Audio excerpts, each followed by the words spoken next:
Hey everybody. Hey.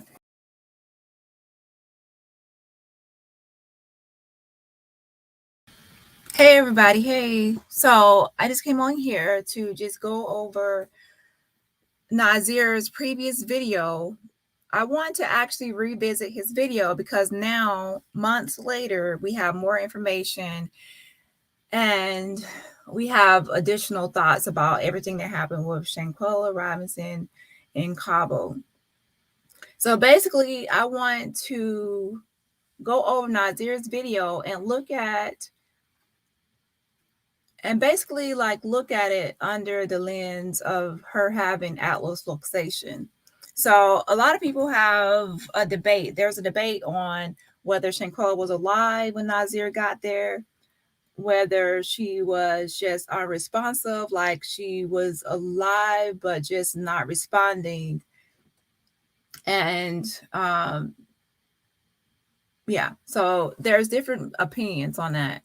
And then, like later on, there was a medical examiner that described Atlas luxation, and the medical examiner stated that when someone has Atlas luxation, internal decapitation, their head is disconnected from their body, like internally. Um, he said that the person will experience paralysis, so they will be paralyzed from the neck down. That person will be able to see and hear, but they won't be able to speak. So, and then they wouldn't be able to move. So, based on what that medical examiner stated, the symptoms of Atlas luxation, I'm going to re-listen to Nazeer's video to see if it kind of fits in or matches what the medical examiner was stated what her condition was in or would be in if she had Atlas luxation. And wait, correction, not if she had it. On the death certificate, we already know on the death certificate that it states that she had Atlas luxation and that was her cause of death. Okay. And on there it said estimated time of death within 15 minutes. However, another medical examiner stated that that's just an estimate and that there's another way of getting the exact time of death. So that's just an estimate. It's not set in stone that someone will die within 15 minutes with Atlas luxation. Some people actually survive it if they have surgery, and some people actually yeah, but if they survive it, they'll have like paralysis, like they'll be paralyzed from the neck down, or they'll be in a vegetative state. Or some people will die within that maybe 15 minutes estimate, and some people actually live longer than that for hours or way longer than that, and then they die. So there's not like a set time. But if someone does not estimate the exact time of death, they'll usually just put down an estimated time of death or estimated time of someone will like survival rate with that condition. So first, I'm going to play Nancy Gray's video of the medical examiner stating the condition of Atlas luxation and the symptoms you will experience once you have that Atlas luxation. And then I'm going to listen to Nazeer's video to see if how he describes Shanquella, and if how he describes her, like his description of how Shanquella appeared once he got there to the villa, if it will match someone being in that state of Atlas luxation. So I hope that is kind of clear of what I'm doing for this live. And also, if someone wants to come up and give their own opinion, then I will drop the link. All you have to do is say drop the link, and I'll let you come up here and give your opinion on this topic as well. And also, I have a number as well if someone wanted to call in. But it's kind of late, so I don't know. I might have to do this in the afternoon, but I wanted to go ahead and put this out tonight. And then I still have another live planned at another time for open calls, and I will put out the phone number and open call like panel. But that's going to be like in the daytime when more people are online, to give more people an opportunity to participate. I don't want to have it this early in the morning or this early or this late, depending on your time zone, because a lot of people are not going to be on here. Okay. Okay. Let's see. Hey, is it Donut? Hey, sincerely me. Yes. And also keep in mind that we need to continue to sign and share the petition, change.org/Inquella. That's change.org/Inquella. And let's see. Yes, we are at 36,601 signatures. So 36,601 signatures.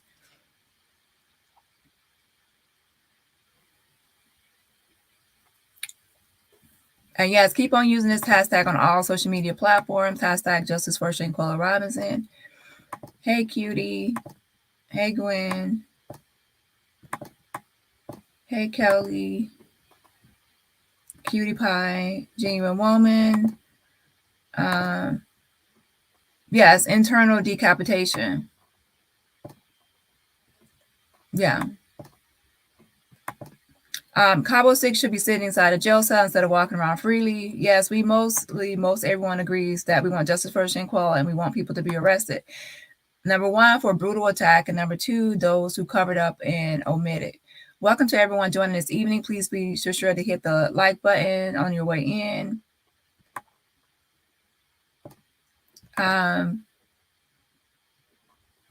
Good morning, Shell.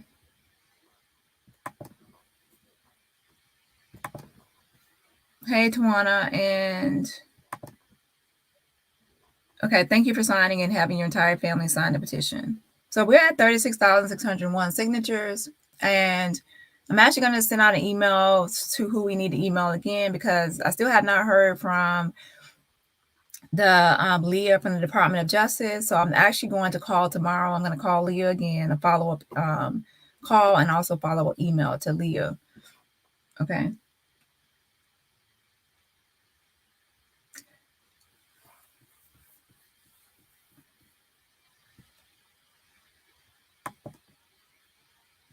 Let's see.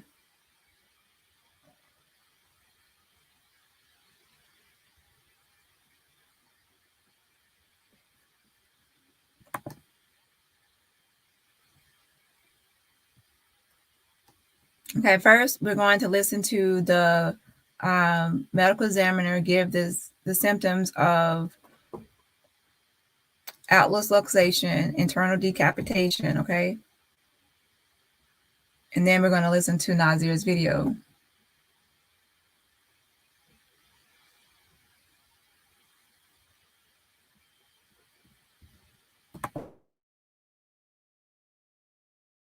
Is being killed. I'm just going to go out on a limb because according to the autopsy report, she died within 15 minutes of the blow to the head. What? And I try not to do it, Dr. Gallagher, but I keep putting my little girl, I keep thinking, what if I was having to look at this video and it was my girl or my son? And I can't even imagine what Miss Robinson is going through. Could you detail for people that have not seen the video, and Fox Nation, I hope you're running it, what this girl, Shanquella, went through with her friends? Certainly the trauma is, it's just, well, number one, it's disgusting. The entire episode, the entire situation is just absolutely disgusting. After she got attacked, she felt every blow to her body. And when she got the fatal blow to the head, you can feel that within your body. You can feel your bones breaking. You can feel the paralysis come over you. You are unable to defend yourself. You have no connection to your arms and your legs any further. So you cannot move. You cannot walk. You are 100% totally helpless. But still you are conscious. You are still conscious for part of that time, and you can still see the people around you. You are still very aware of the violent situation around you. You can still hear the voices of the people, who are attacking you. But she wouldn't be able to move, right? Because her spine had been severed? Right. She would be 100% paralyzed, and she would not be able to move her arms, her legs. She would not even be able to speak. But she still would be able to hear, and she still would be able to see. You know, and that's the horror of the entire situation. You'd still be able to understand what you're hearing. You'll still be able to see the violence around you, even though your spinal cord was severed. Yes. A few moments ago, Jackie waved a note at me, which I thought in the heat of that moment was irrelevant.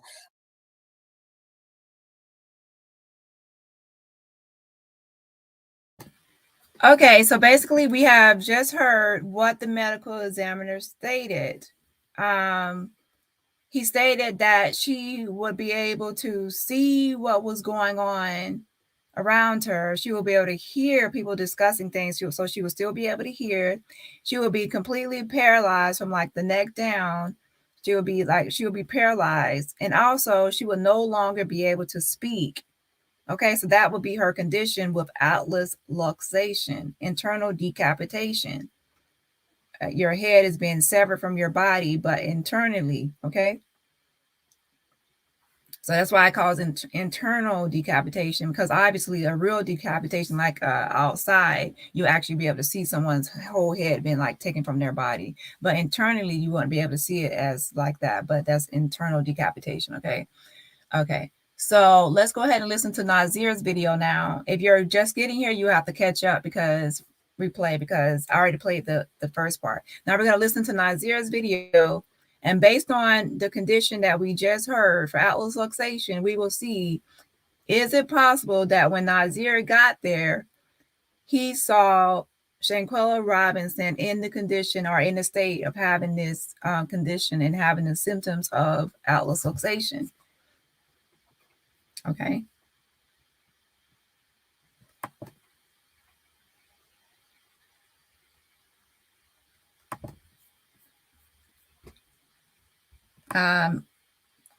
Hey,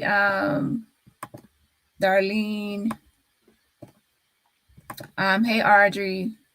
Hey, Dani Miles and Adventures. Dani, thank you for fighting to bring justice for Shanquella. Thank you all for all you do. Alyssa has a new video partying with Joya. It's not fair. Cabo 6 are out partying. It's on her IG. So you're saying Joya has a new video partying with Elise? Is it like the old one from like a week or a little while ago that someone sent me something of a picture, a video? I didn't really look all into it. I'll look into that after this live. But if it's something I've seen before, oh, you said Elise, so I think someone sent me another one.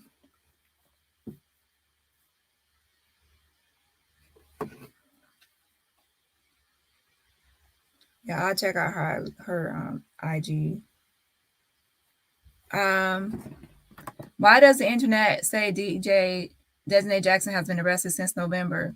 I've already updated that, and the FBI says it's an ongoing investigation, and no one has been arrested at all. No one has been arrested.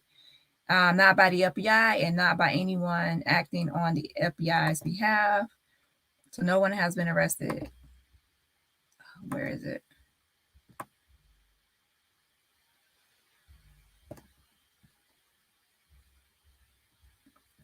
That's the governor.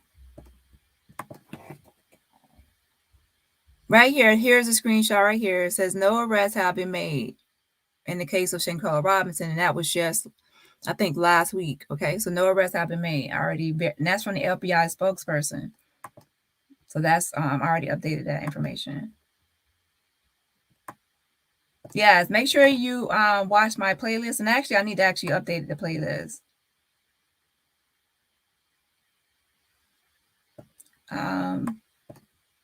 Hey, Janice.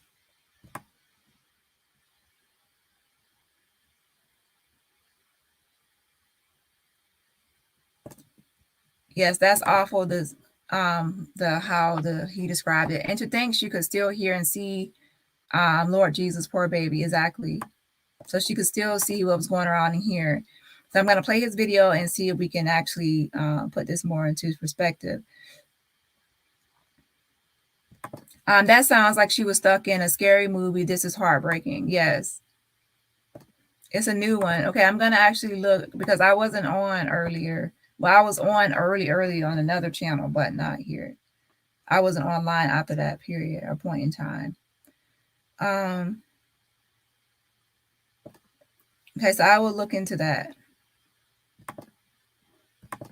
We might actually look into it at the end of this live. Okay, we'll look into it at the end of this live. And I don't know if she has me blocked or not. I have to check. Hey, Valerie. All right, let's go ahead and play Nazeer's video. And I actually wanted to make sure that we have it in our mind, like 100% is what was said by the medical examiner. So I'm not going to read, this time I'm going to play it one more time, that what the medical examiner stated, and then I'm not going to read comments in between. I'm going to go straight to Nazeer's video. That way it won't be anything lost. It'll be set in our mind of what was said by the medical examiner. So I'm going to go straight from Nancy Grace to Nazeer this time. Okay, so here's what the medical examiner stated. Shanquella is being killed. I'm just going to go out on a limb because according to the autopsy report, she died within 15 minutes of the blow to the head. What? And I try not to do it, Dr. Gallagher, but I keep putting my little girl, I keep thinking, what if I was having to look at this video and it was my girl or my son? And I can't even imagine what Miss Robinson is going through. Could you detail for people that have not seen the video, and Fox Nation, I hope you're running it, what this girl, Shanquella, went through with her friends? You know, certainly the trauma is, it's just, well, number one, it's disgusting. The entire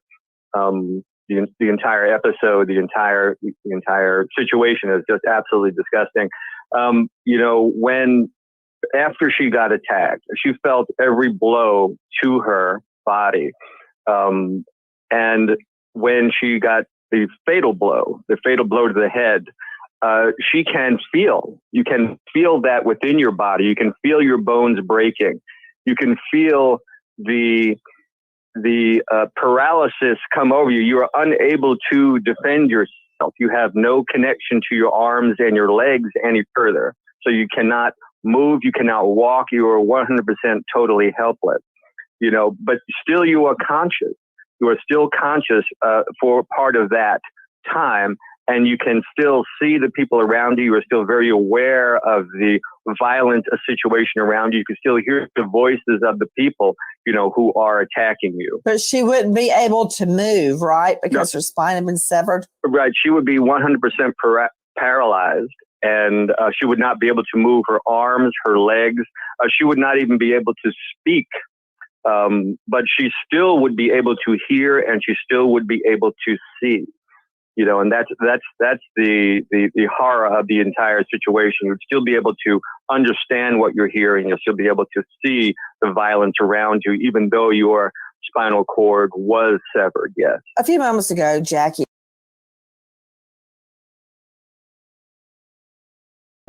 Okay, now we're going to go to Nazeer video and see if how he describes Shanquella, and see if his description matches what Atlas luxation would cause one to experience. When he saw Shanquella, did he see someone? Is it possible that he saw someone that could still hear and have her eyes open, like to be able to see and look around, but wouldn't be able to speak, and also wouldn't be able to move her body, like to be paralyzed? So did he see her in a state or condition of having Atlas luxation? So let's watch and listen to what he had to say about how he saw Shanquella that day.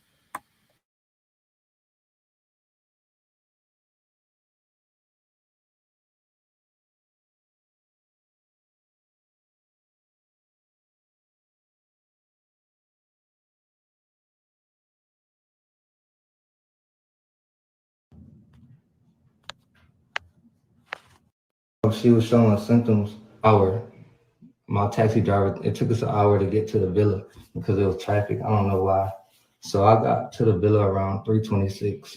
I instantly, as soon as I go in there, I go to Quilla. Quilla didn't leave my side, none of that, till the nurse came. But I got too far ahead. So Quilla was laying on the couch in the game room. The fucking villa was like a big ass mansion, no upstairs, all tile on the wall, tile on the floor, straight tile, nothing else. So it was just a big ass villa. I don't know if y'all can view it on the website. Go to Cabo Villas and look at how big this is and what it looked like. Well, you're gonna see. So when I got there, she was in the game room. They told me she was not feeling good, so I instantly go to her, put on her side, get a bag, and all that. So I'm sitting right next to her the whole time. I was crossing my heart. I hope that I was there the whole time in the game room, and then they was talking about cooking. So we made it to the living room. I cut on some soft music, sitting with her. And notice how he said they were talking about cooking. So people keep on mentioning, did they have a chef for every meal? And as I stated before, he said that they were talking about cooking. So when he got there at that mealtime, they were actually talking about cooking themselves. So they didn't have a chef for every meal. And with the Cabo Villas plan, as I said before, they can provide a chef for your meals, but you have to pay per meal. It's not for every meal, it's how many meals you want to pay for. So they had obviously chose to have a chef for that dinner, but we don't know if they had a chef for breakfast and lunch or not. Okay. But obviously, since they said, he said they were talking about cooking, they obviously probably didn't have a chef for every meal, a hired chef. Rubbing her head, just chilling, waiting till the nurse came, because that's what I was informed that was happening. At first, I was told that it was a male coming, and then a female showed up.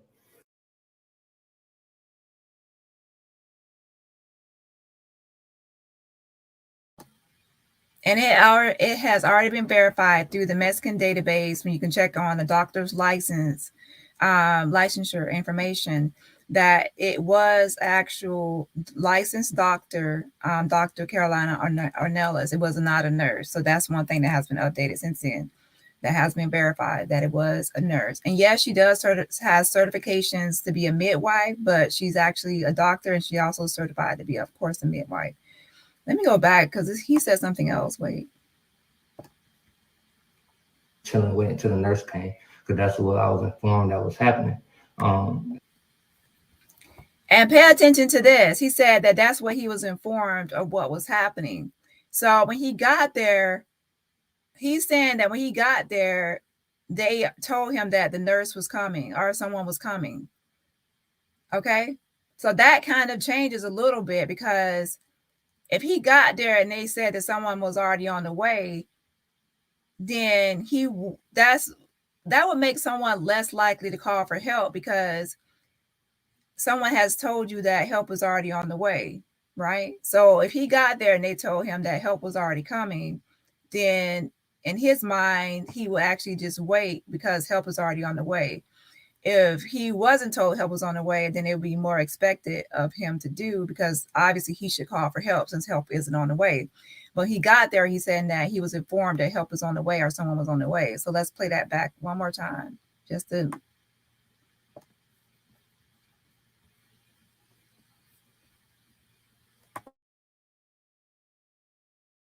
there the whole time in the game room, and then they was talking about cooking. So we made it to the living room. I cut on some soft music, sitting with her, rubbing her head, just chilling, waiting till the nurse came, because that's what I was informed that was happening. At first, I was told that it was a male coming, and then a female showed up. So they told him that someone was already coming or on the way. However, he's also saying he's rubbing her head, and as we all know, she had a knot on her forehead. She also had a busted eye, busted lip, and a clearly bruised up face and busted face. So busted up face from being brutally attacked. So that still shows that he should have known it was more than just alcohol poisoning, because of her face, how her face was brutally attacked and brutally busted up. He even said like he'll describe it later. So he's still negligent to me by just overlooking and not getting her help for the busted eye. So that does not make sense. So that still does not make sense. for him to still go by alcohol poisoning, given her condition. So I don't know if he actually said anything else later that they told him another lie as well, like she had a fall. But alcohol poisoning would not explain away her condition and how her face is brutally beaten up. He should know how Quilla appears or how she comes to things. And what female would actually go out of town on a trip with the busted eye, busted lip, and eye on her forehead and all that? And alcohol poison doesn't cause that condition. So that's weird. Still weird. That has not changed. What has changed is that I can see now that when he got there, they told him that help was on the way already. So he probably felt like he didn't have to call for help because help was already coming. So by that time, I skipped another thing. Quilla wasn't found dead. She wasn't found dead. The maids found her slumped over the toilet in her room. That's what they did find her, slumped over her toilet in her room. That's what I was told. Quilla was not dead when I got there. And again, right here, he said, that's what I was told. That's what I was told. So he said that's what he was told. That means that the maid got there before he got there. And he said they told him that the maid found her to slump over the toilet in her room. So again, this is showing that the timeline is that he's saying that he got there after the maid and that he was told of certain things. So he wasn't there to know. He wasn't there when the maid found her. He was told that the maid found her in the in her bathroom, in her room, because the master suite has a king bedroom like in there, right?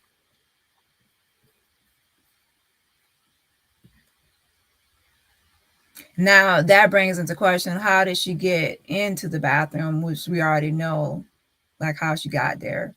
Obviously, I doubt she did. If she had found her slumped over, that means she had atlas luxation. So she already had atlas luxation and internal decapitation, and that means that she was already yeah. So when the maid found her, she was already had atlas luxation already, which was her cause of death.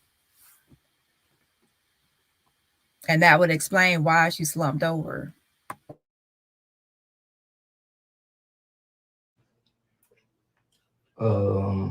Yeah, boom. So it's like, okay, so when I get in there, I go in, I see Quilla, I see she chilling, I put her on her side, I go out and make that video where I'm talking about I'm here, that I Quilla get up. I'm thinking like, damn, we got stuff to do, ATVs, a boat, dinner. I missed the chefs, I missed everything.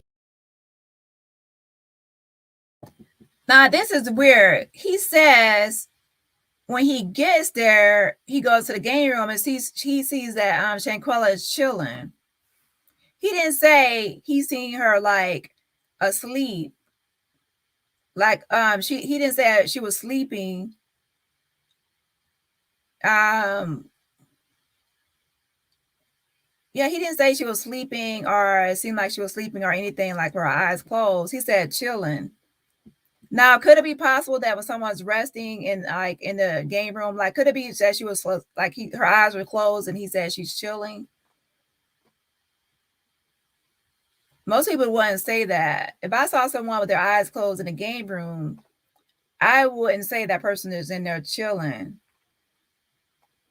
I would use chilling if I saw someone with their eyes open and it seemed like they were just relaxing. So I don't know. What are your thoughts? So I don't know. I have to play some more. Let me play some more. See what else he says about her.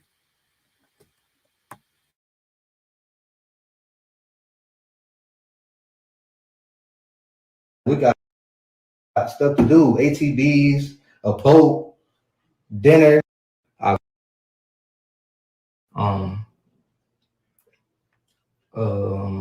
Yeah, boom. So it's like, okay, so when I get in there, I go in, I see Quilla, I see she chilling, I put her on her side, I go out and make that video where I'm talking about I'm here.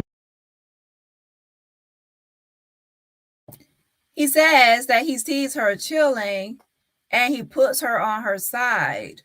So what do y'all think about that? He sees her chilling and puts her on her side. So that's someone. Why did he have to put her on her side? right? So to me, this actually, so far, to be honest, is actually going along with Atlas Luxation, because to me, chilling, like she probably had her eyes open, like she was looking around, and that she was like alert, like she could actually, like she was giving signs that she could actually hear and then also see with her eyes open, looking around. And then on the game room, like couch or whatever. So he probably thought that she was just chilling.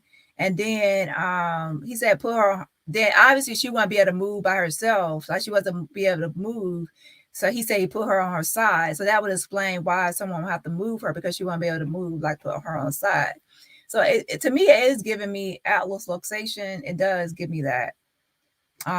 So far it does go along with the medical examiner's condition, like of what someone will experience, right? I don't know. So let's continue on.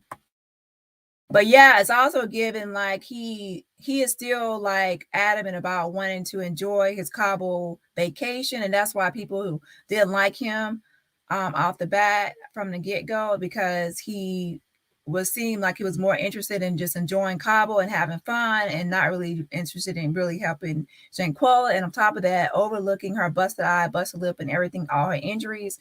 Like, why not get her immediate help? And everything else. So that it's not a good look how he was acting very narcissistic and like self-centered and self-focused on like how his enjoyment, how his trip was kind of being ruined by all of this. So that's how it came across a little bit in the when I initially watched it. That I could get up. I'm thinking like, damn, we got stuff to do. ATVs, a boat, dinner. I missed the chefs. I missed everything. Anyways, fuck that. And right there, he says, he's like, Quilla, get up. He's like, Quilla, get up. Right? Now, if someone is on the couch and they're on the game room lying down, and their eyes are open, it's more likely for you to say, get up, right? Or if someone is sleeping or their eyes are closed, you could be trying to wake them up by trying to shake them and say, get up, get up. He didn't say which one it was. Okay, so it could go either way with that description.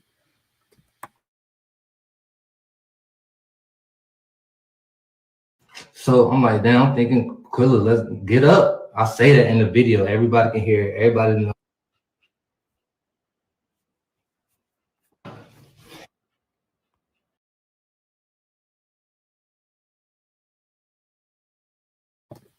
And right there, he says, I said in the video, everyone can hear it. Everyone knows.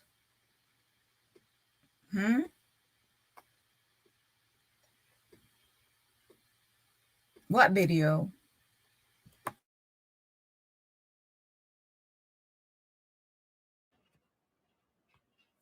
Everybody that know me heard me say the shit. That was my first video when I got there. Or second, because I made a video of me pulling up to the villa. But so yeah, that's the videos he didn't release. He didn't post on here. Well, actually, he did. I guess he probably posted to social media, and I guess nobody recorded it. He posted it to his IG and no one recorded it. He said everyone could hear it. Him saying, get up, like his first video or something.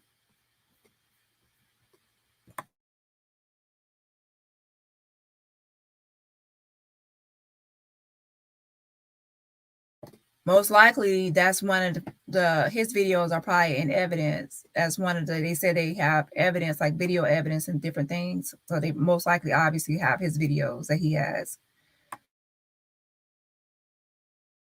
me say the shit. That was my first video when I got there. Or second, because I made a video of me pulling up to the villa. But he was cutting up the guy.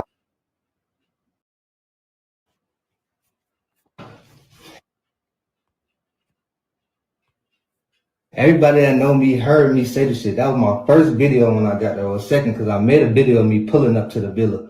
But he was cutting up the guy.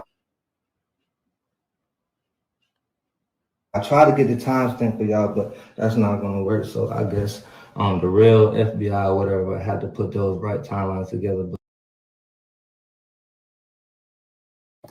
So he says he has a video, 2 videos, one of him pulling up to the villa And then another one of him saying, you can hear him saying something about get up, get up. But didn't he say something else? Another video. Let me listen to the rest of the video. I wish he had. So I wonder. But I guess sometimes when you watch your friends like Insta stories, whatever, you don't really record them. You're like, I mean, you just watch them and then that's it. You don't really think about, oh, let me record what they're doing, right? Now we wish someone had recorded his IG stories, right?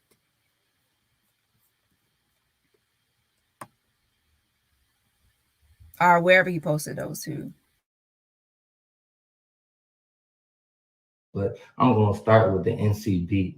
That faggot is so stupid and got y'all believing everything that's wrong. I was not there till the next day. I didn't see a fight. I didn't know it was a fight. I didn't know it was a video. I didn't know they did any harm, anything. I went in there. Okay, that is Nazeer using the F word. On my channel, I don't would not tolerate or letting someone use homophobic slurs. Okay, so that's him and his language, and most likely I might edit that out at this timestamp.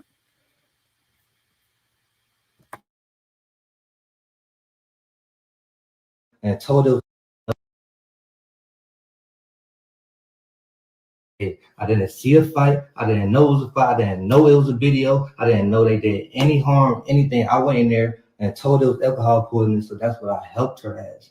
That's what I helped her as. I didn't leave her side. I cut on soft music. Summer Walker rubbing her head till the nurse came in. Nobody even talked about the nurse. Nobody even said a nurse came.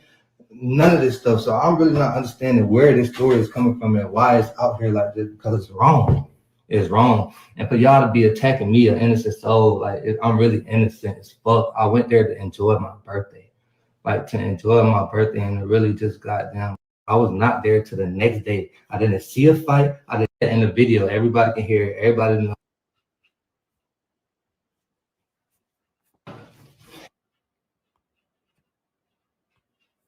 Everybody that know me heard me say the shit. That was my first video when I got there, or second, because I made a video of me pulling up to the villa, but he was cutting up the guy.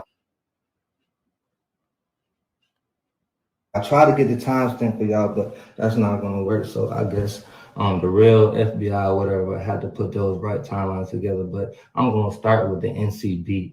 That faggot is so stupid and got y'all believing everything that's wrong. I was not there till the next day. I didn't see a fight. I didn't know it was a fight. I didn't know it was a video. I didn't know they did any harm, anything. I went in there and told it was alcohol poisoning. So that's what I helped her as. That's what I helped her at. I didn't leave her side. I cut on soft music. Summer Walker rubbing her head till the nurse came in. Nobody even talked about the nurse. Nobody even said a nurse came. None of this stuff. So I'm really not understanding where this story is coming from and why it's out here like this, because it's wrong. It's wrong. And for y'all to be attacking me, an innocent soul, like I'm really innocent as fuck. I went there to enjoy my birthday, like to enjoy my birthday, and it really just got down, have fun. I didn't have not 1 second of fun. And take one shot and then smoke one blunt, didn't do anything. I went straight to Quilla. She was not found dead. She was found unresponsive. Yes, unresponsive. She was unresponsive. I tried.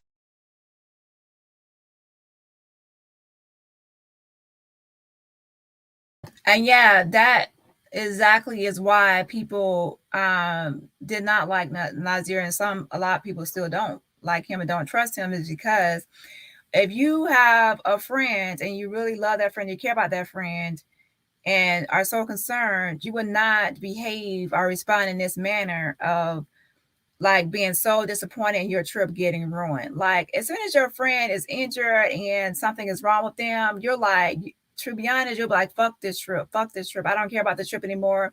I only care about my friend. I only care about her health and what happened to her. I just lost my friend. I don't even care about this trip anymore. Like when someone is really injured like that, the trip you wouldn't care, like you wouldn't care about all the money you lost or anything on the trip. And I didn't get to see the chef. I didn't get to enjoy the dinner with the chef, the ATV. He had wall-to-wall tile in his villa. So he was really just focused on himself, and it seemed like he really didn't care about Shanquella, right? So that's why he got a lot of heat, and he's still getting a lot of heat as well. And on top of that, people feel like he should do more since he saw her injuries and everything else. And should not have fell for that. She had alcohol poisoning. Right.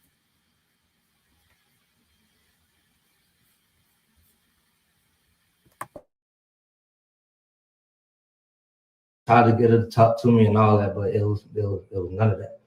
There was none of that going on. Like to enjoy my birthday and to really just goddamn have fun. I didn't have not 1 second of fun. And take one shot and smoke one blunt, didn't do anything.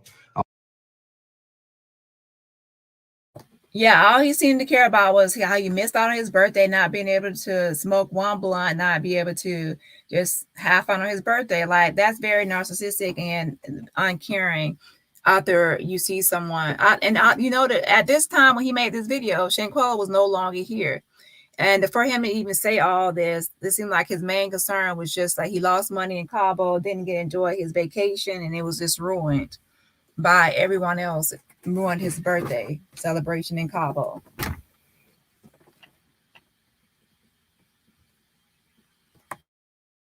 But also pay attention, he said that she was not found dead. She was found unresponsive. So again, I'm listening for keywords for her condition. I'm not really paying attention to a lot of other things in the video. I'm paying attention to how he describes her condition. And once he describes her condition, I need to see if it actually matches what a medical examiner states for how someone would be if they had Atlas luxation. I mean, with Atlas luxation, their signs and symptoms and the condition. And with it, it says from the medical examiner, the person will be able to see, so their eyes could be looking around based on what's an eye shot. They'll be able to hear. So if you talk to them, most likely you'll be able to see their eyes will like show some kind of movement or whatever based on what you're saying or whatever else. However, they would not be able to talk. So they won't be able to talk to you at all. They won't be able to speak.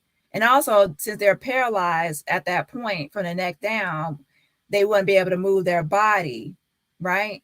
So when he got there, is he describing Shanquella as someone with Atlas luxation, which is her cause of death? I'm not saying that if she had it, she did have Atlas luxation. It's on her death certificate as the cause of her death is Atlas luxation. Okay. So when he got there, is he describing someone with those symptoms? And so far to me, he is describing someone with those symptoms, saying that someone is chilling on the couch. Number two, he's saying that he had to move her to her side so she wouldn't be able to move right with that condition.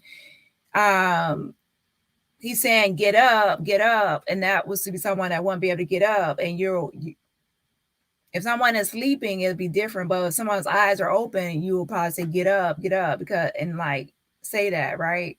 If someone is sleeping, you will also sometimes, but now someone could have their eyes closed and everything else and be no longer here, and then you'll like shake their body and say get up.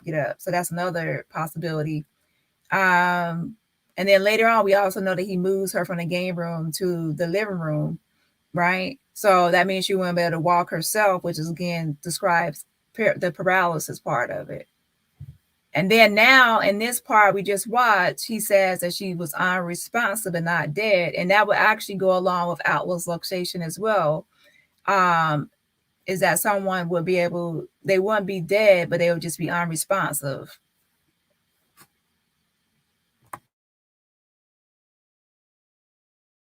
I went straight to Quilla. She was not found dead. She was found unresponsive. Yes, unresponsive. She was unresponsive. I tried to get her to talk to me and all that, but it was none of that. And right here, he said he tried to get her to talk to him. He tried to get her to talk to him. See, she wouldn't be able to speak.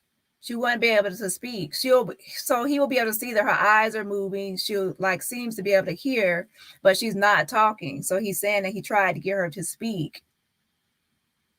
Okay. And remember, if someone if there's someone is like deceased and their like eyes are closed, right?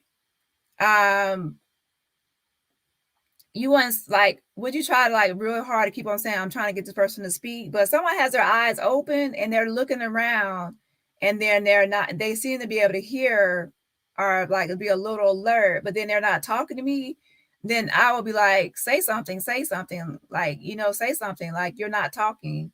So then that will be different, right? So that's what I'm trying to see. Could it be possible that she did have this Atlas luxation, which would cause her to be unresponsive and unable to move from the neck down, but still be able to see, so her eyes could still be open and she'll still be able to look around. And then she'll also be able to hear still what's going on around her. Hear and understand what's going on around her. There was none of that going on.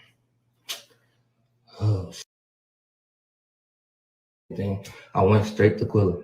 She was not found dead. She was found unresponsive. Yes, unresponsive. She was unresponsive. I tried to get her to talk to me and all that, but it was none of that. There was none of that going on. Oh shit.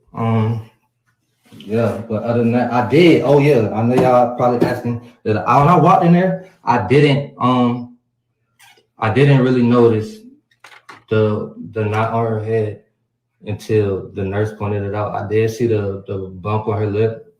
She did have a blood vessel bust in her eye, and that's it. But I didn't really go in there like, damn, y'all jumped her, y'all beat her ass. What's going on? So to me, that's weird, because if you're rubbing her head, playing soft music, which is weird in itself, you're rubbing her head, you should be able to feel like it's not like the elevation of her forehead, like her head and everything else, and not on her head. If you're rubbing someone's head, you should be able to see like the bruising on the head, especially if you're able to see like the busted eye, the busted lip, and you're looking at her face and you're rubbing her head, you should already have seen the knot, right?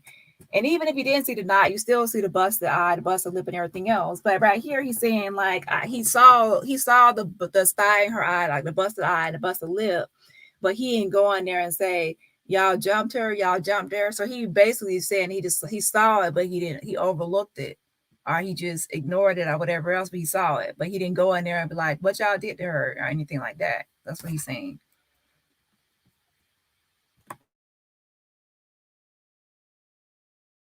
Like, cause they know, man, and nobody even told me about nothing. I was blind to everything. I'm literally in there giving her my all. Like, come on, girl, we is 2,000 miles away from home.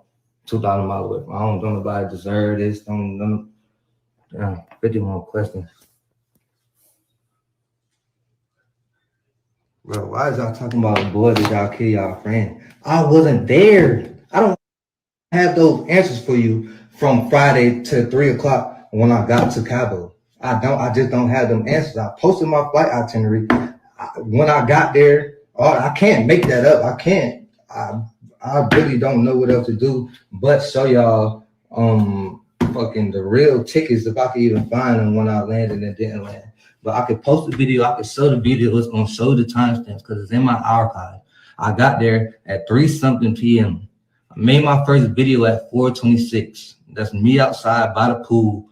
Saying, Quilla, get up, let's go. We got stuff to do. Let's go have fun. There was no fun in that. There was no fun in that. There was nothing good coming from that. Okay, one part, it seems like he's saying that his first video was pulling up to the villa, and then the second one was him saying, you can hear saying, Quilla, get up in the background. And also, what did he just say right then? Let me go back.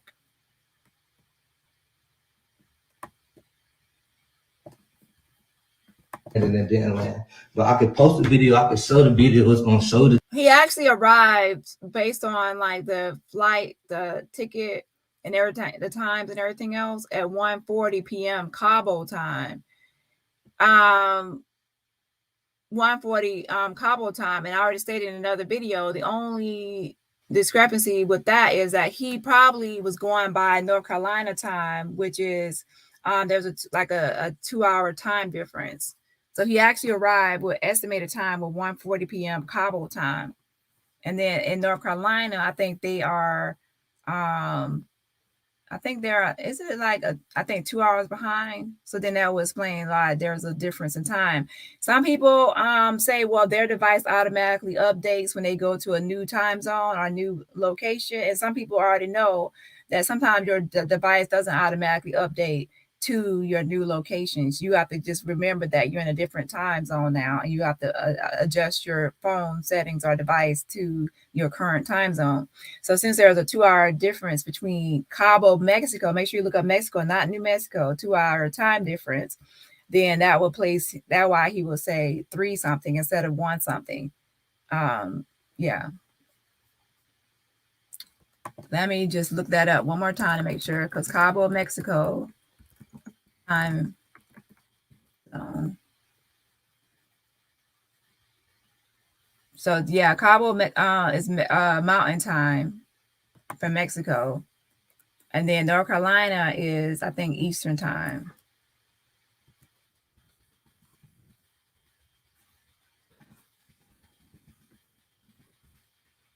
Yes.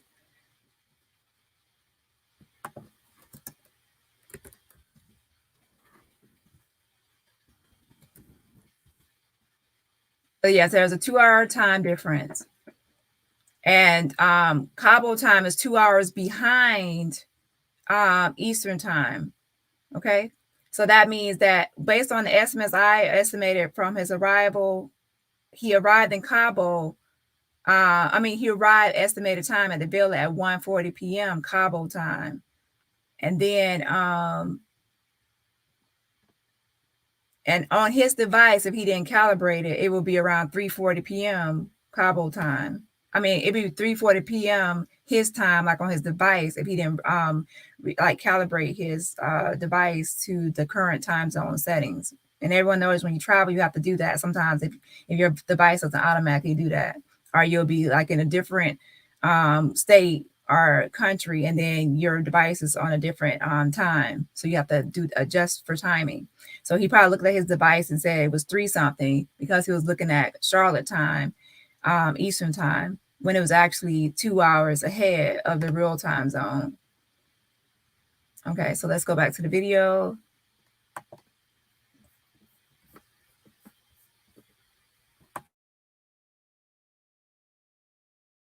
The timestamps because it's in my archive. I got there at 3 something p.m. I made my first video at 4:26. That's me outside by the pool, saying, Quilla, get up, let's go. We got stuff to do. Let's go have fun. There was no fun in that. There was no fun in that. There was nothing good coming from that, man. I went in there with my bag, put it down, went to the game room, went to the living room, stayed there. The worst time of my life. And now y'all on here trying to say I killed her. Me, the nigga that got there a day late. The nigga y'all didn't see in the video. I have 1,030,000 tattoos. Do I sound like I was in that video? Go listen to it again. Do you hear my voice in that video? Like, come on, bro. Y'all niggas is really stupid. The bitches is stupid. The old ladies, all of y'all are stupid. I don't care who's after me because I have all my timestamps. I've been real close and cordial with everybody who really means something. So everybody else, this was just to give y'all some comfort. Because I'm not doing it no more. I'm not responding to nothing else. And all the death threats, I can go with y'all move. Everybody. I turn me to a pack. All that shit y'all was talking, y'all just talking out your ass out of hurt because y'all listening to social media. Social media. Of course, my story is going to be different because I got there a day late. I can only tell you what I know from 3:30 till Sunday when I left. That's all I can do. I really can't give nobody no other answer from Friday.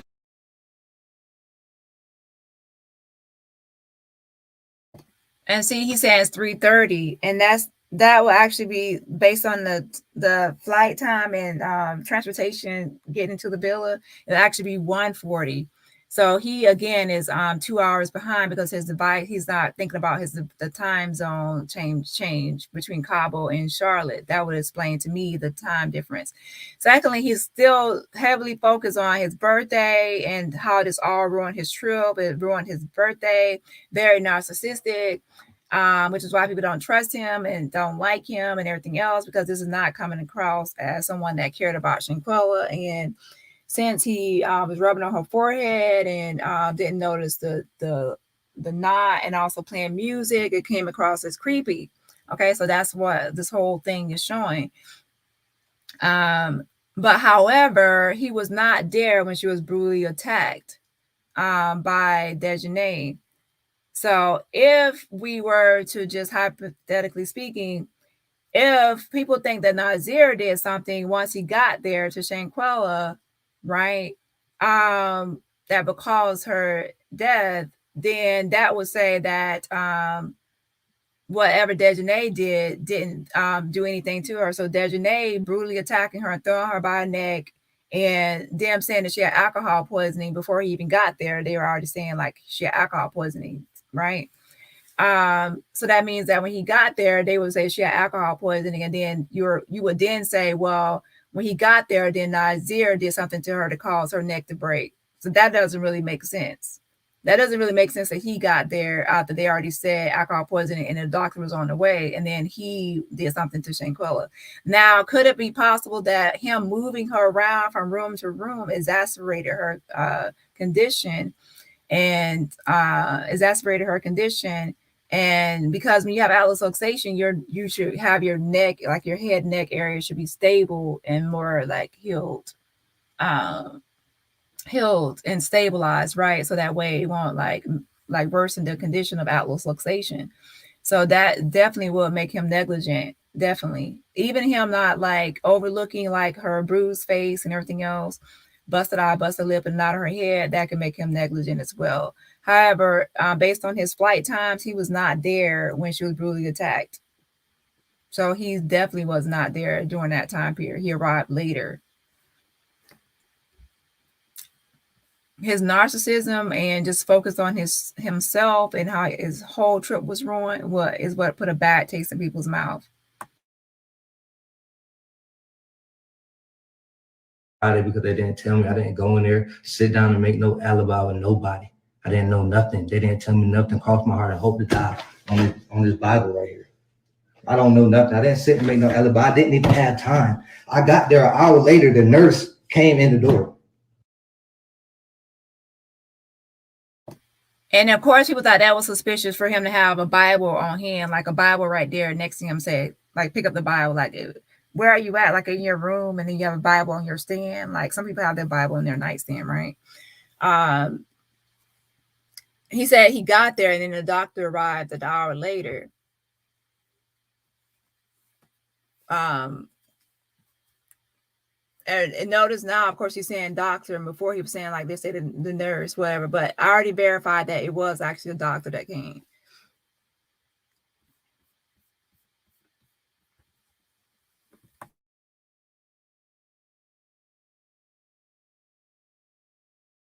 On this Bible right here. I don't know nothing. I didn't sit and make no alibi. I didn't even have time. I got there an hour later. The nurse came in the door. The nurse came in the door. Try to. Oh, he's still saying nurse, but let me go back and make sure. He still keeps saying nurse. I didn't know nothing. They didn't tell me nothing. Crossed my heart and hope to die on this Bible right here. I don't know nothing. I didn't sit and make because I was listening to social media. Social media. Of course, my story is going to be different because I got there a day late. I can only tell you what I know from 3:30 till Sunday when I left. That's all I can do. I really can't give nobody no other answer from Friday because they didn't tell me. I didn't go in there, sit down and make no alibi with nobody. I didn't know nothing. They didn't tell me nothing. Crossed my heart and hope to die on this Bible right here. I don't know nothing. I didn't sit and make no alibi. I didn't even have time. I got there an hour later. The nurse came in the door. The nurse came in the door. Try to help pull her, try to put some salines in her, but her energy, she didn't have no electrolytes. Her oxygen was low, so she couldn't find them. Y'all don't understand what I went through. Y'all don't understand. Y'all won't understand. So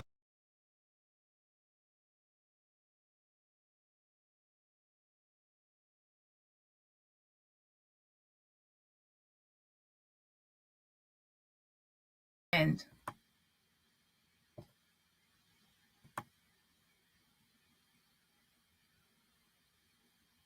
okay, so my bad. I'm gonna have to go. Okay, so they were all told to say it was alcohol poisoning by the doctor, nurse. A lot of information y'all are definitely missing. That's why that guy keeps saying it way more to this than y'all know. Okay, let me address this because people are missing out on. people are missing out on a timeline of events and how Cabo Villas works. When you go to a Cabo Villas and you stay as a guest, you are assigned a 24/7 concierge. A concierge is a person that will help you with groceries. If you need a doctor, if you need hygiene, you need transportation, whatever you need, you will call your concierge and they will answer the phone or WhatsApp or phone call within a matter of minutes. So they were assigned the concierge. And so when they're in that villa and they needed help for Shanquella, they called the concierge. Okay. That concierge answered their call or text or whatever they use, method they use within minutes, because I tested this out. And I also spoke to different concierge, but I definitely spoke to Ivan, who gave way more details of how it all works. So when they called that concierge, if they had stated to the concierge, hey, Shanquella is not, she's not talking and she can't move her body. And if they had said that to her, to the concierge, then they would have said, oh, that would require emergency help. Well, you can call 911 to get the paramedics, would be American Red Cross, or we can get a transportation and take her to the hospital. So the concierge refers the guest depending on what the guest needs or wants. Okay. So again, that falls onto the Cabo 5 that were there when that call was made to the concierge, to tell the concierge the truth about what happened. So then the concierge can give them a referral to a doctor. Okay.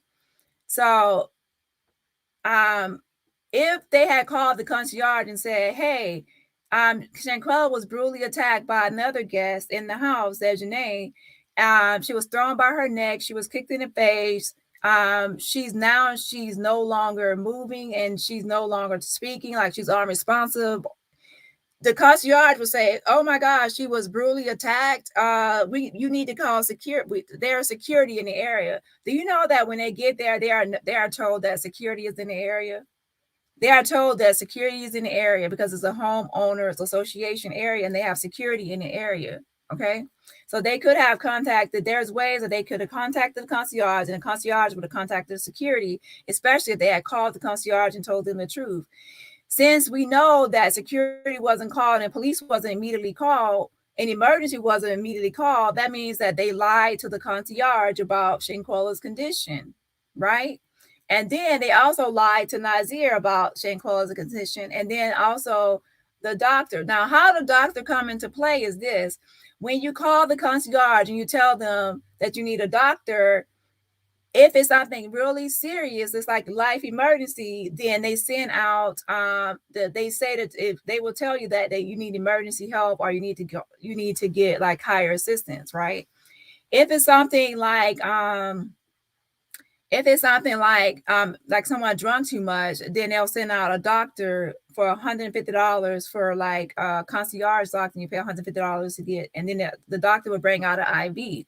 When Dr. Carolina got there, based on this referral from the concierge, she thought that it was for alcohol poisoning or drinking too much. That's why she brought like an IV. Like she thought she had to come there with an IV. So the doctor was actually referred for alcohol poisoning. She didn't tell them when she got there, hey, she has alcohol poisoning. No, when she was called out to the villa, it was already under assumption or presumption that she had alcohol poisoning. So we have to get the timeline of events right. First, you have to call the concierge, and then from there, the concierge, they refer you to the doctor. So you're missing out on the concierge. So this is incorrect. This is inaccurate. Because you're overstepping the first process. The only reason they got the referral to the doctor is through the concierge, and you have to tell the concierge what's wrong or what's the problem, and then they can give you a referral. So you're missing out on that. I actually have a video talking to the concierge, and they tell you how it works, and they have contracts with different hospitals that they trust to provide services, and they refer people to the doctor based on or whatever people need. Okay, so the alcohol poisoning did not come from the doctor.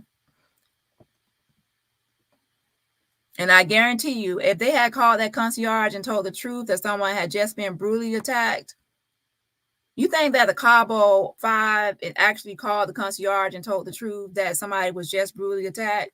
Because no, they didn't. Because if they actually told that if they had told that a brutal attack had occurred early that day, or just occurred, the concierge would have contacted security in the area and police, because that's a safety concern and that they could lose their own job.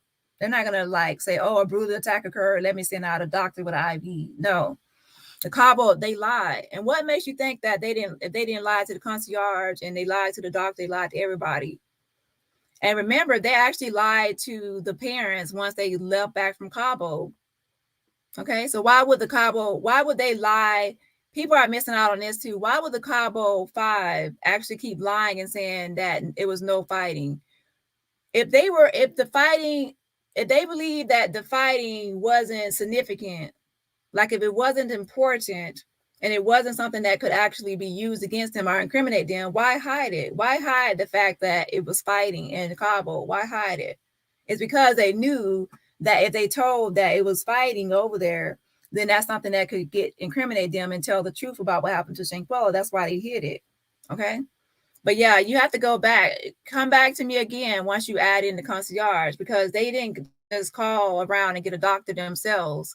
They actually reached out to the concierge, and the concierge has already been questioned by the police. Okay. They reached out to the concierge, and then the concierge referred them to the doctor because they said it was alcohol poisoning. And that's why the doctor brought out an IV and tried to do an IV, because that's what she thought. She was coming to a simple house call. In Mexico, if it's an emergency, they don't want you to use a concierge doctor for $150. If it's an emergency, they want you to get emergency help.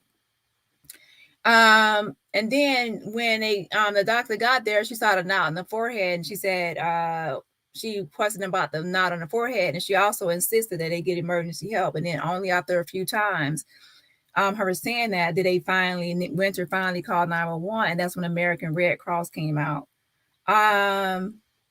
Yeah. So they already had this all set into motion to lie about this. And it started, the first person they lied to was probably, to be honest, probably the maid, and then the concierge who they called and then the concierge referred them to the doctor based on their lie. And then from there it went on. And like I said, if anyone wants to say anything, think about this. Why didn't the Cabo 5, 6, why didn't any of them, well, I wouldn't say Nazeer because he wasn't there during the brutal attack. Why didn't any of them mention to the police, the doctor, or anybody that it was fighting going on in Cabo? Why did they lie to everybody and say it wasn't fighting? And why did they omit that information? It's because it was covered up. It was covered up. That's why.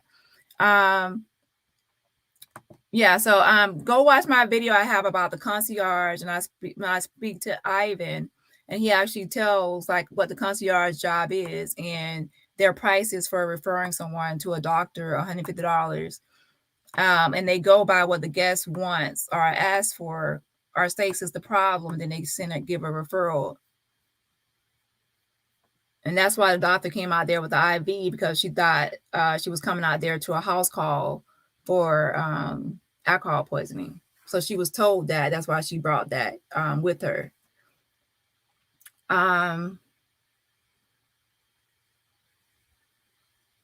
And that's why a lot of people don't really blame the concierge either, because the concierge only refers people based on what they tell him or her to do. And most of the concierges are male.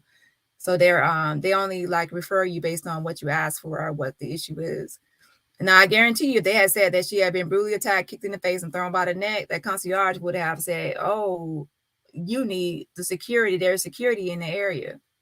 And they know it's security in the area because when they first come into the villa area, they have to go through a gate. And then when they go through that gated community, they're actually stopped, and they actually have to be verified of who is staying at the villa. So there's a process. And that's why I wanted to talk to a concierge, because I wanted to see the whole process of what happens when a guest arrives at a villa. Are there cameras around and everything? So I have a video. I can actually list it here in the description box. And the concierge actually goes over everything about the villa and how it's run and ran. What happens when a guest arrives? What happens when you enter in the villa? Are there cameras around? Things like that. So that video goes over that. Okay, so let's go back to the video, and then I'll read over the comments after the video. Hold on. So y'all keep posting my address and all that shit. Y'all have fun. Y'all have fun. Y'all know y'all hurting yourself. I'm not hurting me. I'm not bothered by this because I know the truth. Me and God know the truth.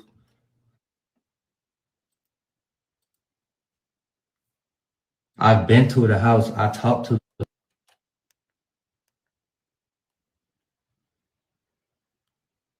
me getting on this internet, and I cut the comments off because I know y'all being mad. What's the word? Insensitive.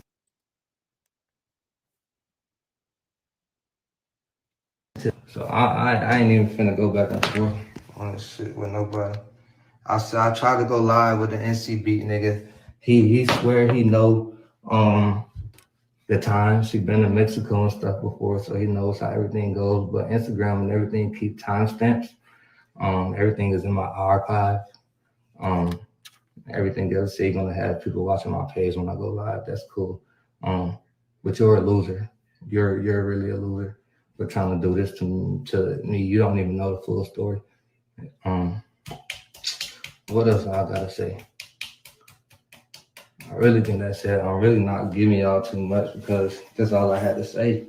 Like, I wasn't there. I had nothing to do with it. I didn't know about no video. I didn't know about none of that. Like, I didn't know about none of that. And I wouldn't sit here and lie to nobody. Like they already knew not to tell me because the person that I am was not letting it happen. Everybody was fighting me right there. We all banging it out because what is y'all doing? 2,000 miles away from home, from family, from safety, from rules and regulations. You know, now you in a different state, putting your lives at risk and jeopardy and mine. Now I walked into something stupid. Now I'm looking like a bad guy. I'm just gonna leave it right here. I really don't have too much more to say. Y'all either don't believe me or y'all not. Run with what y'all want. Screen record it, save it, watch it over. Everything is in my archive. Everything else, you're gonna have people watching my page when I go live. That's cool. But you're a loser. You're really a loser for trying to do this to me. You don't even know the full story. What else I gotta say? I really think that's it. I'm really not giving y'all too much because that's all I had to say. Like, I wasn't there. I had nothing to do with it. I didn't know about no video. I didn't know about none of that. Like, I didn't know about none of that. And I wouldn't sit here and lie to nobody. Like they already knew not to tell me because the person that I am was not letting it happen. Everybody was fighting me right there. We all banging it out because what is y'all doing? 2,000 miles away from home, from family, from safety, from rules and regulations. You know, now you in a different state, putting your lives at risk and jeopardy and mine. Now I walked into something stupid. Now I'm looking like a bad guy. So right here, he's saying that they knew not to tell him what went down before he arrived because they knew that he wouldn't tolerate it or go along with it or put up with it. And like, why would they travel into another country, or he said state, and be doing behaving in this way, and then putting their life and his life in this way, like messing up their lives and everything else, and I guess at risk. And again, a lot of times, a lot of the focus is not really on Shanquella and what someone would normally say or usually say when they lost a friend that they allegedly care about. So that's why it put a bad taste in people's mouth that he appears to be so narcissistic and self-centered about himself and how his life is so ruined. Like, Shanquella lost her life, so have more focus on how she lost her life and not your life, and you're still living, right?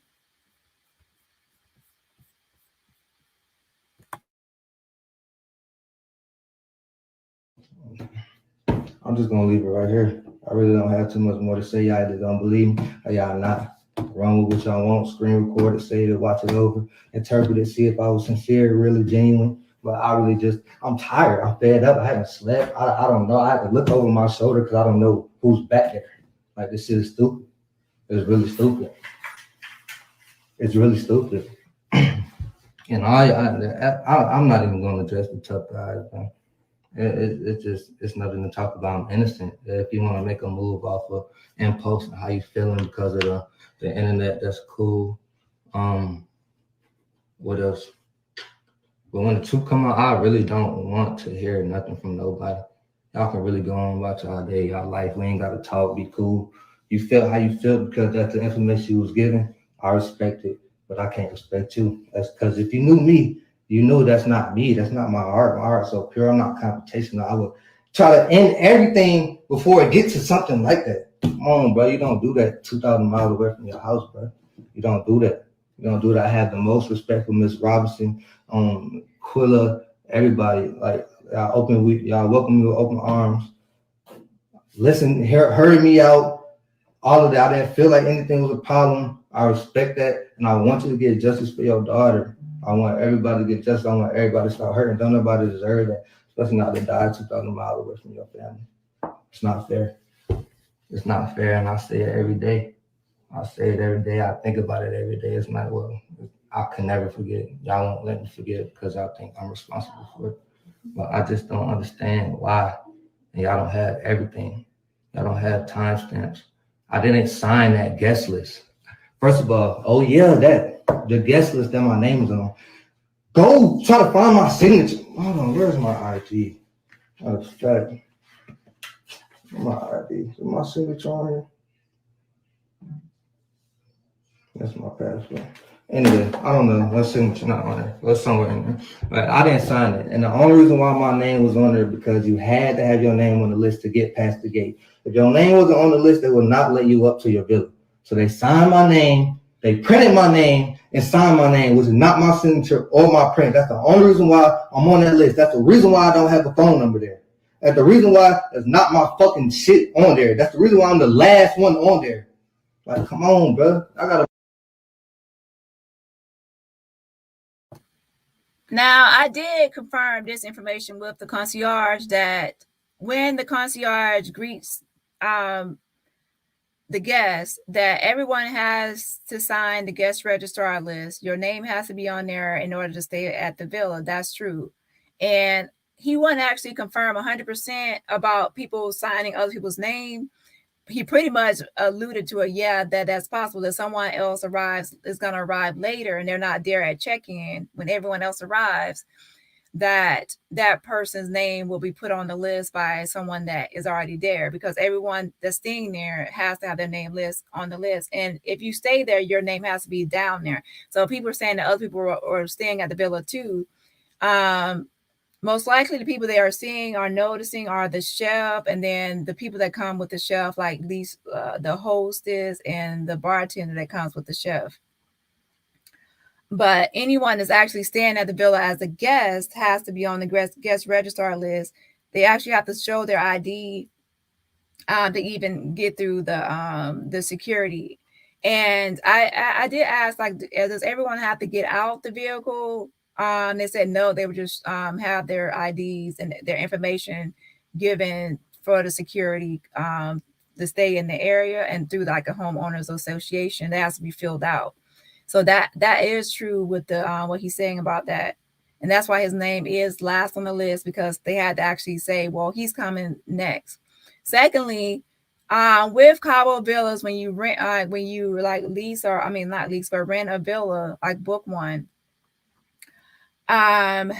with them, you get one like trip from the airport to the villa. So everyone arriving at the airport, you get one trip like free of charge through Transcabo ground transportation to the villa. Anyone that arrives later is responsible for their own like payment. They can use Transcabo, but they still have to pay it themselves. They can use another form of transportation. They don't recommend Uber or Lyft, but you can you still have to, whatever you use, you'll have to pay. So when Nazeer arrived a day later, he had to pay for his own transportation or get his own way to the villa. His wasn't free.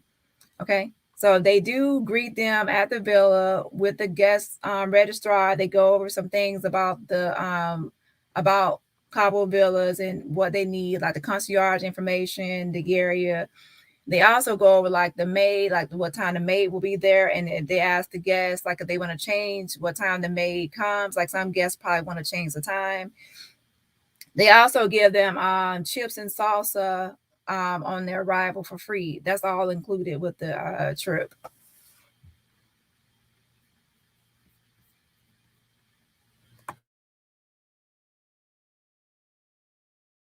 Make shit make sense, bro. Do your own research. Stop listening to that bozo. Like, come on, bro. I was really tripping, bro. It don't make no sense. It don't make no sense for me to keep my page public and I did something. It don't make no sense for me to keep trying to live my life and move past this and I did something. Nothing is eating me alive. I don't know. I didn't know. Nothing is killing me. Nothing is hurting me and breaking my heart. Goddamn, that I had to goddamn go hide because I didn't do anything. I walked into something stupid. And I really wish a flight got canceled, blew up. I don't give a fuck. Don't send me there. I don't know. I can't question God's plan, but he has a way. He has a way, and I'm telling you, I'm putting it all in his hands. I'm not worried about nothing. You, him, or her got to say. I'll tell you that. And I'm only clearing my name one time. If you feel it's clear or it's not, that's on you. Stop commenting on my family shit, mentioning my mama and all that, bro. Y'all are weird. Because the same way I can find my info, I can find y'all. But y'all hiding behind fake pages and stuff. Like, come on, bro. Everybody's stuff on the internet, bro. Y'all got to stop. Y'all got to be smart. Everybody got families. Everybody got families. This shit way deeper than what y'all think it is, bro. It's really way deeper than what y'all think it is. I'm just gonna leave it at that, bro. Take what you want to take out of this. Like, I don't know. I don't know if y'all thought me getting on Instagram and crying was to help me. I was genuinely heartbroken that I went into a house to see a friend that I knew for 9 years, unresponsive, on vacation, 2,000 miles away, in another country. It makes no sense. It makes no sense for me to come late to put myself in this predicament. It makes no sense. Why would I do going out of town to be a possibly accessory or anything? That makes no sense. I'm going home. I'm a smart nigga. I have a degree. I graduated. Nigga, like, it makes no sense. I gotta put stuff together, bro. I gotta stop believing everything off the internet, bro. I could tell. Hey, told y'all not. That's not him. That's not Nazeer. That's not him. He wouldn't do that. He would have stopped that. He would have told them, y'all better come on now. Get y'all fucking act together. And that's the reason why I probably didn't know. Because they knew I was on everybody's ass in there. From this, that, and that. Everybody there was feeling it. I don't care, bro. I just don't care. You don't do that on vacation. No, either party. Whatever happened from alcohol, from drinking too much, you enjoy yourself, bro. You be responsible. You be responsible in another country, in another man's place, bro. That is not our stomach grounds. Y'all know Brittany Griner is stuck in Russia. You gotta make a trade. Nobody trading for us. Nobody is fucking trading for me in Mexico. Why the fuck would I want to get stuck in Mexico? Idiots. Make it make sense. That was my first time out the country. I spent money on a passport. I spent money on clothes and all that to put myself in a murder. I'm going to take my birthday extended. I just turned 25. I can tell me happy birthday if y'all want. I'll celebrate my life with a murder. I just turned another age. I'm happy I'm still here. Come on, bro. Y'all gotta stop. Y'all gotta stop, bro. Leave me alone. Y'all do whatever y'all want to do, research over there, but just leave me and my page alone. I wasn't bothering y'all. I really wasn't bothering y'all. I was enjoying myself, my life, with my little 500 followers. Let me go back to there. Y'all niggas tripping, bro. I got my grandma stressing, my mama and them stressing. I got security at the house. Nigga, like, stop playing. Y'all niggas is doing too much. Yeah, it is unfunny. I'm out of here, nigga.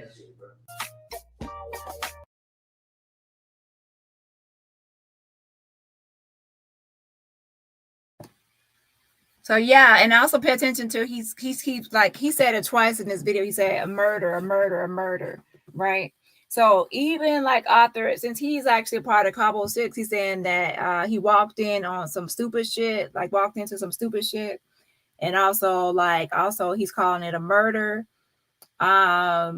So he believes that they murdered Shanquella, but he also pay attention. He also said that both parties, and he also mentions like drank responsibly. So he's also like throwing like I guess Shanquella in there as well, like saying something with the drinking.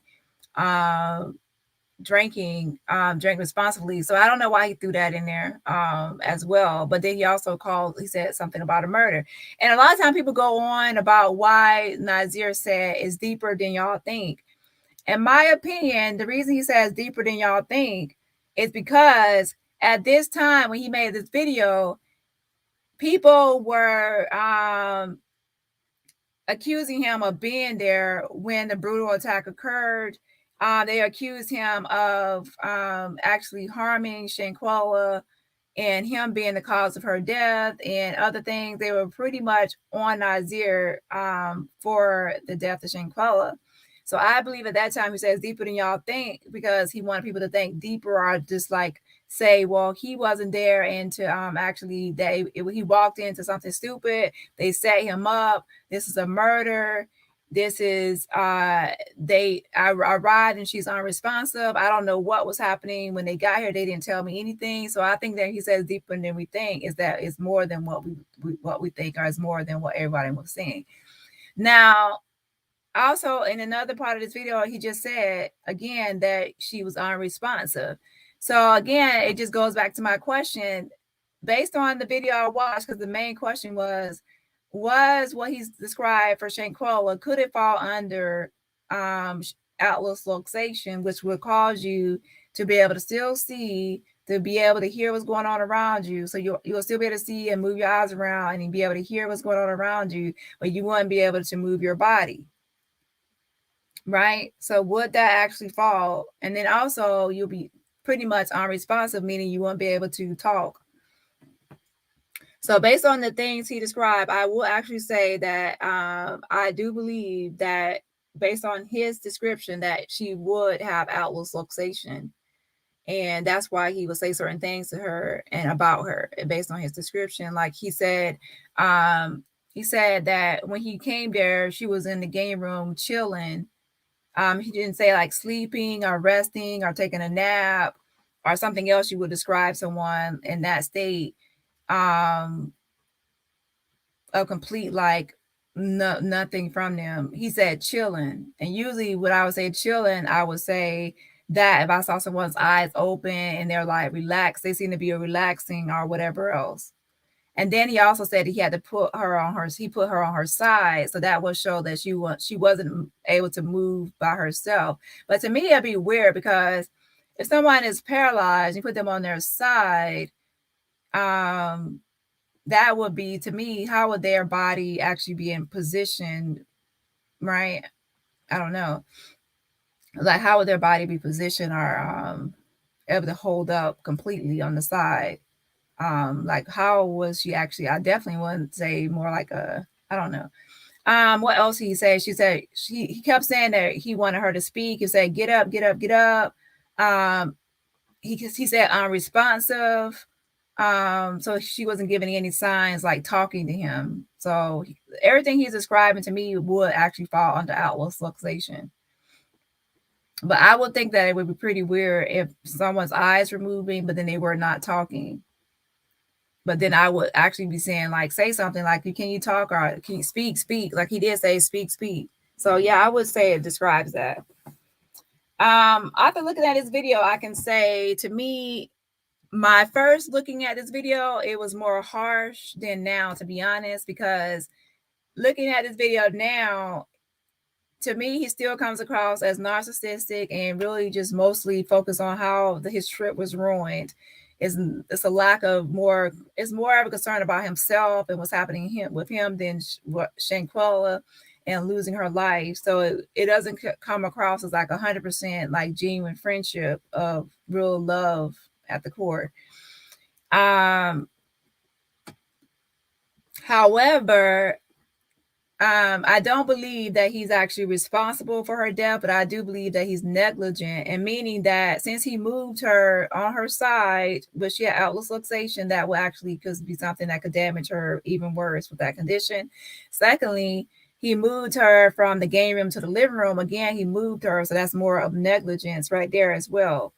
Now, I wouldn't say that's criminally negligent, but I would say it's civil, so he definitely could be sued if it actually could prove that he worsened her condition, Atlas luxation.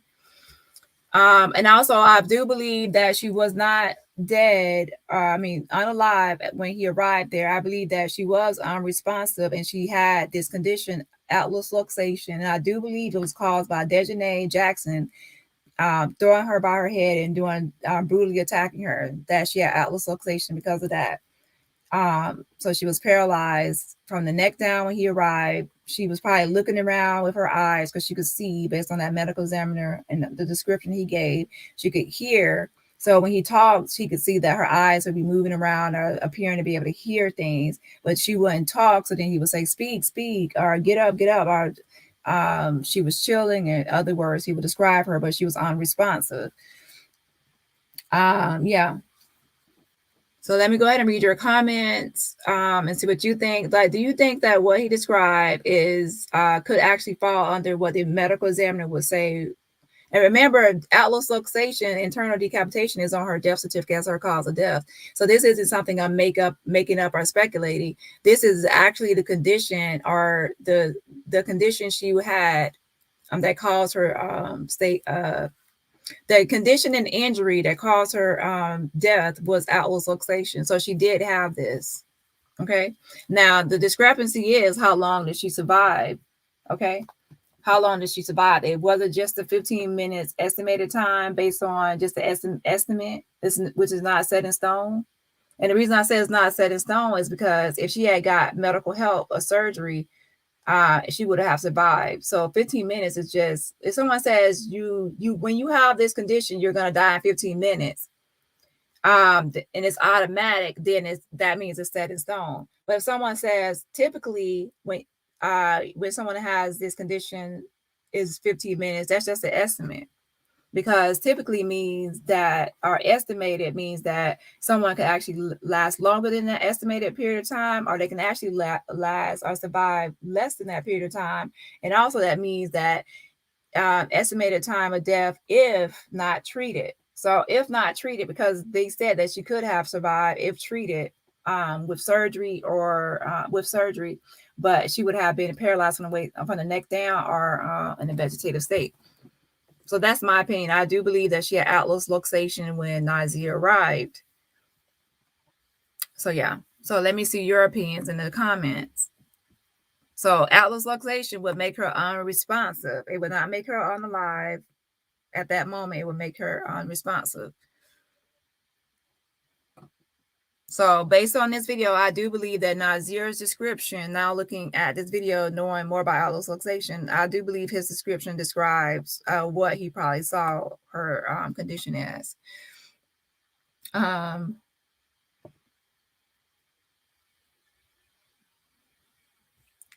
Let's go back to the comments.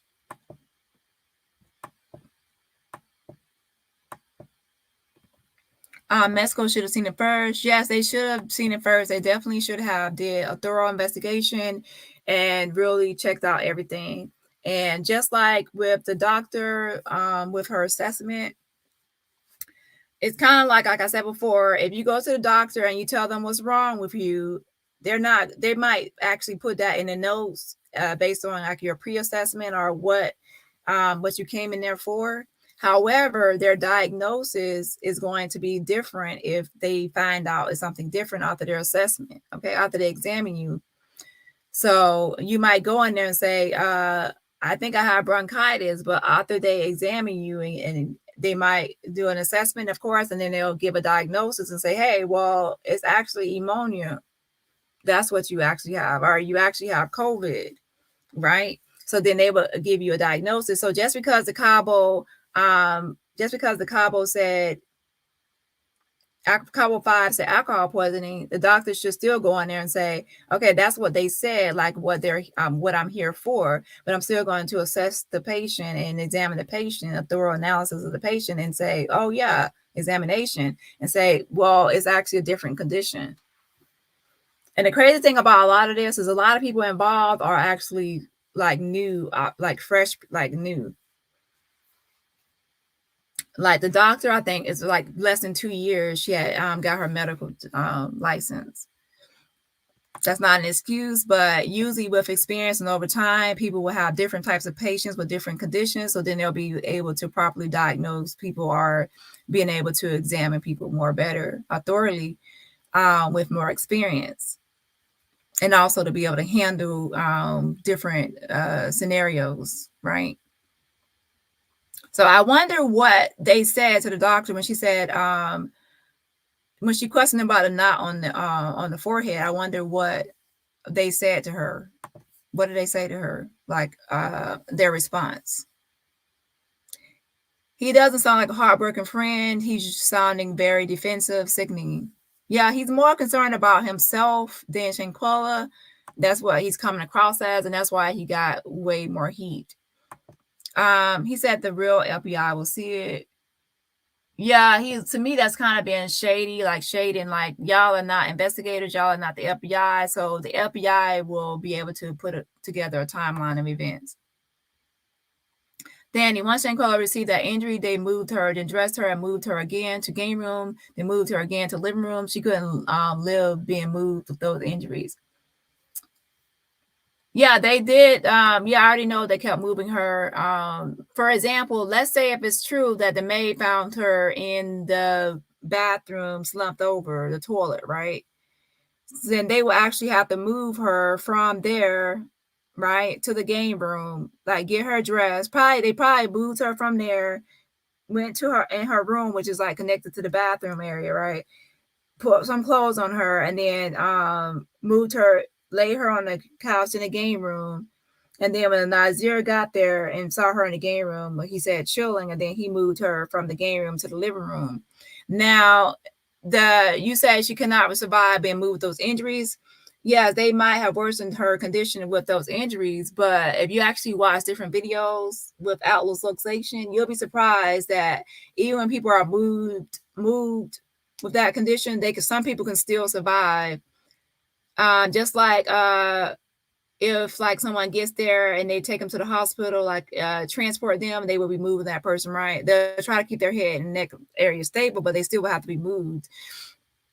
Everyone needs to actually look up outlet luxation. It's not immediate death, and it's not always that someone immediately dies, or even if moved with that condition. But I do believe that when the doctor was doing all the stuff she was doing to Shanquella, all those rounds of CPR and everything she was doing to her, that I do believe Dr. Carolina Ornelas worsened her condition, like way more worse in her condition. Yeah. So definitely she also is negligent, right? And that's what they are, to me, are afraid of, is getting sued. They are afraid of being sued. A lot of people are. Cabo Villas too. Because remember, Cabo Villas, their concierge, it actually referred them to the doctor for IV treatment for alcohol poisoning. So I do believe the doctor worsened the condition of outlet luxation, like sped up her death, should I say, and worsened it.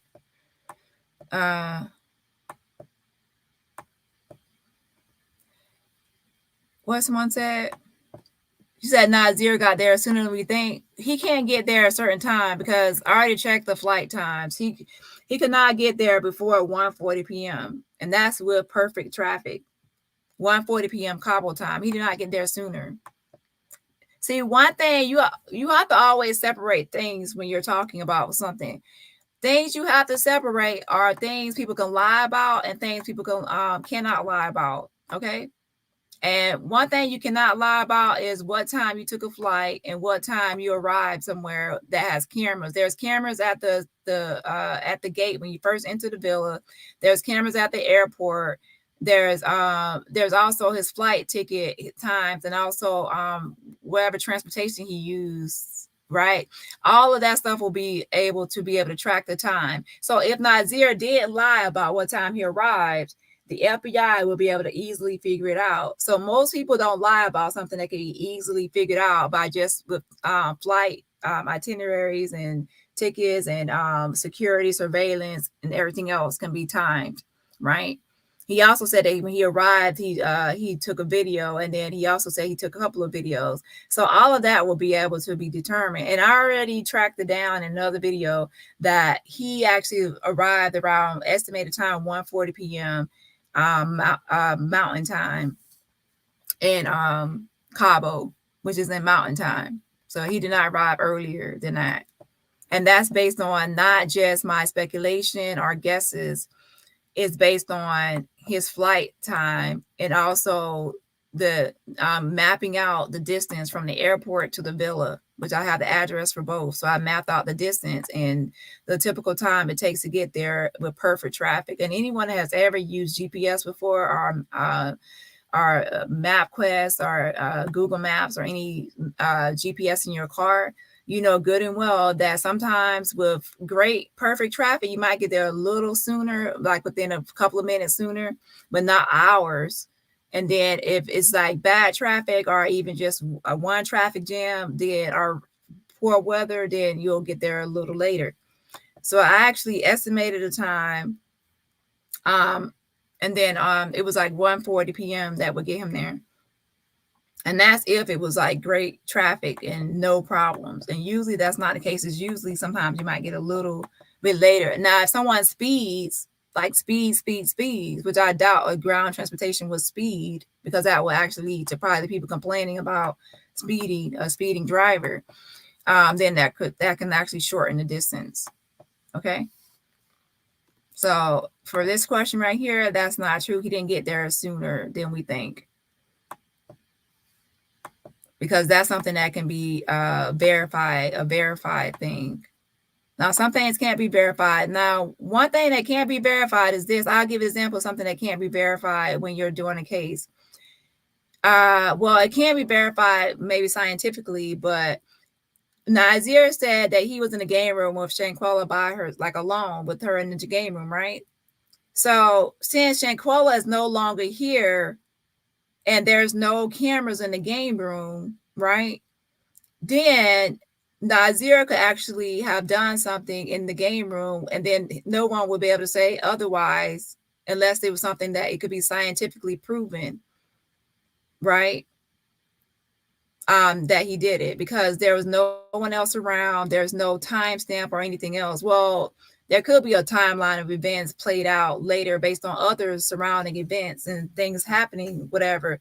But since he was alone with her and she's no longer here, then he could have done something to her and then no one would know otherwise, because there's no other way to prove otherwise, right?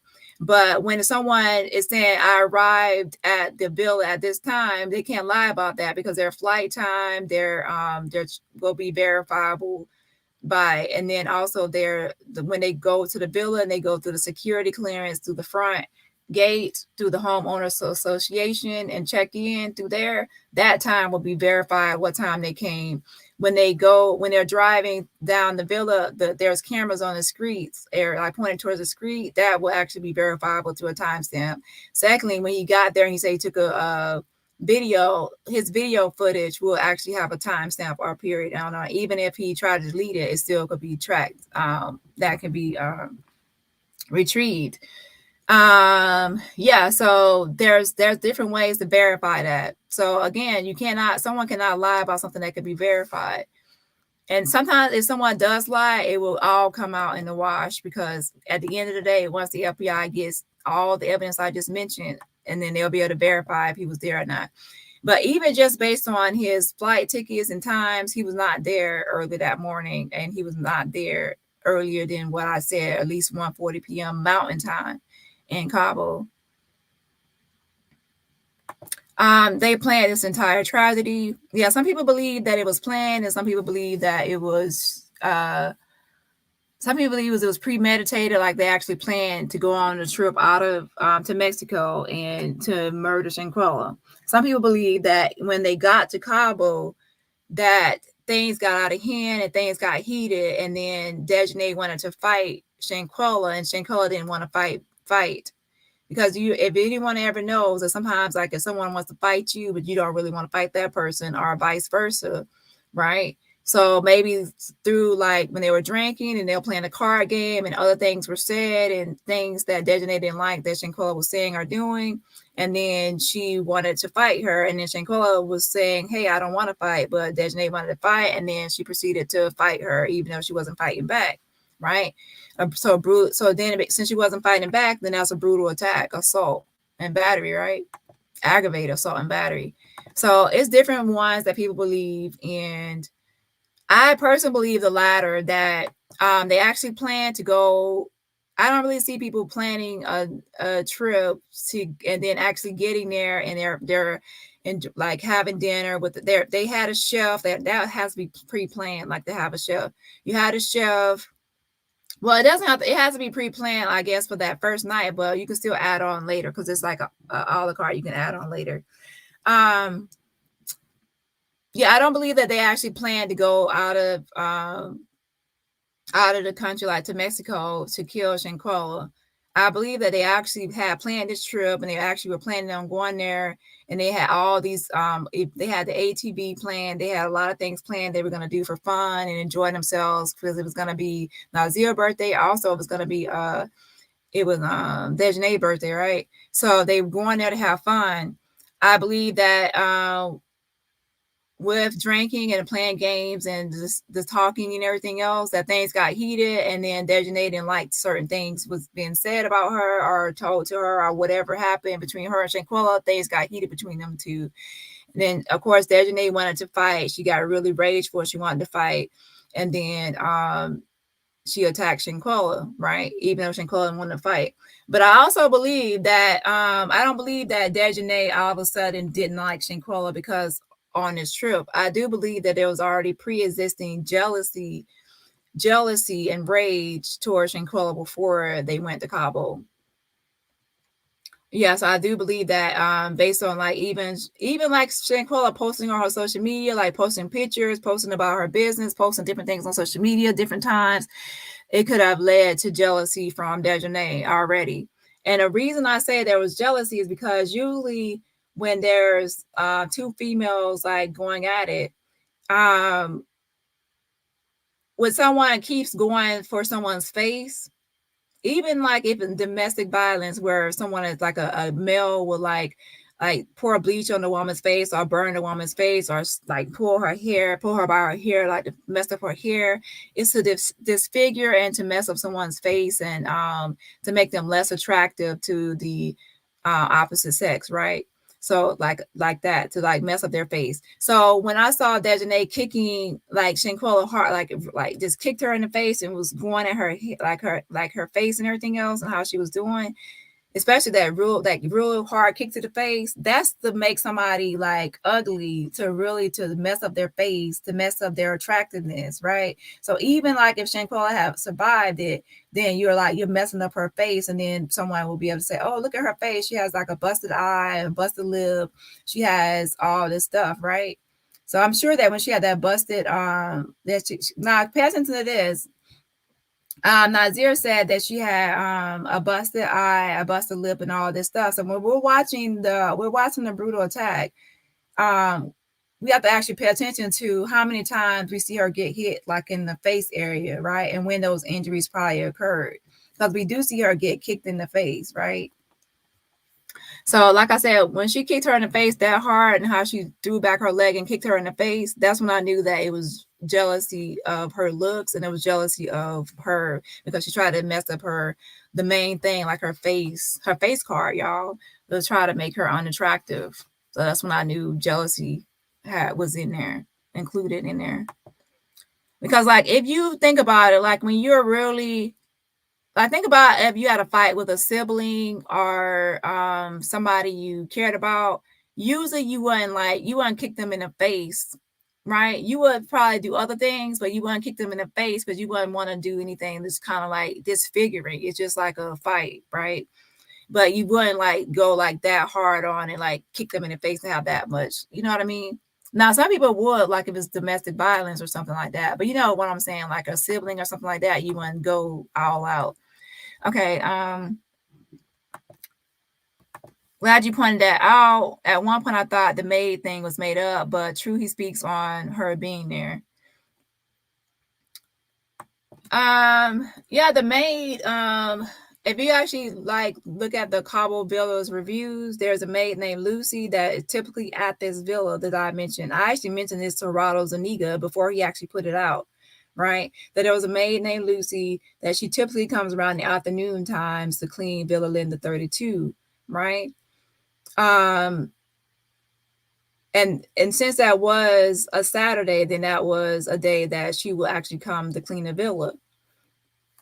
But I don't know for 100% fact that that is what actually the maid that was there, because again, Gerardo Zuniga put this out after me. I actually have proof of my like text messages of me telling him about Lucy and that around the afternoon and all that. And then he said he was going to have an interview with Dan De La Rosa Naya and get back to me. He never really got back to me on that. But then like a few days later, he was putting out this information about Lucy the maid. And I'm like, that's the information I gave, but okay. And why did he supposedly arrive a day late? He's very cunning and streetwise, so he plays on words to look innocent. Good question of why he arrived a day later than everyone else. And I don't know why he would go on a trip and then arrive a day later. What I do know is this. It's only like a 5-bedroom villa, right? And then, yeah, 5-bedroom villa. And then there's the Cabo 6. And then don't forget, there's also Shinko. So then, yeah. So it is really like, I don't know what I was going to say. Let's see. So I really don't think that it was probably, I don't know if he was actually supposed to, like from the get-go to go on the trip. Like it was like from the very beginning when it was planned for him to go on the trip or not. Or it was just like a last minute thing for him. But I don't think it was that last minute. I don't know. Good question. I don't know.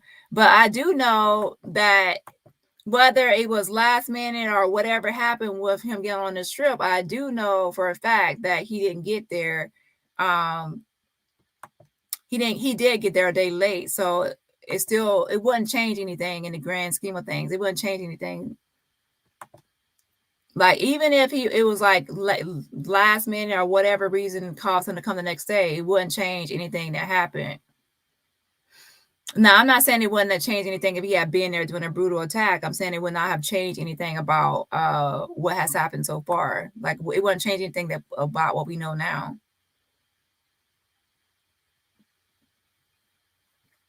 All right, maybe you have another reason why you think it would change anything.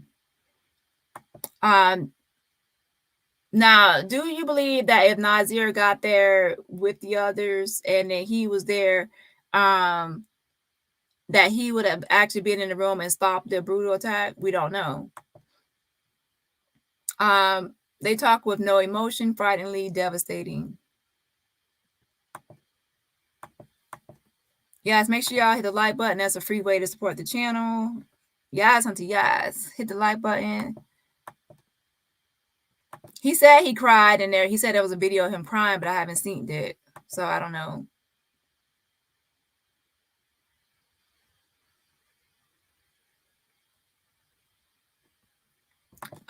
He knew she was roughed up before he arrived. He already said before. He said before that they already was telling him stuff already. Yeah, they were already telling him stuff before. He said he was informed of that she wasn't feeling well. And you have to remember, if people are covering up something or something is happening, they're not gonna they're not going to tell Nazeer, hey, we just had, he said he didn't know anything about the video. He didn't know anything about this up until later on, like the fighting and everything else, right? So you think that if you're trying to cover up something, if you're with some people, a group of people, and y'all really want to cover up something, and then you know Nazeer is on his way, are you really going to say, oh, Nazeer wasn't here when she was brutally attacked, right? He wasn't here, but when he gets here and on his way here and everywhere else, and when he gets here, we're going to tell Nazeer everything that happened.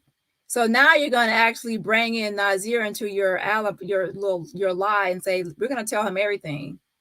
That doesn't make sense, because to be honest, if I'm trying to cover up something and I'm with a group of people and we're trying to cover it up and somebody's on their way, most likely what you're going to do is you're going to try to cover up and fix up. You're going to try to fix up the house. You're going to try to fix everything up. You're going to try to have the person ready. You're going to try to get everything organized so that when he gets there, or when that other person gets there, they won't be able to detect anything wrong. They won't be able to know anything, because that would be a risk, because telling them everything that happened is like a big risk, because now you have to see if they actually go along with it, or what they will think about y'all, or that's just a risk. The best thing to do is that cover it up, and then anybody that comes to the house, to lie to them, because you have to put trust into that person.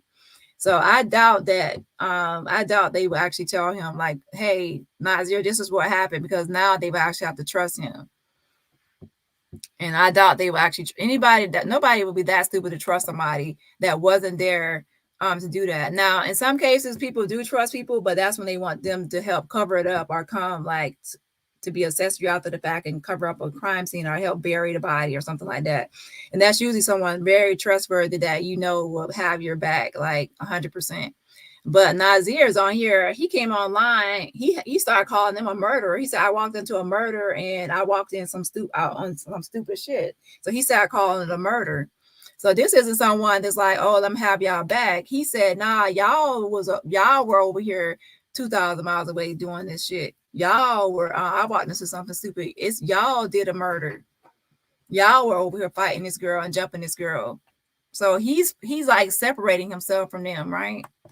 So I doubt that they would tell him so he'd go along with it. I doubt it. How do you go day after day knowing this? What kind of person? Please hit the like button. I thought they said she fell in the bathroom or something like that. Yeah, Shell, there's one article that I saw before that they said that she got drunk too much and fell in the bathroom. It was accidental. And then from there, that's when they ruled it out and said, hey, this wasn't accidental.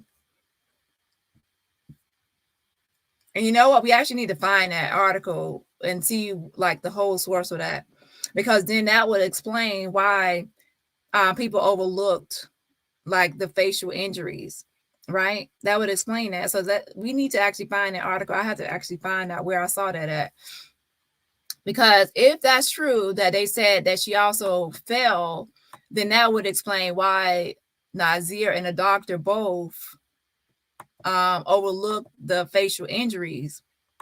But in this video right here, Nazeer doesn't mention that. He doesn't say anything about they said she fell or she had a fall. He says alcohol poisoning. He didn't mention it in this video. Now, but I did see it in an article. I have to remember where I saw it. And I actually read it on my channel, so I actually have to just find it. Yes, this is how you can support my channel, through Super Chats, Cash App, and also, of course, you can support it for free also by just hitting the like button. Right, Dani, he was lying for them, period.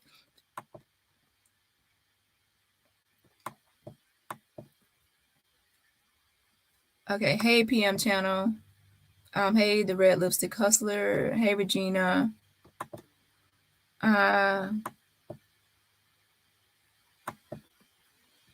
Yeah, nothing done. Still ongoing investigation.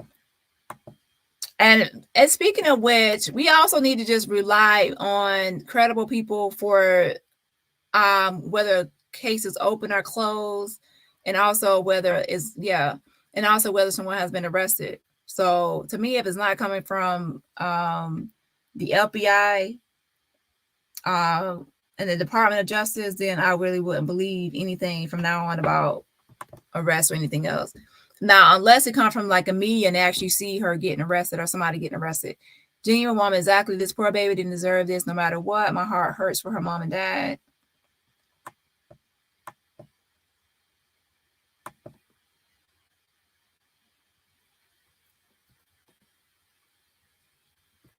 How could they even be thinking about food while another human being laid there in agony and despair? Exactly. To me, I think they're probably just trying to pretend like everything was okay and normal because Nazeer is there now. Think about it. And Nazeer is, to me, he's standing in the game room, right? So to me, think about this.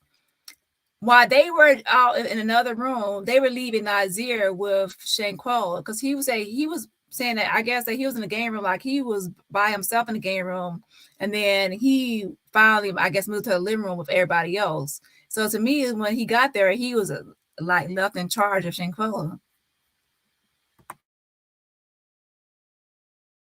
And that's a little suspicious to have him on his way and then him be like in charge of Shanquella. So then it's kind of like putting him like in her care, right? I mean, her in his care. So then that kind of like to be honest, that's kind of like a setup, right? That's kind of like setting him up, to be honest. And also it could be like to avoid him, like avoid Shanquella, like being around her. So like to be in a different room. I don't know. But he said that she was Shanquella was in the game room chilling. He didn't say like taking a nap. He didn't say sleeping, resting, or anything like that. He said chilling. So that's why I said, to me, this does describe Atlas luxation. So he probably walked in there and saw that her eyes were open and she was like looking around. And then that when he was talking or something, that she would like move her eyes. Like sometimes people would move their eyes when you're talking to them, like, you know, and then also like if you're moving around a room, somebody move their eyes around, like within eye shot or eye view, whatever. So, and then he said he put her on her side, and then he also said that he moved her from the game room to the living room. He said we made it to the living room, so he actually moved her. He had to pick her up and walk. She couldn't walk. So to me, everything he kept saying, speak, speak. So that means she couldn't talk. So to me, he's describing someone with that condition of Atlas luxation. And then he also says she's unresponsive, which is again Atlas luxation, because that person is not talking, they're not responding to you. Unresponsive could mean different things, but in this case, she wasn't talking. So he kept saying, speak, speak. Yes, go ahead and hit the like button. Where are we at with the likes? We need the likes to get this video into the algorithm. Let's make sure this gets into the algorithm. Thank you. Thank you, mods. Yeah, I'm about to get off here after I read some more comments.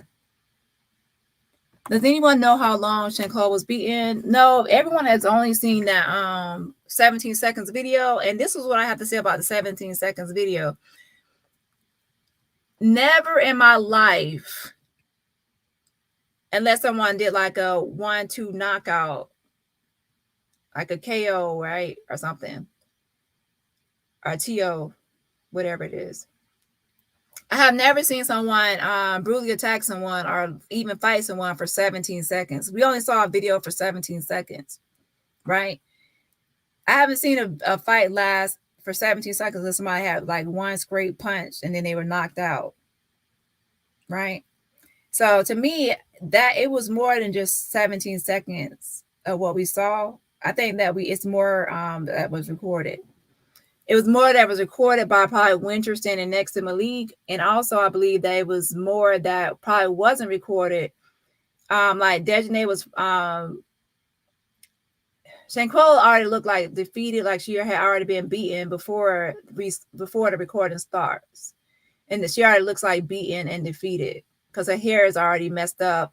I'm sure she tied her hair up at night because I seen something white hanging down. People thought it was a tag, but something white hanging from her hair. So I believe that that was already snatched off, like to make it hang down. Like her hair was already looking roughed up. And she already looked defeated. Like she already looked like she like, hey, I can't even win this. Like she already knew like how Dejanay was coming and her strength and everything. And she knew she couldn't take her. So she looked defeated already and exhausted already. So then I believe that once Malik stopped recording, that Dejanay because she was still angry and hype and rage, full of rage. So I still think she was attacking her. So we don't know the exact time of how long she was beaten for, but I do believe that was more than 17 seconds. And remember, I don't think that usually when someone is attacking someone, they don't stop until the other person is defeated and down for the count, and that person is not getting back up, and that person is not bothering them, or they feel like they won the fight or they won the attack already, or severely injured the other person, right? Or there's an intervention, someone breaks it up. Usually a stop for those two reasons. When people feel like they've won already and the other person's defeated, or there's an intervention. Yeah, it's very disgusting, unnecessary, and unjustified. I love Nancy Grace. She keep it at 100. Yeah, I do too. Now, I love Nancy Grace when she keeps up with the case, but when she reports on a lot of topics. Like if you actually go to her podcast, she reports on different types of murders and crimes and has a lot of podcasts. So a lot of times she doesn't actually keep up 100% keep up with each case that she reports on. So then that can lead to sometimes like what happened recently where she wasn't completely up to date, up to speed. And then some things got put out that were kind of inaccurate.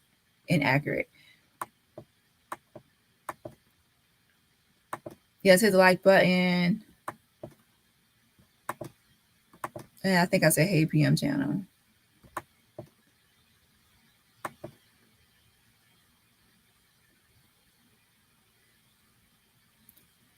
If it's down, go to the short by what short? Are you mean the one for Elise? A new one by Elise? Thank you, Genuine Woman, for supporting the channel. And yes, it's hashtag Justice for Shanquella Robinson. Thank you so much for supporting the channel. I appreciate it. And everyone else, you can support the channel by just hitting the like button. Okay? Yes, auntie, yes.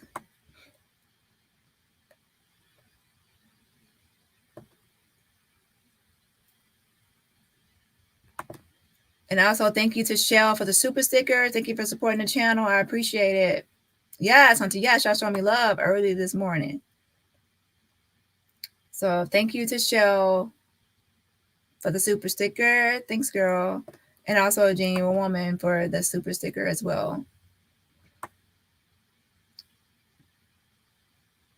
Okay, so yeah, I can go to his video and see his channel. Let me read a few more comments so I won't get too far behind.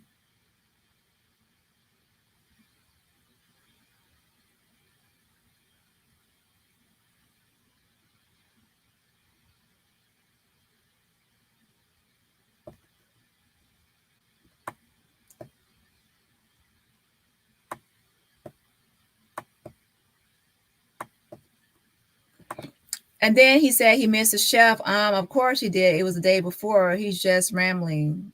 Yeah.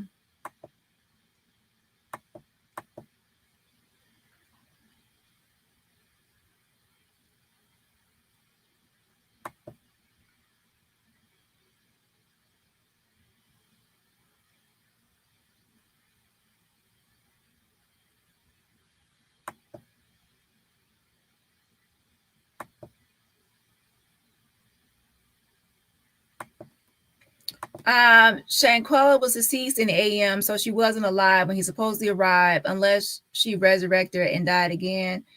Unless then he said she was unresponsive. Which one was she, Bragg? Unresponsive. Okay, what you have to keep in mind is that Shanquella on the death certificate, okay, it says that she died from outlet luxation. Okay. She died from outlet luxation. No one has proof of her exact time of death. The death certificate does not show a time of death. It does not say she died at this time of death on her death certificate. On the autopsy, which we haven't saw the autopsy, but from the autopsy, they will withdraw from that or take from that the cause of death, and they will put that on the death certificate. No one has seen the autopsy report. We have only seen the death certificate, okay? The death certificate does not show her time of death. It gives the estimated time of death. It says within 15 minutes. That medical examiner did not do a complete like scientific workup or using mathematics and scientific reasoning to calculate her exact time of death. He just put down an estimated time of death for someone with severe atlas luxation, that condition. So that's just the estimated time of death. Just like if someone says the survival rate or your they might say, well, you have 5 years left to live with this condition. Someone can actually live longer than those 5 years. Someone can actually have some kind of breakthrough where they actually live way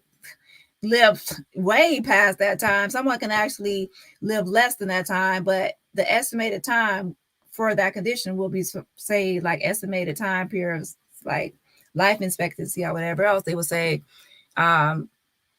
is 5 years, but someone can live less than that time or more.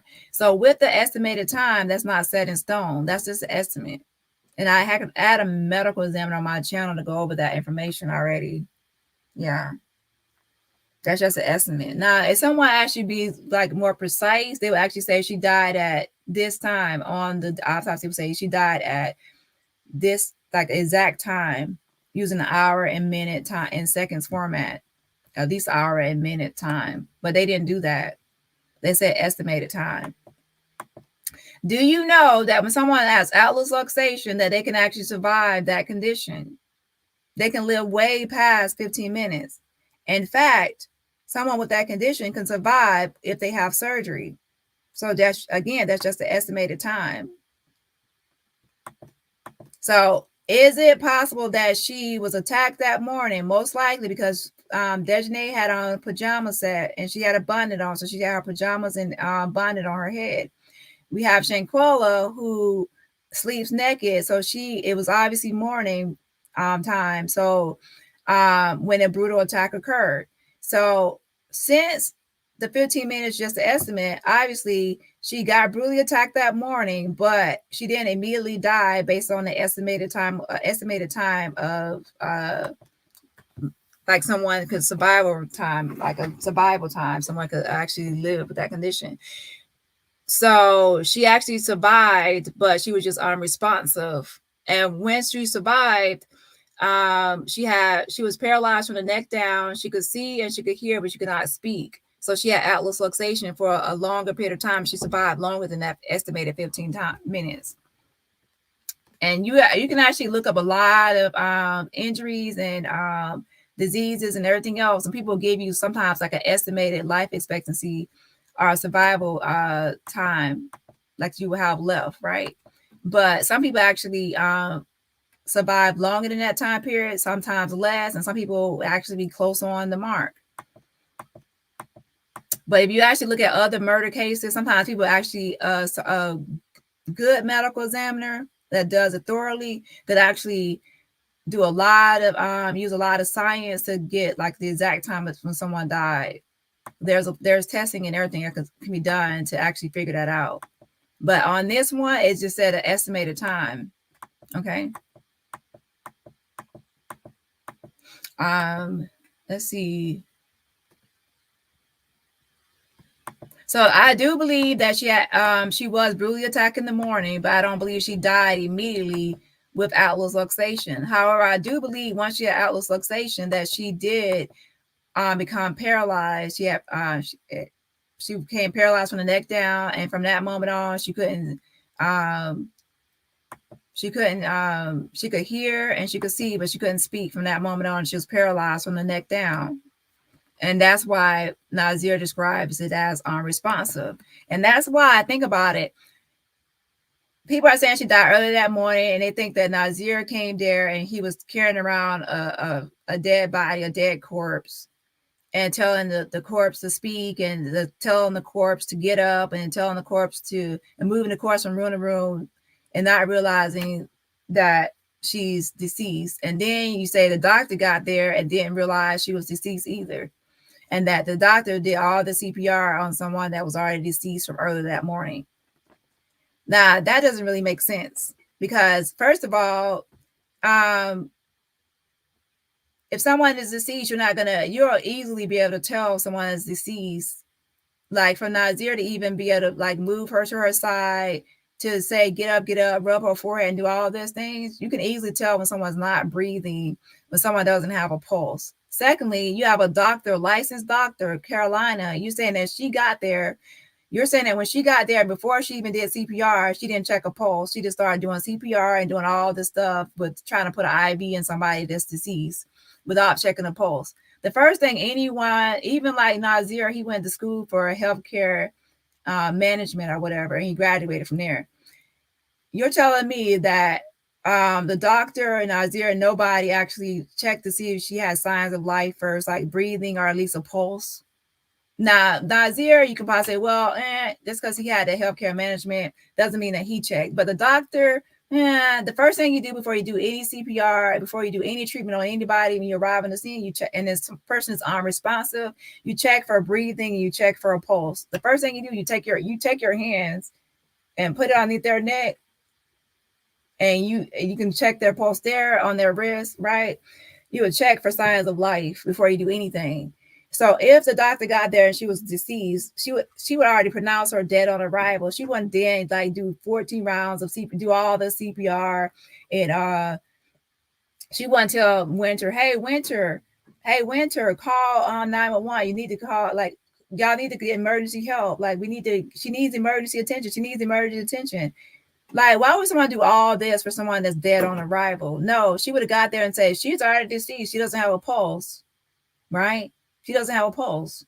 So there, she's dead. She's DOA, dead on arrival. So that's it. There's no need for CPR. There's no need to say call emergency help. There's no need for all this. And then don't forget, when the paramedics got there, right?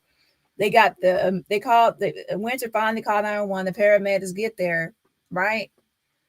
They will also know, like, everyone knows to check for a pulse. Y'all are saying that someone is deceased, but then skipping over the fact that all these people that have some kind of health care experience or medical experience are not checking for a pulse to see someone's dead before they try to do anything on them.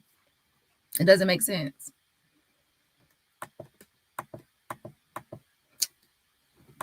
The first thing she would do before she do any CPR or do anything, she was check for a pulse. And she definitely would know, even with her experience, know when someone's deceased or not. Okay. And the first thing the doctor was trying to do was try to give her IV. She said she wanted to take an IV. So she was trying to give her an IV. So nobody's going to tell me that she checked her pulse, seen that she was dead, and try to give her IV. No. Please hit the like button. Yes, go ahead and hit the like button. So yeah, I believe it makes more sense if someone is unresponsive. For everything to align and go down the timeline, for why Nazeer said that she was trying to talk to her and get her to speak, why she said she was chilling, and why and then why the doctor tried to give her IV, and then Shanquella's eyes were open. She had Atlas luxation. Her eyes were probably open. She couldn't speak. She couldn't speak and say, "Hey, this is what happened to me. This was what happened to me. This what happened." But her eyes were moving around. That can be confusing. You know how confusing that could be if somebody's eyes are moving around and they're not saying anything to you, right? They're not talking. They're unresponsive. They talk with no emotion. You already read that. Yeah, how dare he miss everything? That's crazy.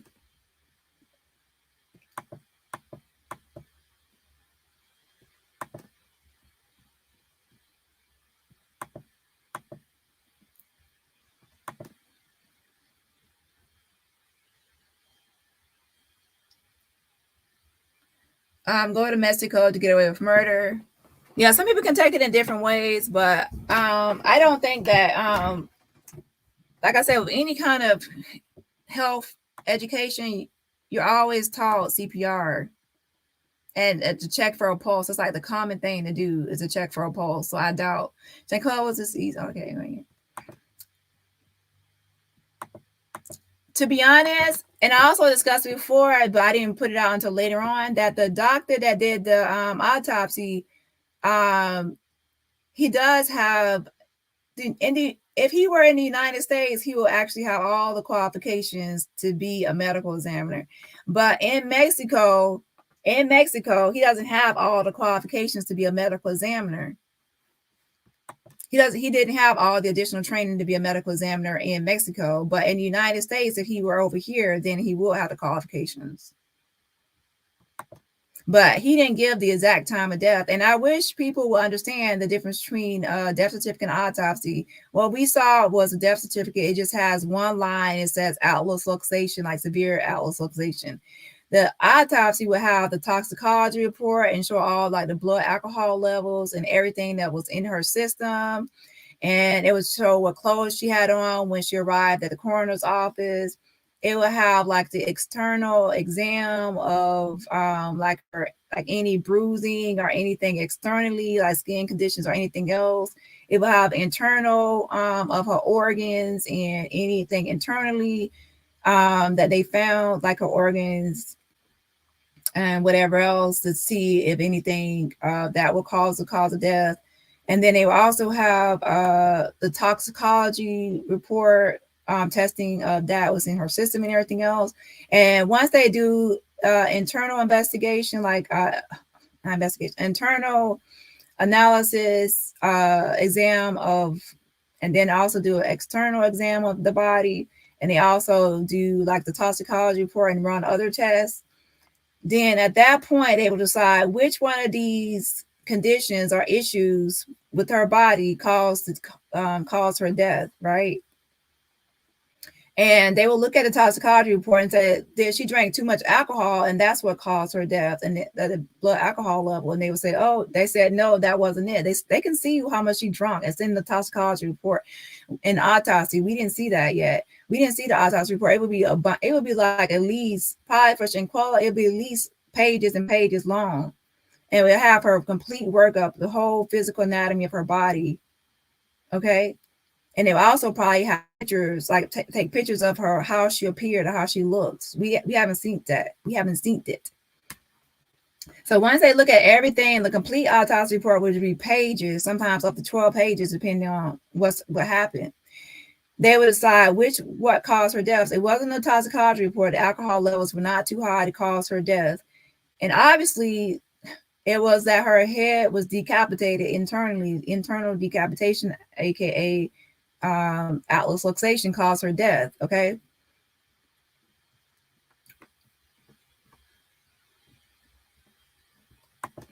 So since we know that Atlas luxation caused her death, we can now say once she was brutally attacked, that means that she designated caused Shanquella to have Atlas luxation. And then we will say, as I asked before to a medical examiner, what are the signs and symptoms of Atlas luxation? Because once she got it or had it, just like once you have a cold, you will have symptoms of a cold. Well, once you have Atlas luxation, you will have symptoms of Atlas luxation, right? So what symptoms would she have immediately once she got it? Even if someone said, well, she died 15 minutes later, she would still have the signs and conditions of Atlas luxation for those 15 minutes, right? And I say that's estimated time. So she'll actually have those signs and symptoms of Atlas luxation for more than 15 minutes, because it's not always the case. There are exceptions that somebody would die within 15 minutes, just as the estimated time. Okay. So she didn't die within 15 minutes, in my opinion. She lived longer than that. She was fighting for her life. She wanted to live longer. And I believe she was fighting for as long as she could. She was fighting. And she was probably, her eyes were moving around, and she wanted to speak, and she wanted to tell her story. She wanted to tell the doctor. She wanted to tell Nazeer. She wanted to tell, but she could not speak because she was paralyzed. She had Atlas luxation. She was paralyzed from she couldn't move to defend herself anymore. She couldn't speak to defend herself. She could only look around, and she could only hear. So that's why Nazeer would say she's unresponsive, and that's why the doctor was come there and see her. She's unresponsive as well.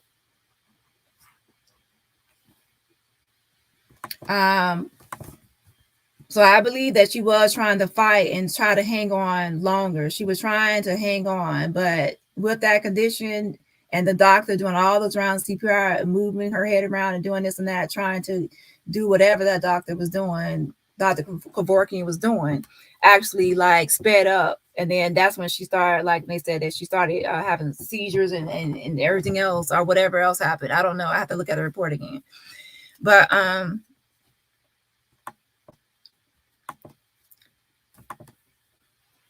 he's great line. How can she look like she was chilling with all the bruises on her?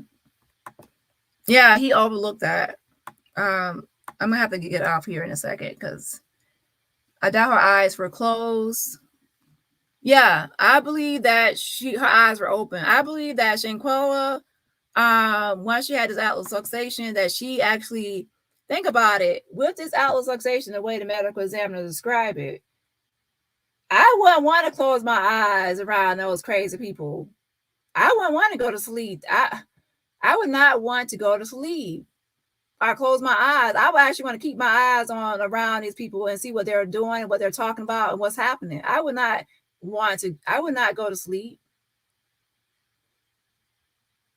I mean, like, if I was in pain, because they said you could still feel the pain, I would actually want to try to go to sleep. But at the same time, I would actually want to try to stay awake to hear and see what's going on. And if I saw Nazeer arrive, if I see all the other people trying to cover up and I see Nazeer arrive, I would think like, hey, I could probably get Nazeer to help or try to get him to see something or whatever. I don't know, y'all. But it's just, to be honest, like once I heard like the description of Atlas luxation, it makes it more like horrifying. Yeah, it makes it more horrifying, to be honest. Wasn't she cold? Now this is coming from, I actually need to find anything about the maid again. Some stuff I have to look up again because some stuff came from Gerardo. And I had to actually see something that's documented or 100% receipt proof.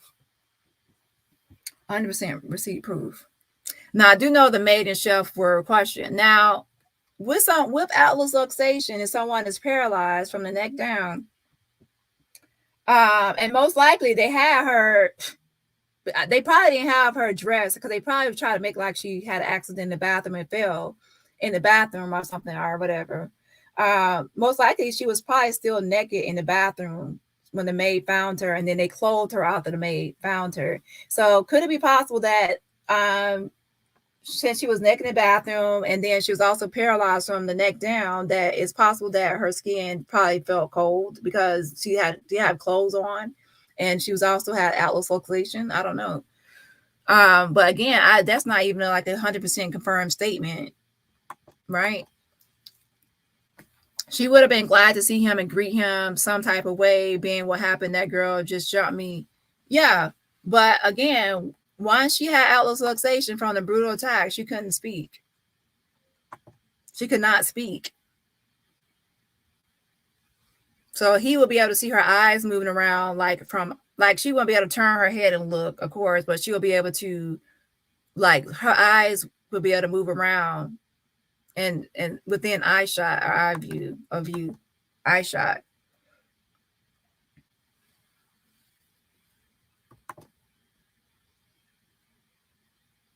Why would he feel the need to turn her? She must have been throwing up. I don't know why he would put her on her side. Unless he felt like she was looked uncomfortable. I don't know why he would put her on her side. Throwing up, or she could be throwing up, or he believed that she would throw up. Or he believed that, yeah. Good question. I'm sure her eyes were wandering about trying to figure out what's going on. Yeah, to be honest, I wouldn't be able to. I wouldn't want, if I had been brutally attacked and I see people trying to cover it up and people are lying to people, and I would actually, to be honest, I would not want to close my eyes. I would actually want to be alert as much as possible, but I also would probably be in pain. So it's a mixture of things. I don't know.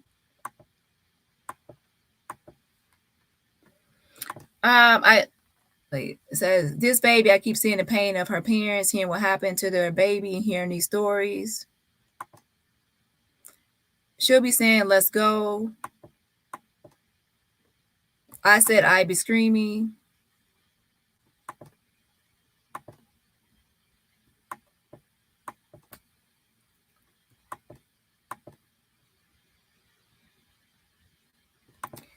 Good point, Dani, making the point to be heard. The whole shebang, child. Yeah, there is a lot going on with this.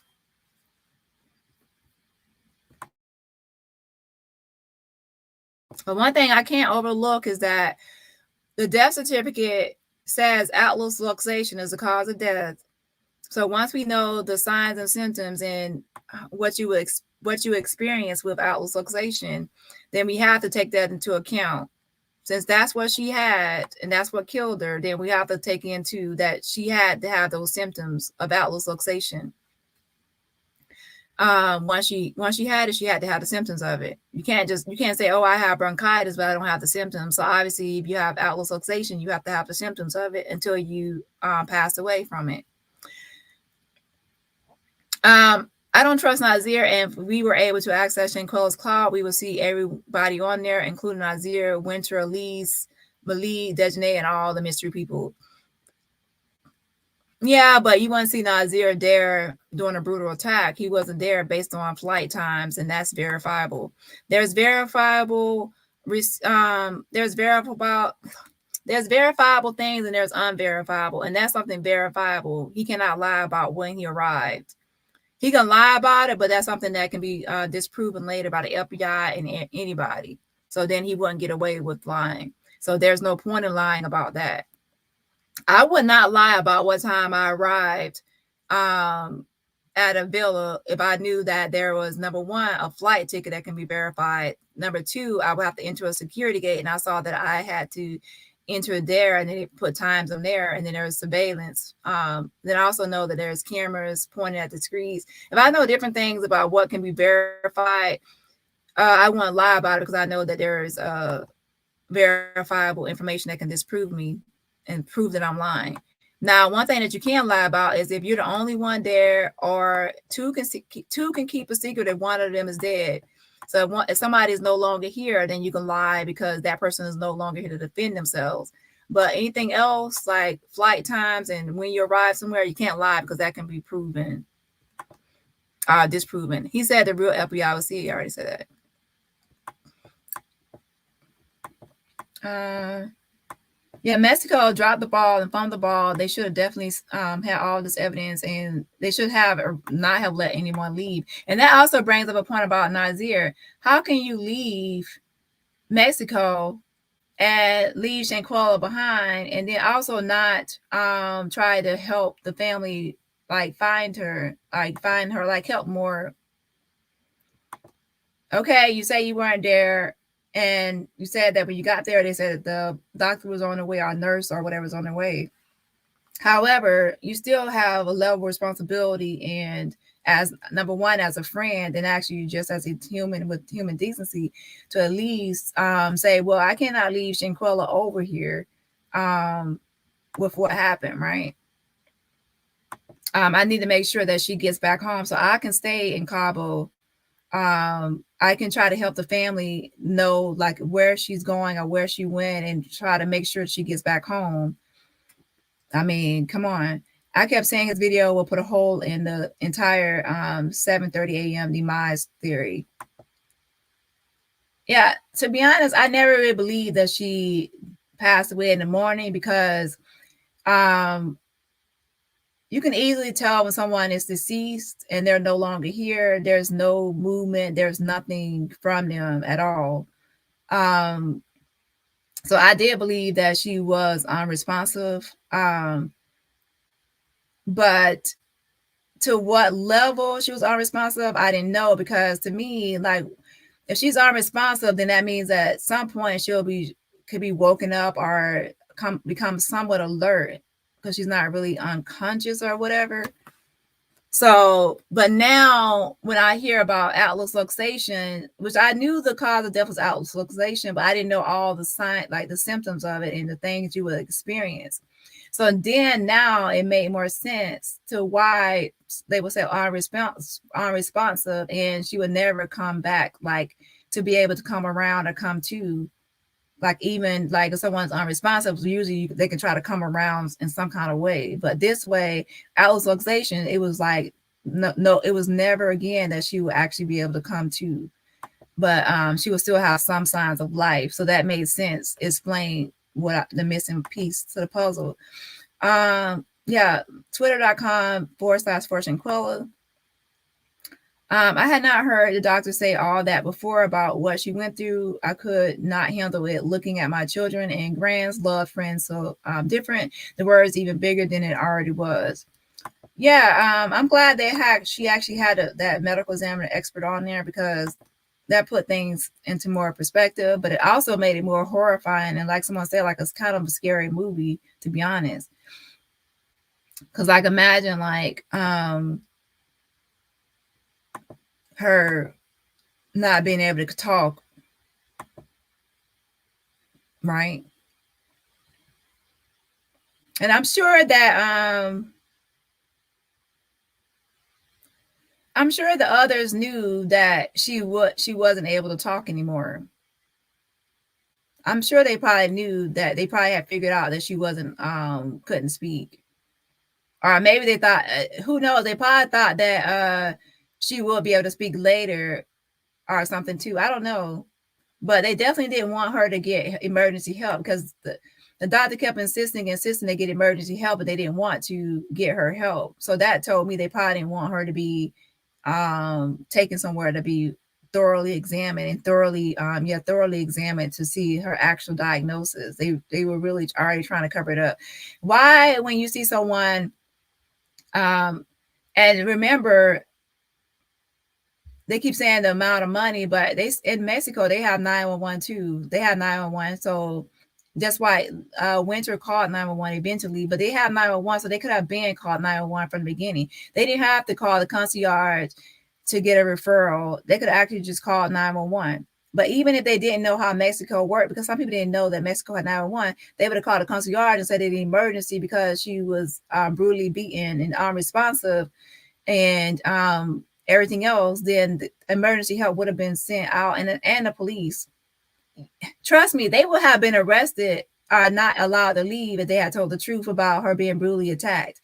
They knew that if they told the concierge, the doctor, or anybody that she had been brutally attacked, they would not have been allowed to leave Mexico, because then it would have been an investigation until her death, because they knew they had to lie and cover that up. Even when they got back to the United States, they still kept lying and saying it was just alcohol poisoning, and they still covered up or tried to cover it up that there was fighting over there, because they knew that if they said it was fighting, it'll be put two and two together. And yeah, and then Nazeer explained her face, and then like even her father explained her face, like when she came back to the United States, when she was transported back over here for the funeral. Her face was badly and brutally beaten. So definitely not alcohol poisoning. We all know that. And then of course a lot of people went on and on about she took some pills and she also drank too much and this and that, and that could have killed her. And I was like, of course, you have to think about this. If I never really discussed her drinking the night before or anything she could have took or anything else or taken the night before, because that's irrelevant. A little bit in the grand scheme of things, it's irrelevant, because the next morning, basically what you see is the next morning in the video, you can actually see that they had all got into their pajamas. Shanquella was no longer wearing what she was wearing in that hammock. That hammock she was laying in, she wasn't wearing that anymore. She was actually, her hair had been tied, because you see something white hanging. You also see that her bed on one side was turned over, like she had slept in the bed. You also see that she's naked, and then her parents say that she sleeps naked, right?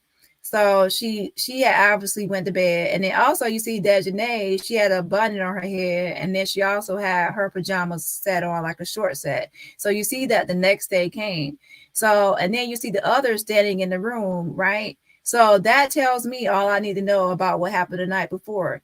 Whatever they drank or whatever they did and however they partied the night before did not kill them, because they all survived until the next morning. So that's why I said I don't care what happened the night before as far as killing her because that didn't kill her. She woke up the next day. They all woke up the next day. They survived it. And you go out drinking and you go out having fun, and the next day you wake up, you survived the night before.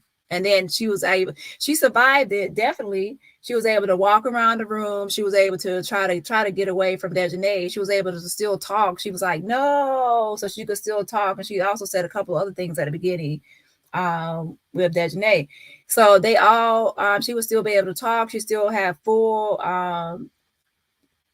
she still could move her body fully. She had complete control over like her body movements, and her legs are moving, her arms are moving, her head was able to move from side to side. She was still verbal and be able to talk. She was still breathing.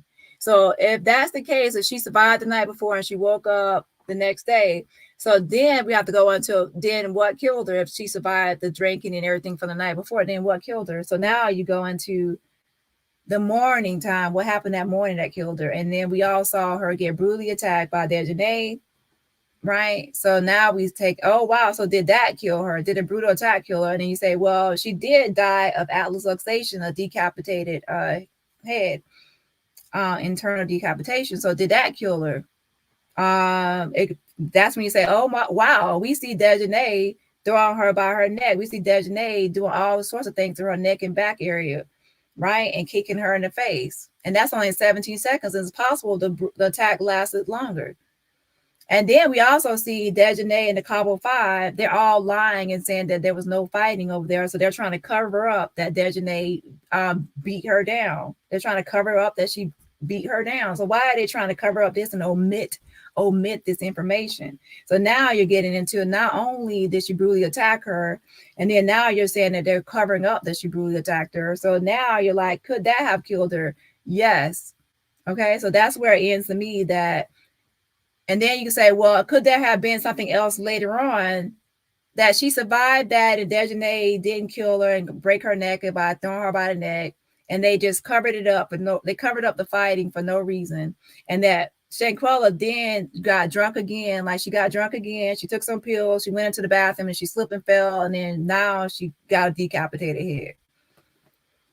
I surely doubt all that happened. Because if someone slipped and fell in the bathroom and busted their head and then got atlas luxation, you would not cover up that you fought them. Because why cover it up that you fought them? Because that didn't kill them. You would say, well, she slipped and fell in the bathroom, then that's not what killed her. You wouldn't. And then also we got in a fight, but that's not what killed her. I would say that, right? So yeah, to me, this all points to the FBI and the DOJ taking a long time to investigate, but it's pretty much cut and dry that the night before it didn't kill her. So that means that something happened that morning that killed her.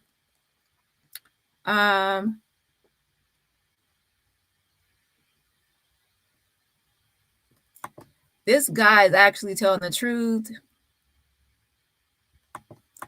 Yeah, I believe that Nazeer, I believe that he was Shanquella's friend, but I don't think that he was like a ride or die friend, or like real 100% solid, to where, you know, like you have some people that are like acquaintances. You might go out of town together and travel together and go to clubs and have fun together, but it's not like a solid, like 100% friendship. To me, I would call those like social friends, where it's like you're friends like socially, but not like to emotional level, right? So socially, y'all do social things together, but not like to the like emotional level of friendship. I don't really think his friendship was 100% that deep with Shanquella, because if it were, he would have moved and said differently and said things differently. Darren, he missed his birthday. Shanquella won't have another.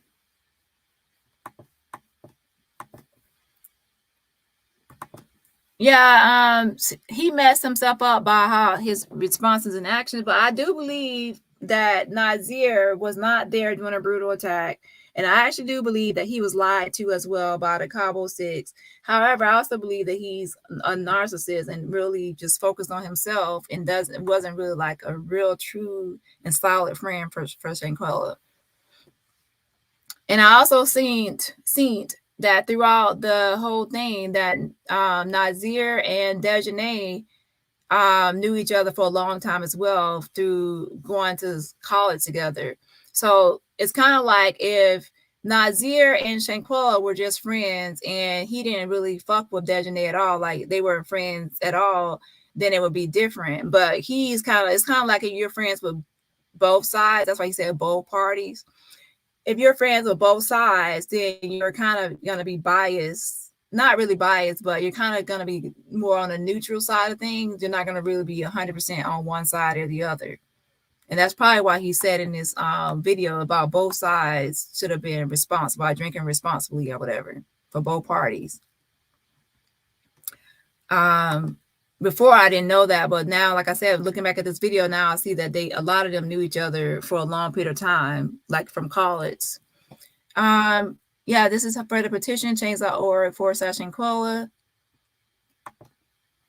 He's frustrated for sure. Yeah, make sure definitely. Let me put this back up. So make sure you're signing the petition. He's frustrated for sure. They need to get on this. So he didn't know she was dead. Some people believe, Janice, that Shanquella was dead when Nazeer got there, and then some people believe that she was unresponsive. Okay, I believe the latter. Some people believe the former. I believe the latter, that she was just unresponsive and that she had Atlas Luxation. And I believe that because that's what's on her death certificate. So her death certificate says Atlas Luxation. So that's what I believe she had when he got there, is Atlas Luxation. Karma will get them. Yeah.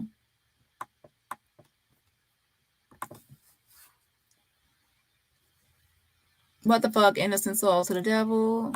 Okay, you're saying he knew. If she was only passed out drunk, that would be enough. I wouldn't care about anything for me. Yeah, like once someone is really sick on the trip, you really don't care about the trip anymore because you're really worried about them. Now, if sometimes it could be kind of different if someone just had a hangover. Like if you on a trip, let's say you went out of the country on a trip and someone just had a hangover and then there's other activities to do. Sometimes people would like, well, that people get drunk all the time. Some people drink too much, but that doesn't, like, other people are still like up and they might go do something else. However, to see her face busted up, like her face, like her busted lip, busted eye, bruised up and everything else, and she's also unresponsive and to that level of how he saw her and unable to, like, she's not moving or anything else, then that's definitely totally different.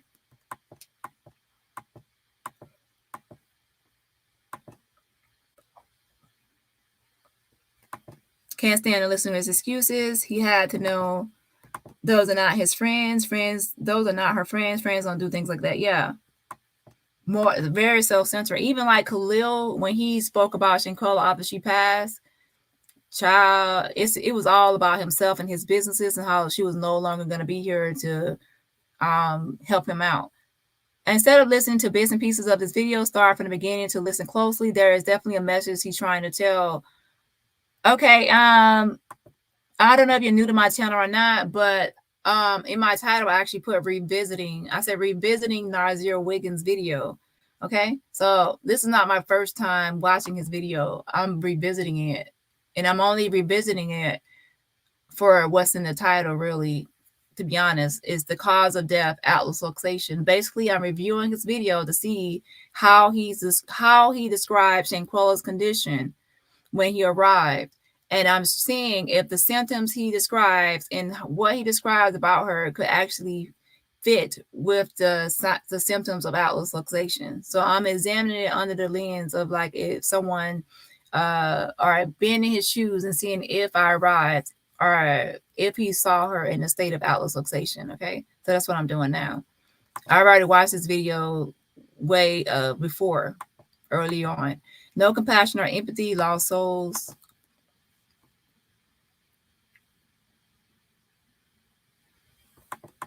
Okay.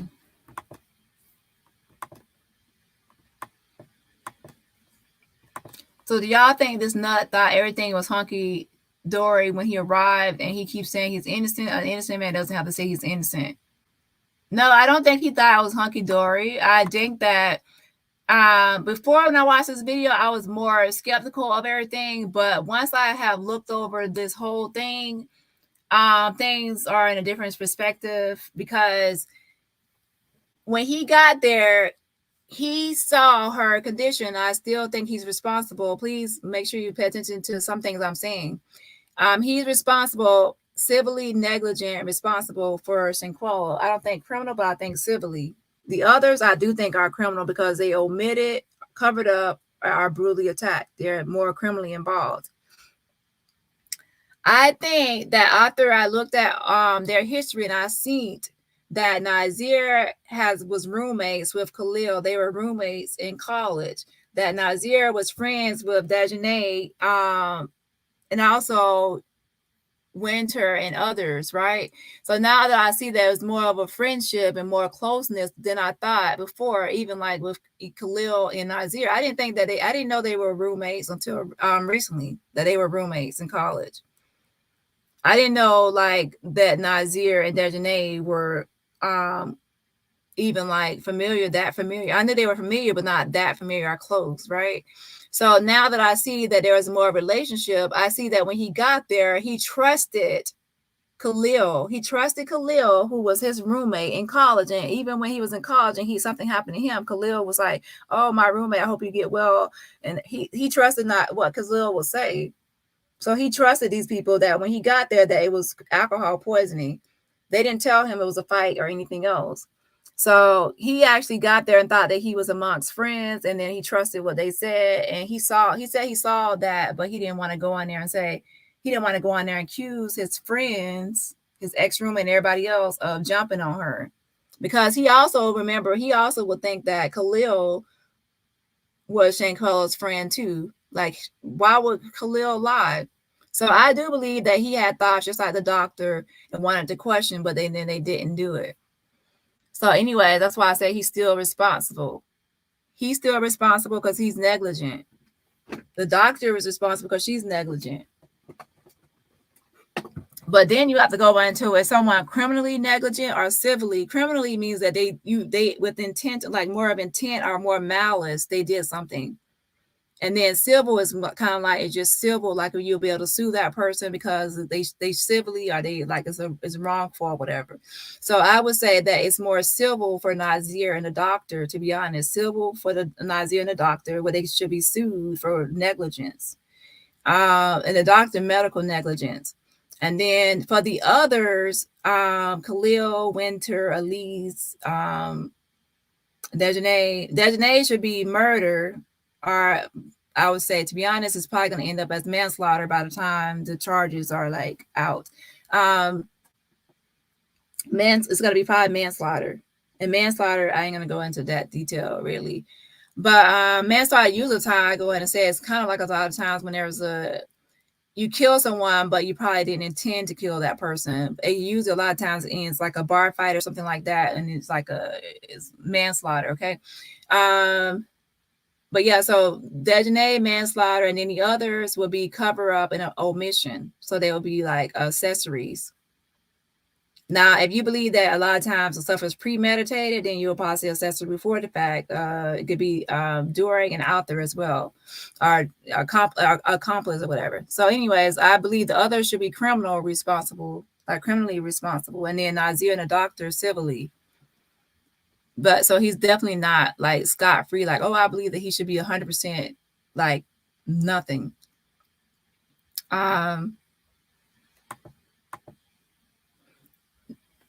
Now, do some of y'all think that that Dejanae brutally attacked her in the morning, and then by the time Nazeer got there, he brutally attacked her, so then now he's the killer? That doesn't really make sense. That doesn't make sense to me. So what do people actually think that Nazeer did when he got there that would make him criminally responsible? Okay, so that's why I said that I would say that he's civilly responsible and more about negligence, about not getting her help, not seeing that she needed a help like immediately. But again, he also got there and he said that he was informed that help was already on the way. Someone say help is on the way. So if someone say help is on the way, you're really just going to say, oh, okay, well, they already called 911. They already called the doctor. So why do I need to call when the help is coming, right? So then that you have to think about that part too. But then you would say, hey, well, help was coming, but that was slow. That was like a concierge thought that she needed emergency help. He was so alcohol poisoning. He sees that her eyes are moving around. So either way it go, I still think it's just negligence. If it was my best friend, I'll be fighting everybody. I'll be beating up the cartels.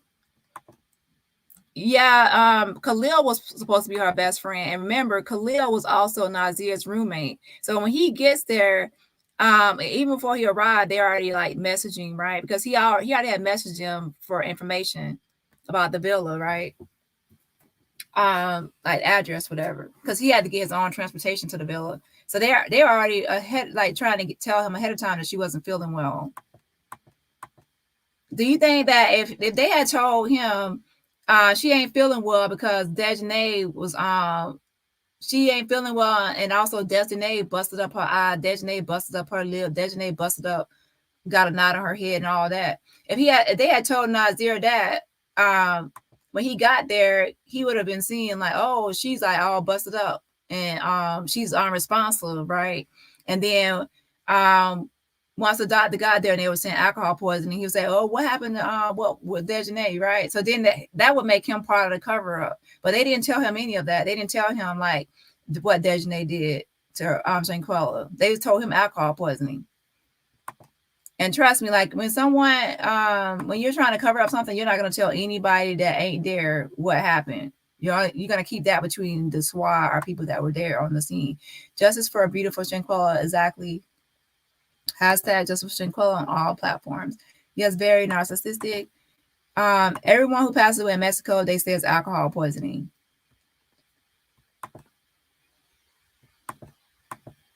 My daughter was left at a party foaming at the mouth of alcohol poisoning senior year. Everyone left her in this rich house. Luckily, only one guy called anonymous police. Praise God, she lived. Yes, praise God. 15 minutes though, yeah, estimate. They were jealous of her, definitely kicking her heart in the face like that, trying to disfigure her face and make her less attractive, make her unattractive, definitely jealous, trying to mess up someone's looks so they won't be attractive, as attractive to the opposite sex. Imagine being this cold-hearted and narcissistic. Shanquella was definitely alive when he arrived there. He said it, and it was also documented in the doctor's medical report. Yeah, I believe that she was alive, but she couldn't speak. She was unresponsive. Justice for Shanquella, yes, use that hashtag on all social media. Who would even think about that? Oh, yes, my Ahmad already put it here. We have listened to the entire video and previous videos, yes.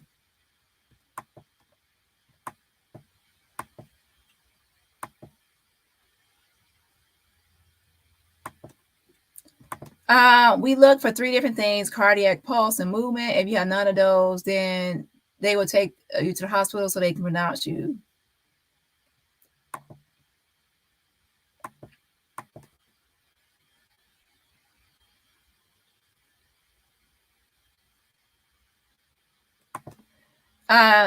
Jan, what is the diagnosis Dani is saying? Atlas luxation. I described what atlas luxation is. It's internal decapitation. Is when your head is if you ever seen like any movies where someone says I'm gonna decapitate someone's head, they actually chop off. You'll actually see in movies where someone's head is completely chopped off their body. That's decapitated or decapitation. Internal decapitation, when it's like internally happen, where you don't actually see like the actual complete like outside like separation, but internally there is a separation from the head from the rest of the body. So that's why it's called internal decapitation. That's not my patient, so I do not comment. I do not even follow the story because it's so heartbreaking. I'm here to catch up. He's lying because he keeps looking away from the camera when he's playing the story.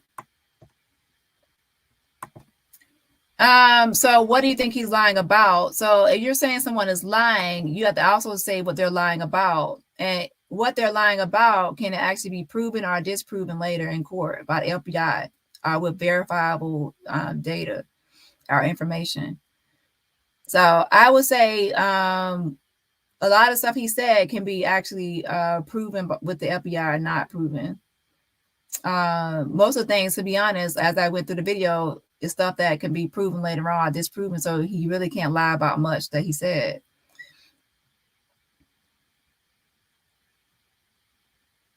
In that fight video, I would say brutal attack video, Shankar was still sitting in an upright position. If she was unalive, she would have fallen back to the side.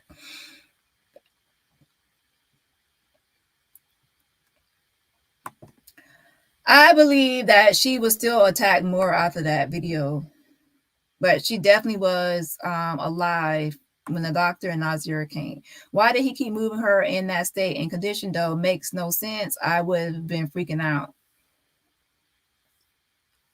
I think he said he had just turned 25 at that time. Not saying anything about age, but I believe that he came there like he said in his video. He came there to have fun and celebrate his birthday, and I believe that he was in the game room by himself with Shanquella.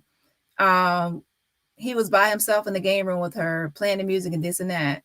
They were talking about cooking and everything else. I think that he got bored being in that game room by himself, so he moved her to the living room to be with everybody else. So he wouldn't be in that game room by himself with Shanquella.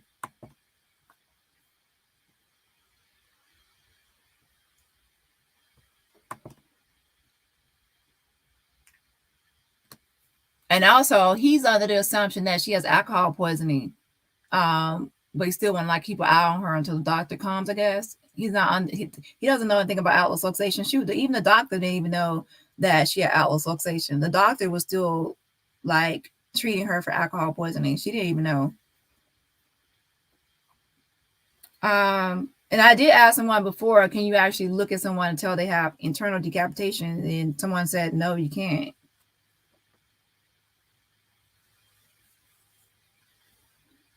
But obviously the doctor realized that she needed emergency help, but then she said they refused, you know, she insisted.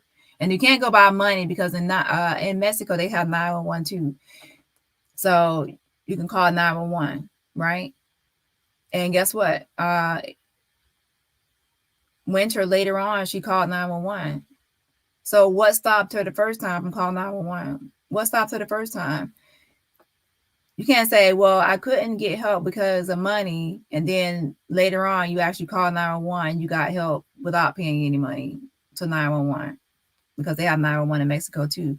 The only thing is, like Ivan, the concierge said, 911 in Mexico, you get the American Red Cross, and he said they're not the best. So he'll prefer to get like go to a regular hospital or doctor and not actually utilize the 911 services. However, it is available. It definitely is available. So they could have called it immediately. And people are saying, like, once they before the doctor came or anybody came, the only reason the concierge called the doctor, well, let me go back. The only reason the doctor came is because the concierge called her, like it was like a referral. Okay, that's the only reason that doctor came.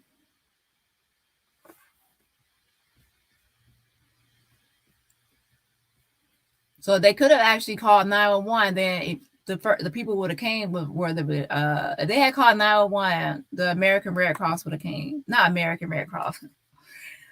The Roja Mexico cruise, something like that. So the Mexican Red Cross would have came. Did I say American before too? Well, yeah, they have Mexican Red Cross, and then that's the 911 service that would have came.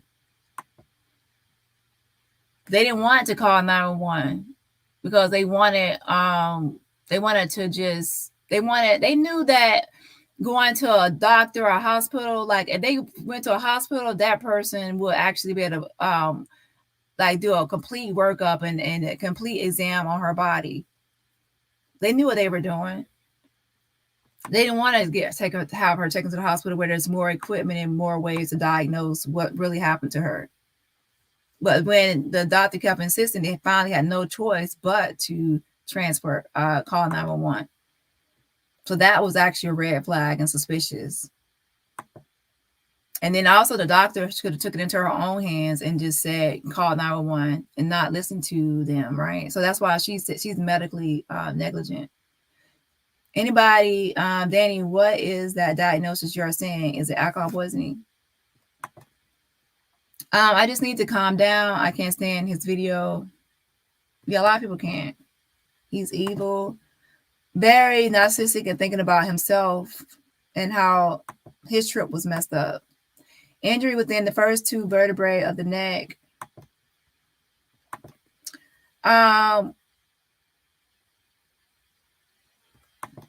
Yeah.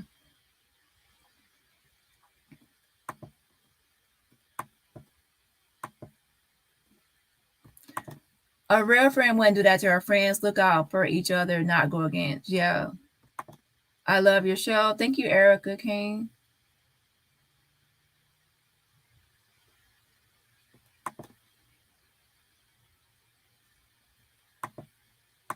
He just said y'all jumped her. Yeah. Oh, you saying he just said y'all jumped her?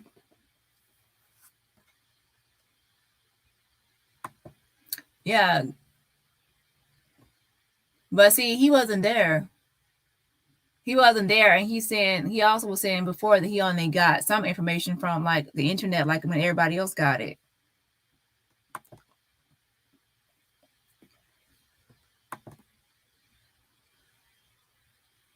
Right, but then that goes back into where people will say, "Oh, well, Winter also attacked her as well," right?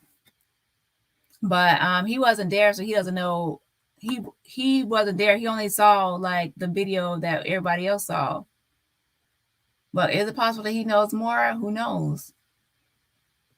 But I got it from him that he didn't know what happened there with the video, because he didn't know about a video until he came here back. Hey, Erica. You wasn't her friend. You only used her, Nazeer. I think that was more like a social friends or acquaintances. It wasn't really like, well, social friends. And social friends, they can be cool because you can travel together, you can go to clubs together, party together, have fun together, but it's not really a deep friendship outside of just social friends. But he said he stayed with her rubbing her head. Yeah.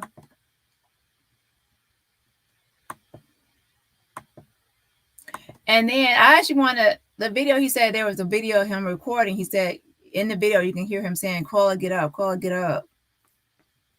I believe that her eyes were open and she was looking around and he was trying to say, get up, right? I think that's what's happening. Because a lot of times I would say, well, to be honest, if somebody's eyes are closed, like resting or sleep, I would say, get up. I would most of the time say, wake up. But then sometimes people will actually say, get up. It depends, right? But get up is usually when somebody's eyes are open. Let's see.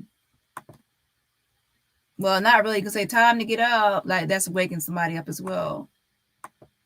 Overall, when he says unresponsive and everything he's saying, I still believe that it falls under Atlas Luxation. I just don't think that she died right away. I think she just the exception to the rule. I think that she was hanging on and trying to fight to survive. And that she was hanging on. Some people hang on, right? And I think that she survived longer than the estimated 15 minutes. The fact that she was busted up and not moving should have pissed him off. I would have been going off on everybody in there. Somebody would have told me something. Yeah, I'd be like, she got alcohol poisoning, but why does she have a busted lip, a busted eye, a knot on her forehead? This ain't making sense. Like if you say she got alcohol poisoning, what, did she fall? Something else? I'd be asking questions, right? I don't care if those are my roommate from college or my friends in there. I would be questioning them. Shoot, even more so. Instead, he went there and just went along with it.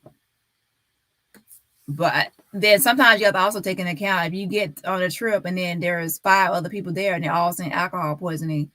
A lot of times you're not really gonna. Some people will actually like go along with the group and not really like question the group.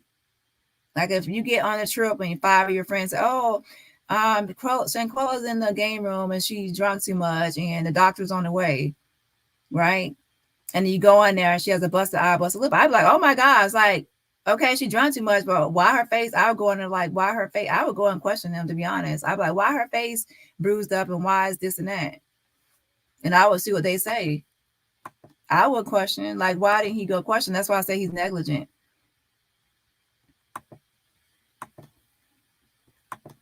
I do believe that the doctor and Nazeer both had doubts or questions running through their mind about Shanquella's, like, her knot on her head and bruising. I believe they had questions, but then they didn't want to accuse or make accusations. Some people don't, they're not really that confrontational to be like to accuse people of things. Shoot, I'm like, oh, why this person got this or why she got that? And the doctor did say, like, what's the question the knot on her head, but she didn't push it further. Genuine woman, thank you too. Oh, that's so horrible. And like, even if you're afraid while the Cabo 5 is there, when the police get there, I will say, well, they said it's alcohol poisoning, but her face is beaten. But then I have to actually go look, because if they also lied and said that she fell in the bathroom, like an accidental fall, then that also, they could have lied and said she had an accidental fall. So then that would actually like be a justification or excuse for why her it was cold. I need to get my okay. So to why her face was beaten up or bruised. Right? He seems so void of compassion for his friend who lost her life. Yeah.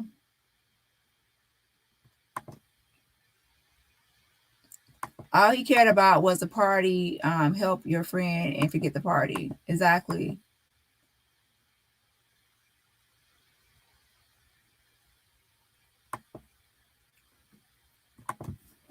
The boy keeps saying y'all forgot about the nurse / doctor. Doctor is supposed to be a trained medical doctor. Why didn't she follow the right medical procedures? Yeah, she's supposed to do her own assessment. Like, no matter what you tell a doctor, you don't just walk into a doctor and say, oh, I have this problem, and then they just give you medication. Like, I mean, some doctors will give you the hookup. Like, if you just to be honest. However, most of the time you walk into a doctor, you say like what your issues are, like my throat is scratchy, I might have this, I might have that, but then it's their job to examine you further to give a proper diagnosis exactly what you have. They shouldn't rely on you to diagnose yourself. Like, what's the point of you being a doctor if I have to diagnose my freaking self, right?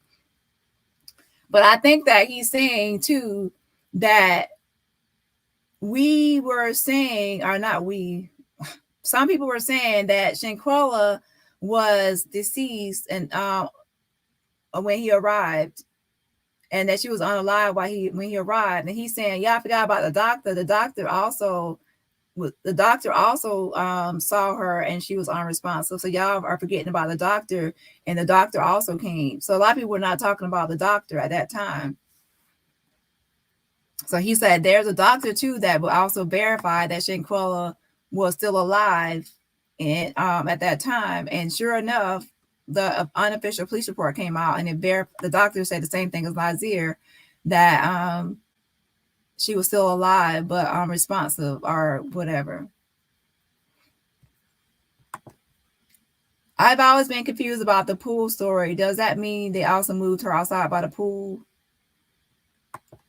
My guess is we'll have to actually look at the villa again, but my guess is what he called the game room is actually in view of the pool, because a lot of that villa is like open and it has like glass sliding doors and entries, right? So I believe that someone could be in a game room and then you could still be like in view of the pool or be out by the pool, like if you open the door, right? That's what I think.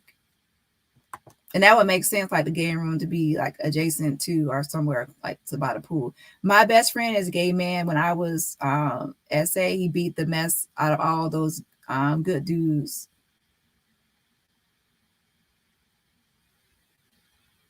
Sorry, bro, not buying it. Huh?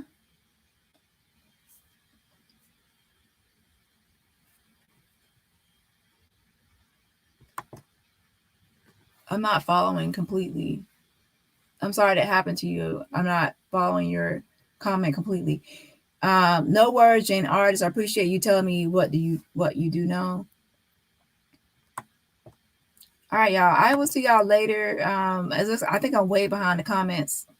They evil for recording that. How could they watch someone get attacked like that?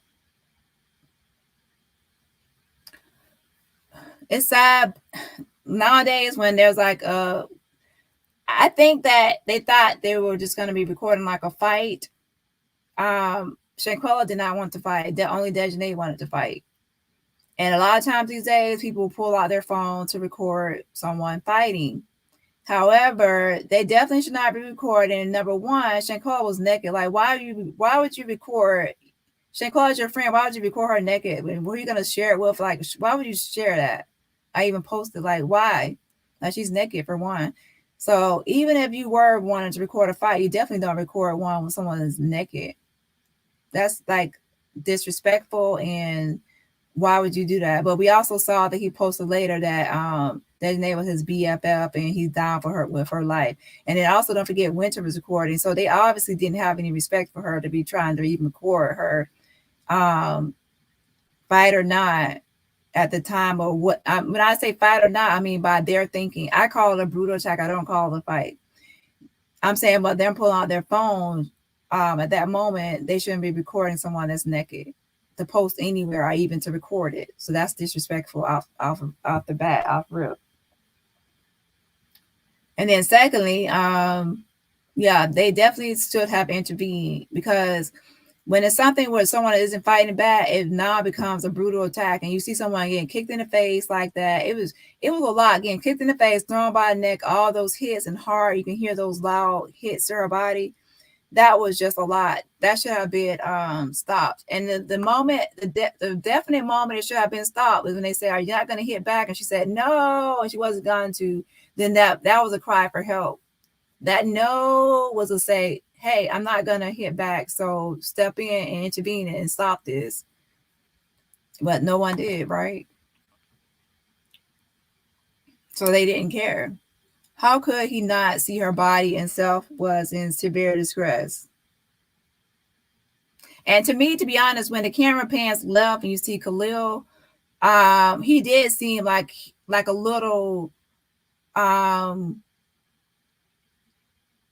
his face wasn't like he was really like all for it, but it seemed like to me, I believe that he's a coward.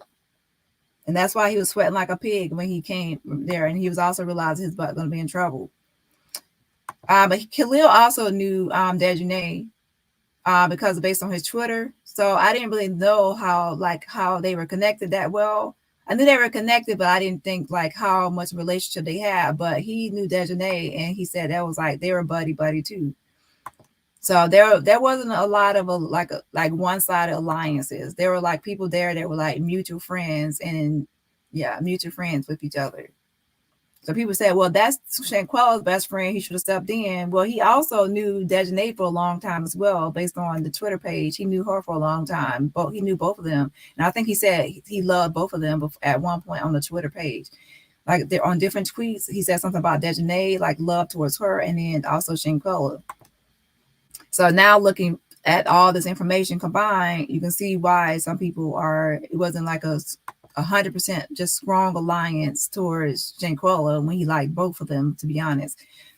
Hello, Dani and Pam. Continue on with the cry. Say her name, Joseph Shanquella. Yes. Keep hashtagging Joseph Shanquella. And good morning, Billy Mackey. I am praying for them to go to jail for the rest of their life without parole.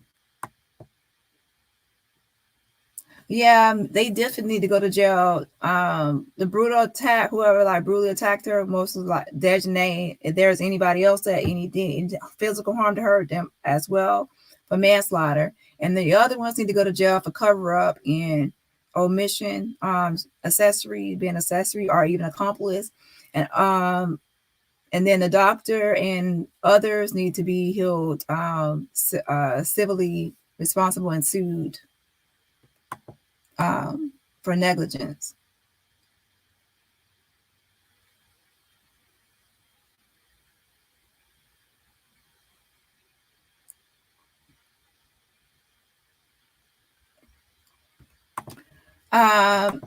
Truth be told, that doctor did something to Shanquella. Why do y'all think the Mexican authorities bossed up the medical report? The timeline in Mexico keeps dropping the ball. Stay woke, people. The doctor didn't do the. You're saying that. So why would the doctor, if the doctor did something to Shanquella, why was a doctor called? The doctor was called and referred because something was already wrong with Shanquella. When Nazeer got there before the doctor, something was already wrong with the doctor. Shanquella. Something was already wrong with Shanquella already. So the doctor is not responsible for what happened to Shanquella as far as like Atlas luxation. Okay, so I don't understand your comment because Shanquella was already injured before the doctor arrived. She was injured before Nazeer arrived. And she was injured when the doctor saw her. So she already had something wrong with her already. And based on her death certificate, it's Atlas luxation. And since that means she already had that before the maid came. So she had Atlas luxation before the maid came. So that has nothing to do with the doctor. Now, did the doctor probably worsen her condition? Yes, because doing CPR and doing everything she was trying to do to her was not keeping her head and neck stable in a stable position. She should have just been transported for surgery. So the doctor could have worsened her condition. And so for Nazeer to move her around, he also could have worsened her condition by moving her neck and head around, right? And spine. The main thing is those people will actually be more like, they will actually be in charge of her actual murder. The person that we actually in charge of the murder is the person that gave her the condition in the first place. And that is, Dejanae. But then somebody could go into the works and say, hey, well, Dejanae caused her to have Atlas luxation, but she actually didn't immediately die from it. She probably could have survived if she had surgery. If Nazeer didn't move her body and the doctor didn't move her body a lot through like CPR and everything else, it's possible that emergency help could have been given and then she could have survived. And then Dejanae wouldn't be responsible for her murder, but she would be responsible for her being paralyzed from the neck down and have been in a vegetative state. Right? So there's different factors that people can play into this. And that's why I said before, a defense attorney could argue just what I said, that Dejanae brutally attacking Shanquella caused her to have Atlas luxation, but it didn't immediately kill her. What killed her was being moved around and being operated on by a doctor who just graduated in 2 years. And what I mean is they didn't cause her to have Atlas luxation. They worsened her condition with having Atlas luxation. That's what I mean. But that's not always the case because it's kind of like if someone is shot, let's say someone was shot in the head and they didn't immediately die, right? Because they were shot in the head, and someone, like let's say the EMT took a long time to get to that person to the hospital, and then because the EMT took a long time to get to the hospital and they took their time, the person died. So who will be responsible? The person that shot the person in the head, or the EMT that took too long to get to the hospital or took their time? Who will be responsible for the person's death? Okay, that's what it's getting into. What will happen is the person that shot the person in the head will be in charge for the cause of death, because the cause of death was actually a gunshot wound to the head. That will be the person that's responsible for their murder. The EMT were responsible like medical negligence, because they were negligent in what they were doing, but they didn't actually kill to do the cause of death was a shot in the head, so they're not responsible for the cause of death. So in this case, it still goes back to Dejanae being responsible for the cause of death, which is Atlas luxation, and then everybody else being negligent. But to be honest, a defense attorney could argue that she could have survived with Atlas luxation, but just being paralyzed. The doctor, or Nazeer, actually made her die because they moved her neck and head. But that really won't fly, to be honest. But could it be argued? Yes, but it won't fly. And if we don't also know, like, there could be more video footage of Dejanae attacking Shanquella, and also other video evidence of actually showing like another hit that was actually more fatal than that body slam by the neck. To be honest, that body throwing somebody, if you actually think about it, you pick somebody up by their neck and you throw them, like body slam them, that's gonna separate, that's gonna disconnect their head or decapitate their head right there.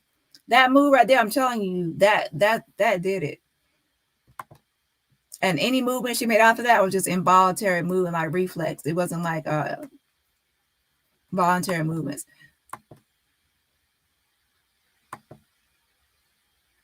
Okay.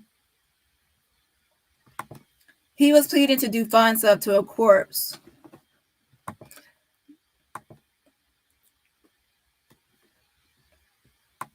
The chilling part to me is when he kept saying, speak, speak, speak, speak. If somebody is sleeping or their eyes are closed, I wouldn't say speak, speak, speak, or say something. I wouldn't. Like, I wouldn't say speak, speak, or say something if somebody's eyes are closed. I would say that if their eyes are open, they're looking around, they're not talking to me. Like, have you ever somebody ignoring you? Like, somebody ignoring you, like, say something, and you see them, their eyes are open. I wouldn't say speak, speak, speak to somebody that their eyes are closed and or they're resting or sleeping or deceased. That's why I said that I believe that she was unresponsive. She was looking around with her eyes, but she couldn't talk because she had this outward luxation. So he was saying speak, speak, speak to somebody that was unresponsive, and they were not talking back. He was trying to get her to talk. He said it. I didn't know they had different time zones. Wow, yeah. It's a 2 hours. Here's my playlist right here. Make sure you watch all the videos in my playlist. I have a lot by now, so you can catch up. In the playlist, I actually talked to the concierges. I talked to a maid. It's not the same maid that works at the Villa Linda 32, Lucy. But it's a different maid. And then I talked to different people that's kind of connected. I could give some information. But yeah, Cabo is in Mountain Time, and then Charlotte, North Carolina is in Eastern Standard Time. It's 2 hours time difference. So North Carolina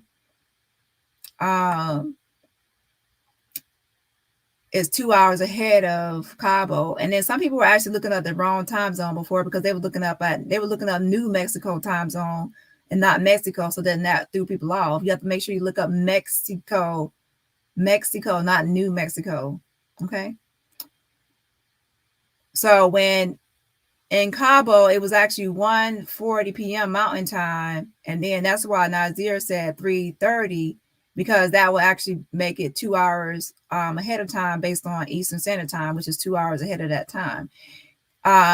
Sometimes your phone like automatically calibrates or reconfigures itself to the time zone you're at. But sometimes, to be honest, your phone will just you'll go to another state, and then your phone will still be on your old time zone. So you have to make sure you have it right. And that can actually mess you up if you go to a different state and you have appointments or you have some kind of meetings or conferences or whatever else. And then you don't pay attention to, you might have something like a deadline back in your home state. And then you're like, oh my gosh, it's past the deadline. It's because you didn't pay attention to the time zone change, right?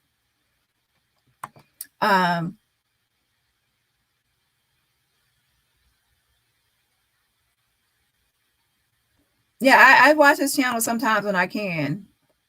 But again, everyone will have their own thoughts and opinions on this. Like, everyone won't always agree on the things. We can all watch the same video and we can all come away with our own conclusion. Okay? So there are some things I agree with others about, and there are some things I don't agree with others about. Right? There's some people that actually think that Dejanae is a transgender. I don't think she's transgender. I think she's cisgender. She was born a woman and lives as a woman. Everyone has their own opinion. That's why I said, okay. I'm starting to think they all jumped her, including Nazeer. He wasn't there. There is 100% proof that he wasn't there with this. And that's something he cannot hide from or deny. That's something like in one instant, anybody can just say that he was there and it could be proven. That's something that 100% that he cannot lie about. Oh my gosh, yes, I'm sorry, Jane. I got caught up. I don't think we know each other, but I'm so grateful you got out alive. I was on DV for 5 years and I know too well what you have been through.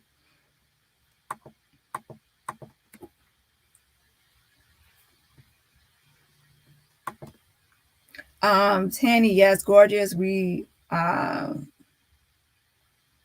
just jealous of her. Yeah, I do believe that Dejanay was jealous, and it was pre-existing jealousy before the trip. But I believe that something happened on the trip to make her heated to want to actually fight. But I do believe that in the past she was already jealous of her for other things. So that jealousy from the past really didn't really help once she had, like, now on the trip she finally had like a reason to like try to come at her, right? The girl that fought her has a baby. She wouldn't like if someone did that to hers. Dejanay. Dejanay, I saw on a Pinterest that Winter actually made a Pinterest board for Dejanay. It says Dejanay baby shower. However, I have not actually seen 100% proof that she has a baby. Thanks, Dani. I didn't even know that. Thanks for this analysis, Dani. You're welcome.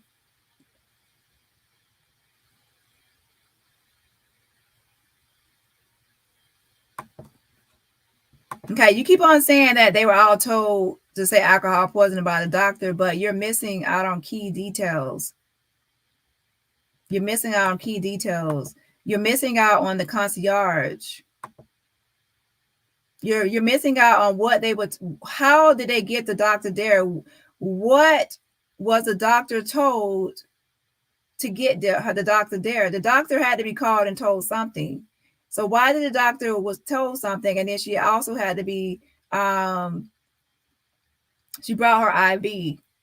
And what was the concierge told for him to even refer the doctor? So like I said before, they have to call the concierge. And once they call the concierge, they have to tell the concierge what's wrong. And then from there, the concierge will give them a referral. If you actually know how referral services work, you have to call the referral service. You tell them what's wrong. And based on what you tell them, they send someone out or they refer you. If you lie to the person that's referring, then that's on you. So nobody's going to tell me right now that they actually called that concierge and told them that she was brutally attacked, kicked in the face, thrown by the neck, that she's no longer speaking. She has a busted eye, busted lip, and a busted face, and a knot on her head. And that the concierge says, "Oh, let me just send a doctor out with the IV. She has for alcohol poisoning." Y'all really think that that's what happened? You think that happened like they would actually, oh, let me send a doctor out for $150 for alcohol poisoning. You don't need the police, even though you just described a brutal attack, right? You don't need the police. You don't need the security, even though there's security in the area. You know that there's a security area because the homeowners association area, there's security in the area, right? Yep, there is. You don't need the security. You don't need the police. You don't need emergency services. You can just send over a doctor for $150. They'll come and treat her for alcohol poisoning, even though you just told me that she has a busted eye, busted lip. She was thrown by the neck. She was brutally beaten by somebody in the villa. I'm just going to send a doctor over there for alcohol poisoning for $150. Nope. So they lied to the concierge about what they needed. And that's why the concierge sent out a $150 doctor. Concierge doctor referred them to that, right? So that the concierge can only send you out what you say. So you're missing out on that step. So they didn't just pick up a phone and call a doctor, and no, they picked up the phone and called the concierge, and then the concierge referred them to the doctor. And I spoke to a concierge. He said that's how it works, and he also said they will have a doctor come out on call if it's not an emergency for $150, and that's what it was, right? So you have to add in the part of them calling the concierge and that makes referrals. And if you say, oh, well, they called the concierge and the concierge told them it was alcohol poisoning, I surely doubt it. When you call that concierge, the first thing they say, because I called and Anybody listen to my lives, they know I call and I text them, and they always say like hello, and they want to know what I need. They want to know what you need, and then you tell them what you need, what's happening, and then they'll go from there. Good night, morning, Dani Avengers. Hey, Linda. I don't know if you left or not.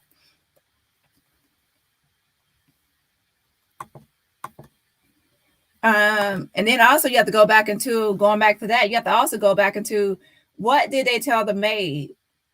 What did they tell the maid? Wasn't the maid the first one that allegedly defined Shanquella slumped over in the bathroom? What did Cabo tell the maid? When the maid found Shanquella, and then she went to the Cabo and said, "Oh, Shanquella, she slumped over in the bathroom or whatever," and they all went in there. What did they tell the maid? I'm sure that moment, whatever they told the maid is what they told everybody else. I'm sure they told that maid. I'm sure they told the maid, "Hey, she was drinking the night before."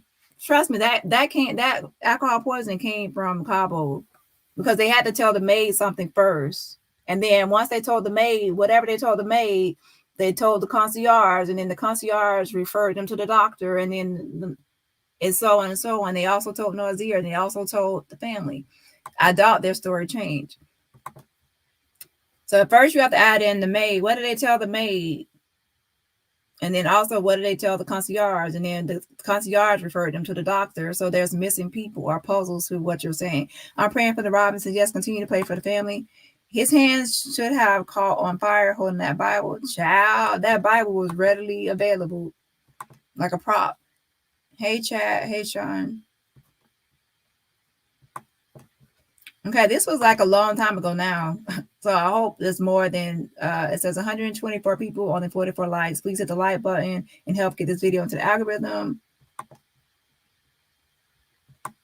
He needs to stop with all that lying.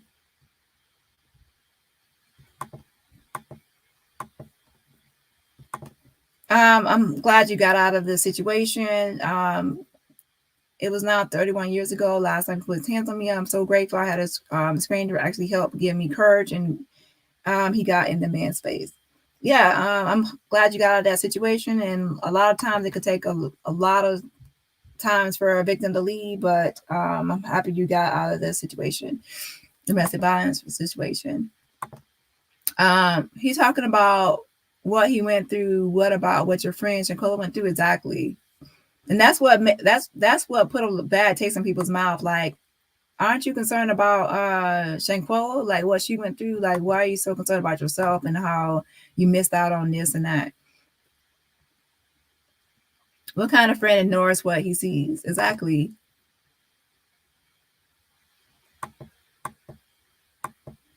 Good night, Jane Artist. I think she already left. Okay. Yeah, Shanquella went through way more than he did.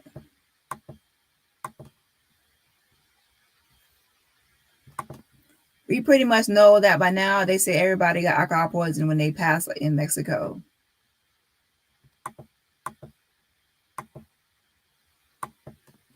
Yes, I'm the mute queen. That's okay. This is at that time. So I'm way behind this chat, y'all.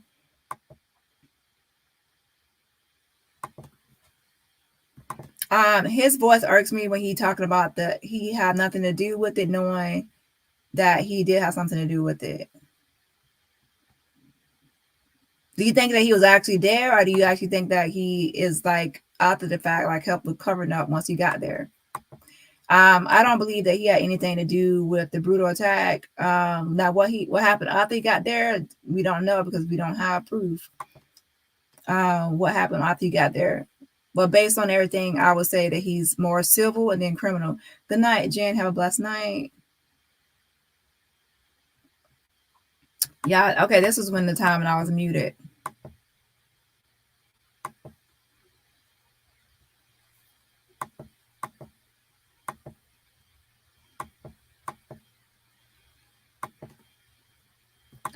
I can't wait until they go to jail because our baby girl Quella didn't deserve what happened to her. Nope, she didn't. Yeah, that's when I was muted. I'm gonna edit that out. Hey, La Jessica. Yeah, don't forget to hit the like button. It doesn't matter what they told him. What matters is what he saw. He saw that Shanquella did not look like somebody who was drunk and had a hangover. You could clearly see, I'm sure, that she had been beat. Yeah, he said that. He said that he saw that she had been, her face was like a busted lip and a busted eye, right? In her eye. He said it. And he said, but he didn't go on there and say, making the accusations. Yes, Dani is absolutely right. I travel all the time, in and out of the country. Yeah, are you talking about when I was talking about the times? You have to change your phone times. Make sure you adjust your time settings. If he didn't have anything to do with it, how come he won't go to the police and tell them what happened to our baby girl Quella? He has already been questioned by the police. And he's actually like only one that came out here really to tell what happened. His side of the story. And the key thing to remember is this: Nazeer actually called this a murder, but he didn't say he murdered, but he said murder. He said murder in this video twice. So he considers what happened to Shanquella when he made this video. He considers what happened to her as murder, and he also kept saying y'all. So he's actually separating himself from everybody else that on the trip. He's saying that y'all jumped this girl. He said, while y'all came like 2,000 miles away. So he's actually trying to say, that's not me. That was them. They did this and they knew not to tell me. And he also called it a murder. So basically, he pretty much saying that they committed murder and he walked in on something stupid. And he wished that he never came or whatever. Right, because they didn't want to be liable. I'm catching up fast. Child, sometimes you have to refresh your device because sometimes it will say like we have 111 people watching and only 7 likes, but then it's actually just have to refresh.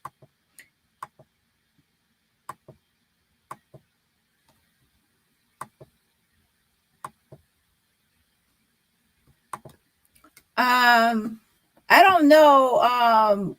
To be honest, I don't know. We have to actually see if any calls are ever made or anything ever happened. And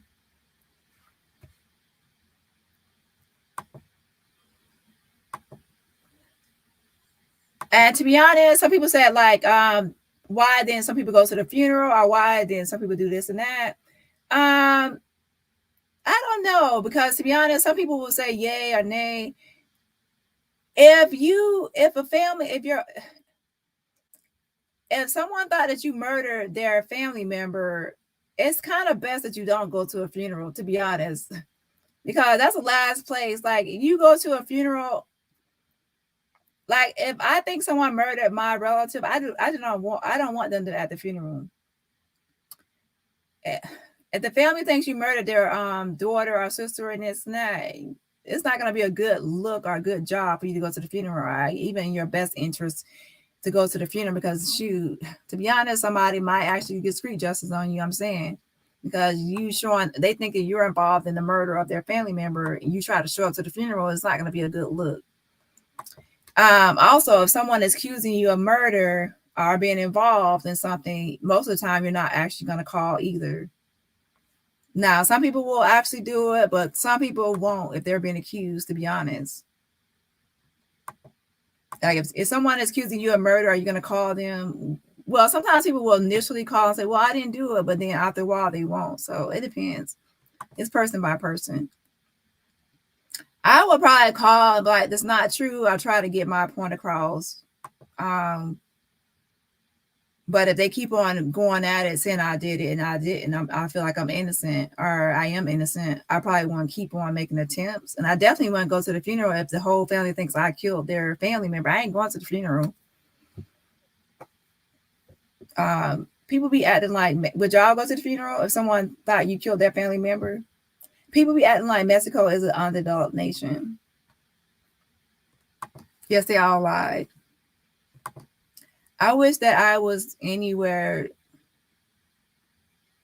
then I will catch a case for our baby girl Quella. Don't say that now, especially on the internet, because that can be considered a threat. Don't be careful. Be careful. Don't want to get yourself in trouble. Jen, I had forgotten about that till just now. They had in-house doctor who checked my vitals, who sent me to doctor. Hey Deborah.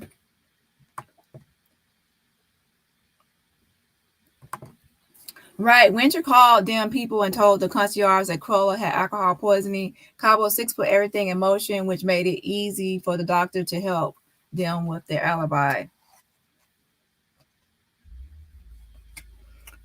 So you think the doctor was in on it?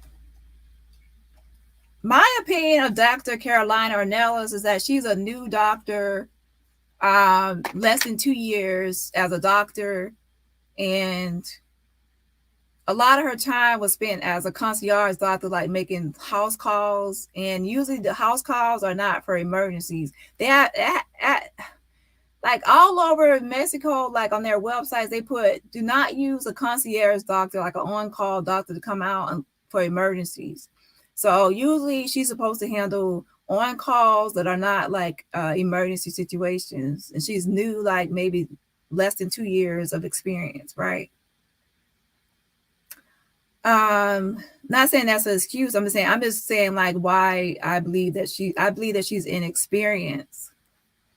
I don't believe that she was in on anything with them, because think about this. She asked him a question. She said, why does she have a knot on her forehead? We don't know the response to that. It also states in the report that she insisted like a few times for them to call 911, and they didn't call until finally went to call 911.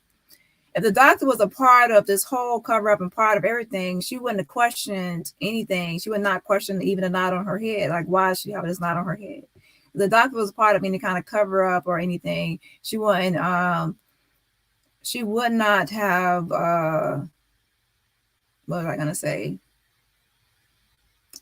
It's just not no way possible that the doctor was actually referred by the concierge, and they had to pay her $150 to come out. And $150 was their fee for just the doctor's fee for coming out, making a house call, right? So there's no motivation for the doctor to help cover up anything or give them an alibi or to do anything. Nope, there's no motivation for her doing that.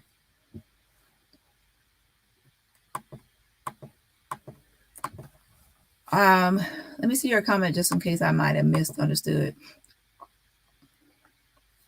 Yeah, but I do believe that they lied. I believe that when the maid found Shanquella slumped over, that she went to the Cabo and said, your friend in the bathroom, like, is slumped over or whatever, is in there. And they went in there acting all shocked, like, I can't believe it. And then even though they already knew that maid was coming, because they were already told by the concierge what time the maid comes. They already knew the maid was on the way or coming. I believe they knew that the maid was coming and put Shanquella in there to do that on purpose, right? And then they told the maid. They went to the bathroom because the maid said she was slumped over there. They went to the bathroom. They were acting like shocked or surprised, like, oh my gosh, like what happened? And then they went in. They took Shanquella in her room, like put clothes on her or whatever else. Like they took her somewhere and did clothes on her. And then from there, I believe they and from there, I believe that they called.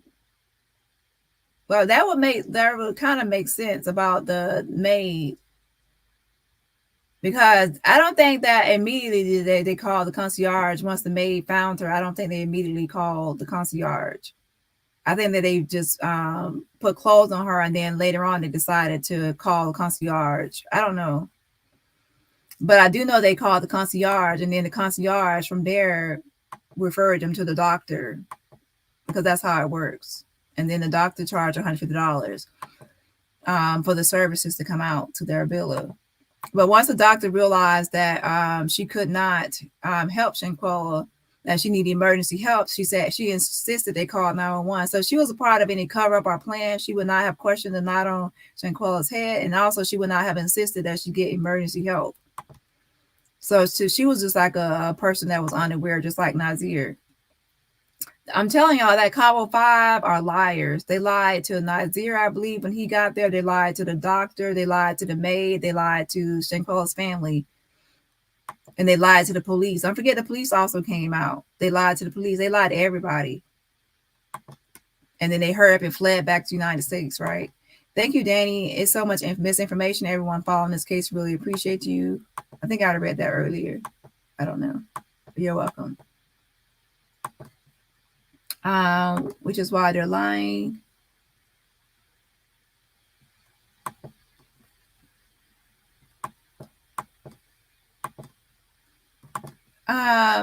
If it was alcohol poisoning, why are they butt running and moving out the house and getting a new number?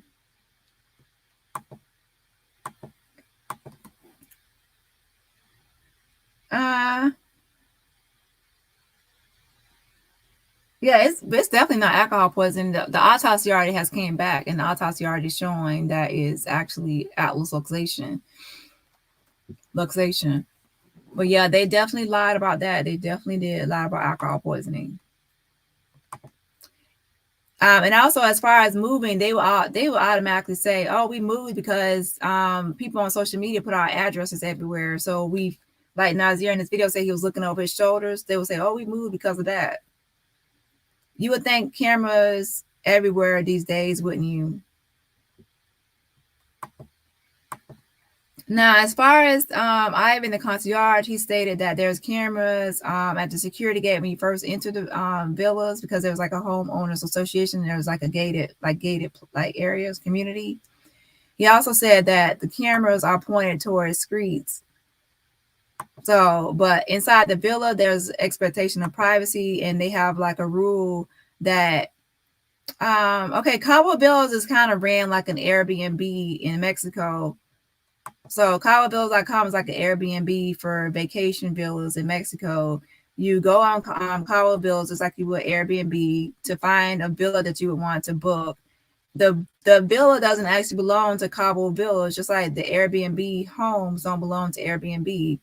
They're just the middleman or the website you use to do the bookings. So CaboVillas.com is like an Airbnb for Mexico for villas, vacation villas, right? So the villa is actually owned by some owner, like a homeowner or a villa owner. And then Cabo Villas books it just like Airbnb would book a villa, right? They book it. So that's how when a person wants CaboVillas.com to actually like help book their villas or rent out their villas for vacation stays, they have to agree to not put cameras inside the villas, because CaboVillas.com said they want their guests to have privacy inside the villa. So even if the homeowner says, "Hey, I want cameras inside the villa to protect my property and protect this or protect that," they will say no at CaboVillas.com because they want their guests to have privacy. Even in the pool, they want you to have a camera. But they said they do have cameras pointed towards all the streets, though, like streets and when you first enter the villa. And that's what he stated, the concierge. So as long as it's pointed towards like a road, then there's cameras, but it cannot be pointed towards where people would be like expecting privacy, even in the pool, because he said that some people will probably want to swim naked. And to be honest, in that interview, he actually kind of gave little drops and hints of things that could actually go with this case, but it wasn't specific. Shanquella lost her life, so the Cabo Six should be in prison. They shouldn't be living their life. Yes, either manslaughter. Could they try to do murder? Probably, but most likely, based on how that 17-second video was showing everything else, most likely it'll probably be manslaughter. I'm led to believe they were using Shanquella. They don't act like friends that care about what happened, couldn't even do the right thing when they realized how bad they effed up. Yeah, they were. Again, like when she passed away, I mean, not passed away, when she was murdered, Khalil, he made a statement on and his statement, like, he thought it was all sincere and it would actually like be like emotional for people, but in reality, he only cared about himself. He said, "Oh, well, she's no longer going to be here to give me business advice. She's no longer going to be here to X, Y, and Z." And everything he mentioned was all self-serving and for his own interest. It was nothing about, I'm going to miss her because of who she was as a person. It was all about, I'm going to miss her for what she did for me and advice she gave for me and how she helped my life. So that's kind of like self-observant. Kind of the same thing with Nazeer. Like, my trip was ruined. I didn't get to ATV. I didn't get to Chef. I didn't get this. Yeah, more about his birthday.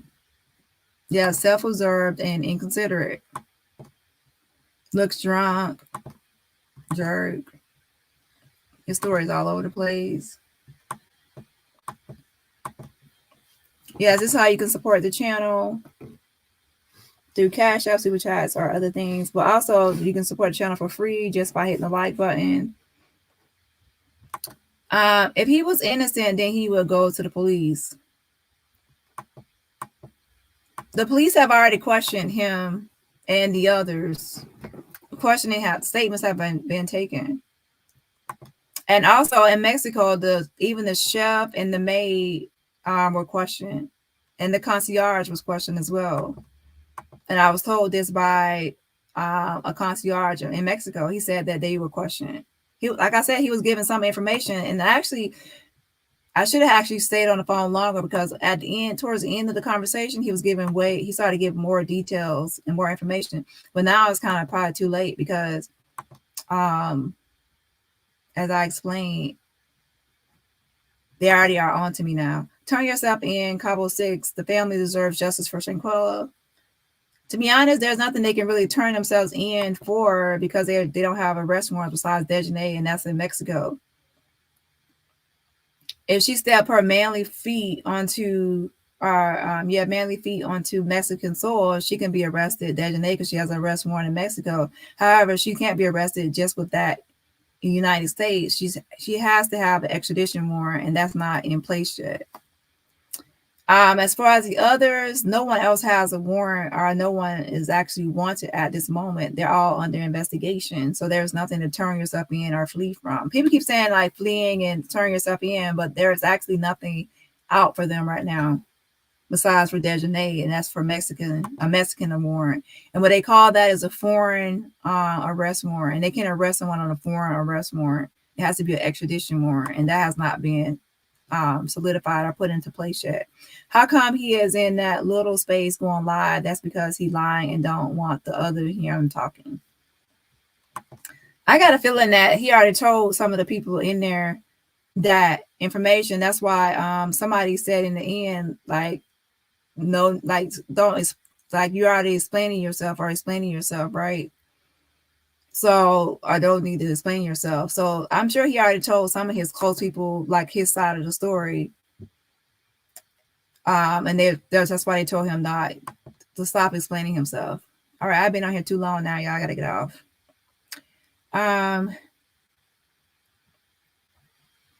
Yeah, so listen to the end of this interview. He actually says, someone actually steps in and says, stop explaining yourself or something like that. Most likely he told them the same thing he's telling us right here, but he probably actually said more details. Now, if they care for her, there's nothing like an arrest warrant for them now besides Dejanay, a foreign arrest warrant. And what I mean by foreign arrest warrant is that in Mexico, they have a warrant for her arrest. And if she steps on Mexican soil, they can definitely it's active. So if she steps on Mexican soil, they can arrest Dejanay, right? But in the United States, since they can arrest her for a Mexican warrant, they have to wait until an extradition warrant is approved through the Department of Justice. And once that's approved, then they can arrest her in America on that warrant through Mexico, through the extradition paperwork. So right now, just like with the Bruce Redman case, she's free to walk around and free to do what she wants in America right now until their extradition warrant is approved or a provisional arrest is approved. And that's why I said the other weeks, all this time, is to everyone email Mexican officials to get a provisional arrest, and also the Department of Justice. And actually, I need to send out another email. I need everybody to be emailing about a provisional arrest for Dejanay. But usually, to be honest, a provisional arrest is when they think that someone could be a flight risk. If that doesn't happen, then usually it will have to wait until extradition. And to be honest, that can sometimes take a year based on Bruce Redman timeline. Quella on the ass, that's good. He had not slept. I hope none of them are hunt the ass's baby girl. Now, to me, a lot of them might not even feel like remorse for what happened. A lot of them might just feel anxiety and can't sleep because they're afraid of going to jail. So it's still just about themselves and being self-centered. Like, I don't want to go to jail, instead of like, oh, poor Quella, I wish I could have changed things for Quella. It's no, I don't want to go to jail. So it's two different kinds of things. One is remorse and one is self-serving. It's hard to believe for me that out of 6 people, not one, just one has a conscience. I don't know, because when you're talking about a conscience and telling the truth, right? Well, you would say Nazeer wasn't there to be able to tell what happened, so then it would make 5. I don't know, because if you lied to the maid, let's go through the timeline. If you lied to the maid and you got away with it. If you lied to Nazeer, you got away with it. You lied to the doctor, you got away with it. You lied to the Mexican police, you got away with it. And then you got over here and you lied to the parents, you got away with it until that death certificate came in. They got the autopsy, I'll say the death certificate. Then you finally saw that it said Atlas Luxation. Then they said that Khalil, when he found out that the family knew, then or whatever, he was sweating to death, like worried because he was scared his sweaty ass was going to go to jail. I believe that they still are hoping that they can get away with this. They can still get away with it. I mean, everybody else fell for the whole thing, hook, line, and sinker. So why not continue on with alcohol poisoning and just hope that you can fool the FBI next, right? You fooled everybody else. You got away with it from Mexico, the Mexican police and everybody else, the doctor, everybody. Shoot. So why not keep on with the same lie and hope that the FBI falls for it, right? Why not? Like, anybody in their right mind will actually like tell on themselves, incriminate themselves, and they have to end up in jail. Like, would you keep on with your same lie that you told everybody else and got away with, or would you finally like tell, incriminate yourself? Like, some people would, they actually can get like get a deal, like if there's a deal on the table, like I tell and I get less time or something. But child.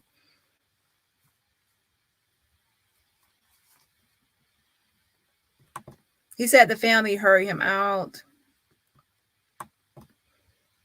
Okay, I didn't see that at a time.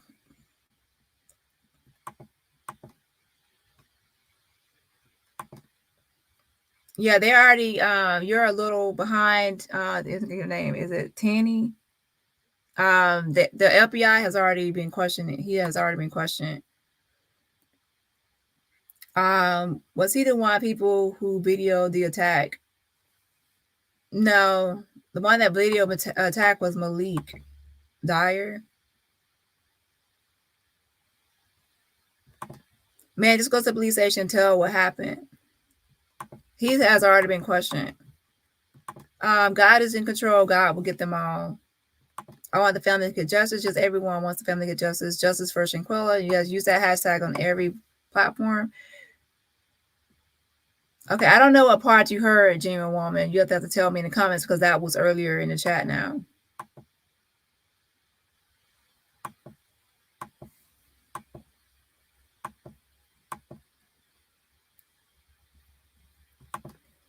I can't imagine the pain that she went through that day. Yeah.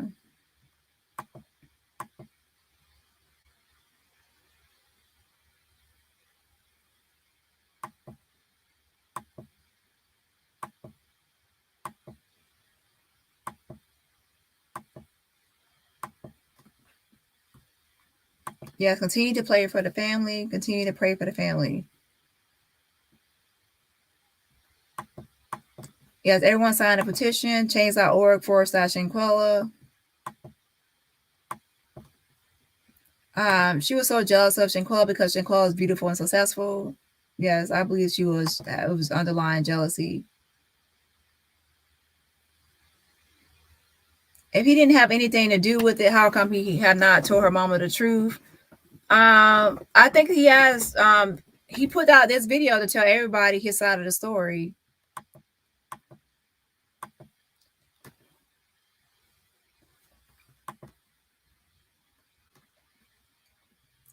He really think he's getting away with this. To be honest, I don't think that Nazeer is criminally responsible. Now, at first, to be honest, when I first watched this video, I did believe he was more guilty. But once I spoke to different people and I looked up everything and I see the cause of death and I have more information now. When I watch this video, it's different. It's different from before.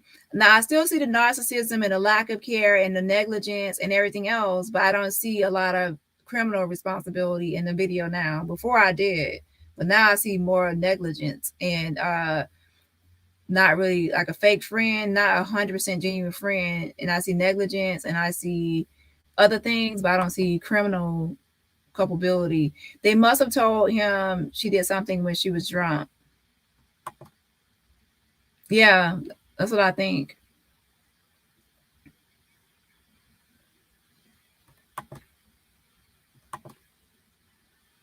I wish Shanquella was still here. She seemed so sweet and very nice and cool to hang out with.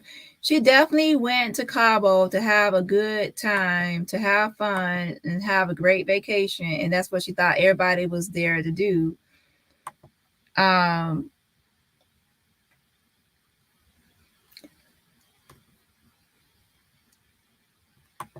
So yeah, I do believe that she was kind of like a life of the party, like wanted to have fun on the trip. And remember that Elise went there after her sister had just been murdered. Was just murdered, right? Anita Hyatt, I think her name was just murdered by intimate partner homicide. Like she was in a domestic violence relationship, intimate partner violence relationship, right? And then her partner murdered her. And then she still went on a trip. Elise did.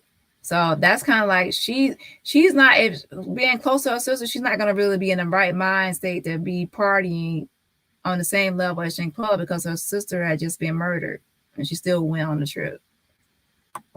Has he told what he knows? Yeah, he has already been questioned by the police. They jealous of her because they are not on her level. Once you have signed and shared, yeah, a lot of them have flop businesses and everything else. No, we know that Blue Dejanay worked at Blue Rhino. Elise was like at One Care Medical. She's like a CNA. Khalil had a flop business. Malik is a party promoter, like event promoter. Some of his events were okay. And then it seemed like he brought out a crowd when he did have one. And that's usually based in Connecticut, right? And then Nazeer, rapping or whatever he does, like he's supposed to have some kind of one-stop shop where he resell stuff, like a reseller. Did I mention everybody? We have to definitely, oh yeah, and then Winter probably works for her mom. Her mom has 3 businesses. He said his mama is stressing, what about a baby girl mama? Yeah. Again, it's complete narcissism and one-sided self-interest, self-absorbed.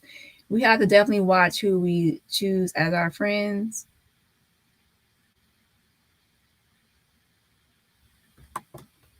Yeah, fake friends. To actually watch that and not actually try to even interfere or break it up or intervene. Especially, like I'm telling you, like once she said no, like that, and she wasn't going, you knew she wasn't going to fight back. At that moment, it's time to. Most people say, well, she ain't hitting back. This ain't a fight. Let's just end it or whatever. Somebody will actually intervene. Seems like the legs would have a trophy, making it difficult to move or bend her legs. What are you referring to?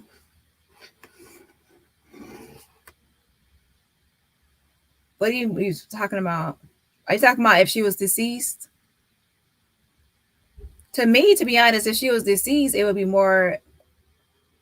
If she was deceased, it would be harder for her legs to be moved. But when you're paralyzed, it's not. I don't know if someone's legs would be harder to move or not. I think that someone's legs would be easier to move when they're paralyzed because they're not. They still. They aren't deceased,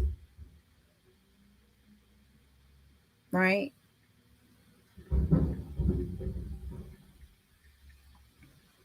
Um. Let's see.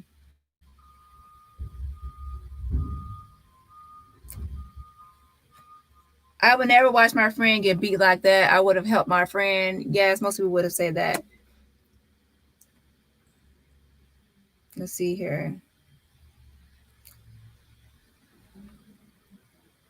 Yeah, everyone has already since the beginning called them fake friends because they didn't move like it. And like even after all this happened, you will actually try to stay in Mexico until Shanquella was able to leave or come back to Mexico too. You would come back to the States and you would say, well, this is what happened. You would at least try to get her home or help her parents find her and say, well, I would actually be in Mexico and I would say, tell me where you're taking Shanquella. Like, where are the paramedics? Where are you taking Shanquella? Okay, where are you taking her? And where would she go after that? And where would she go after that? So I can make sure that her parents are aware. Can you make sure that this is phone number, this is her phone number, and this is to her parents and is given to whoever wherever she goes next? Like you would ensure that she's still tracked and taken care of and that she gets back home. When her father Bernard Robinson had to actually find her body and where she was at because no one helped. Like none of the Cabo people helped him, right? So that's kind of like what the heck. Hold on one second.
Okay, so I'm sitting there talking to myself. But I said to I don't know, I said the PM channel, I said seems like the legs would have atrophied, making it difficult to move or bend her legs. So I said, what do you mean? Do you mean by rigor, like rigor set in, like she's deceased, or do you mean by paralyzed, where she just can't move her legs? Because I don't think that when someone's paralyzed, that their legs would be like rigor has set in to where they can't actually be more stiff. Paralyzed to me just means that your legs won't be able to, you won't be able to move your legs. It doesn't mean that it would be like rigor has set in. So clarify your statement. I think I was on mute when I said it. I would never watch my friend get beat like that. I would help my friend. Yes, true. I have only one best friend, and we have been friends since we was in the 3rd grade, and we are still friends. But see, to me, that's why I said I think that they were social friends. When you have a social friend, you go to clubs together, you party together, you do everything together, like socially, but there's not really a deep friendship there. And then you have some friends where you do a lot of things like socially, but you also have like emotional bond and connection.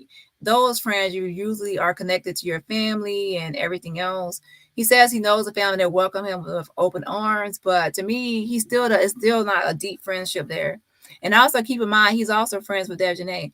And also keep in mind this: when you have a friend that's just your friend and it's not a shared friend or a mutual friend, it's more loyalty there. Now, take into account Khalil, like for instance, let's say Khalil was not only Shanquella's friend, but he was also Dejanay's friend. There's also tweets on his Twitter that says, I express love for Dejanay, and there's tweets on his there's a tweet that expressed love for Shanquella.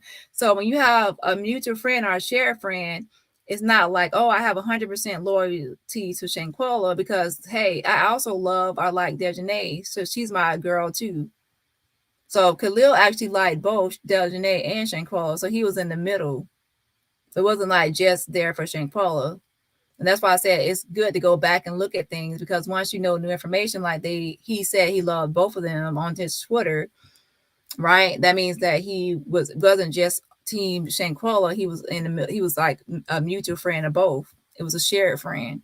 And a lot of these people are shared. So once you take into that dynamic and that factor, you'll see that you'll look at things a little differently about loyalty and alliances. Yeah, humiliated her. At the end of the DJ calls the inch. Yeah, she is one that caused the injury. I'm 54 now, and we are still friends. When the Cowboys get locked up in jail, they will get the same treatment that they did to Shanquella. Well, some people do believe in an eye for an eye, a tooth for a tooth. They believe in that, right? At the end of the day, Dejanay caused her injuries that led to her death, lock her ass up, and the rest of them too far, just watching and not telling the truth or getting proper help. Yeah. Dejanay definitely caused injuries, Atlas Luxation. That's in my opinion. She threw her by her neck. Trust me, like if someone throws you by your neck and body slams you by your neck, that's automatically probably can decapitate your head, because your neck is not that strong to be like thrown by your neck. That's crazy.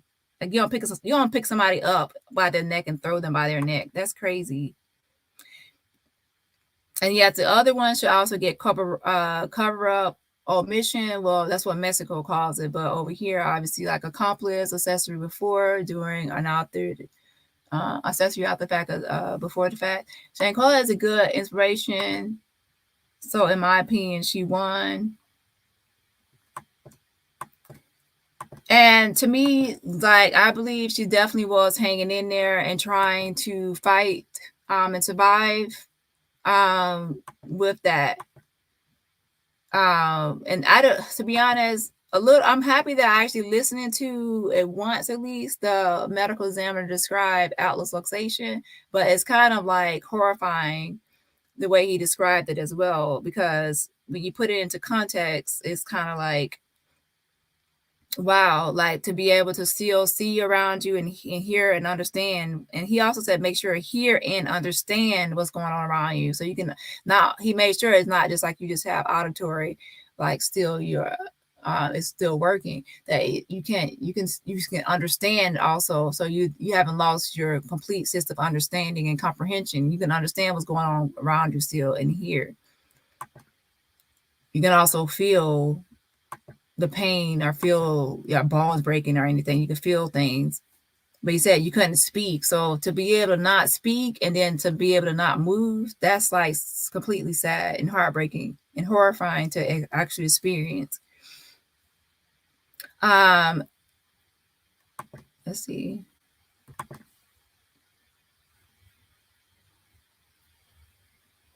Yes, justice will be served, and those responsible will be held accountable. And even if somebody said that they see Elise, I haven't confirmed yet, Elise partying lately, and the other people and just out here free. Trust me, Bruce Redman, in the case of Bruce Redman, he was free for 7 months. He thought he got away with it.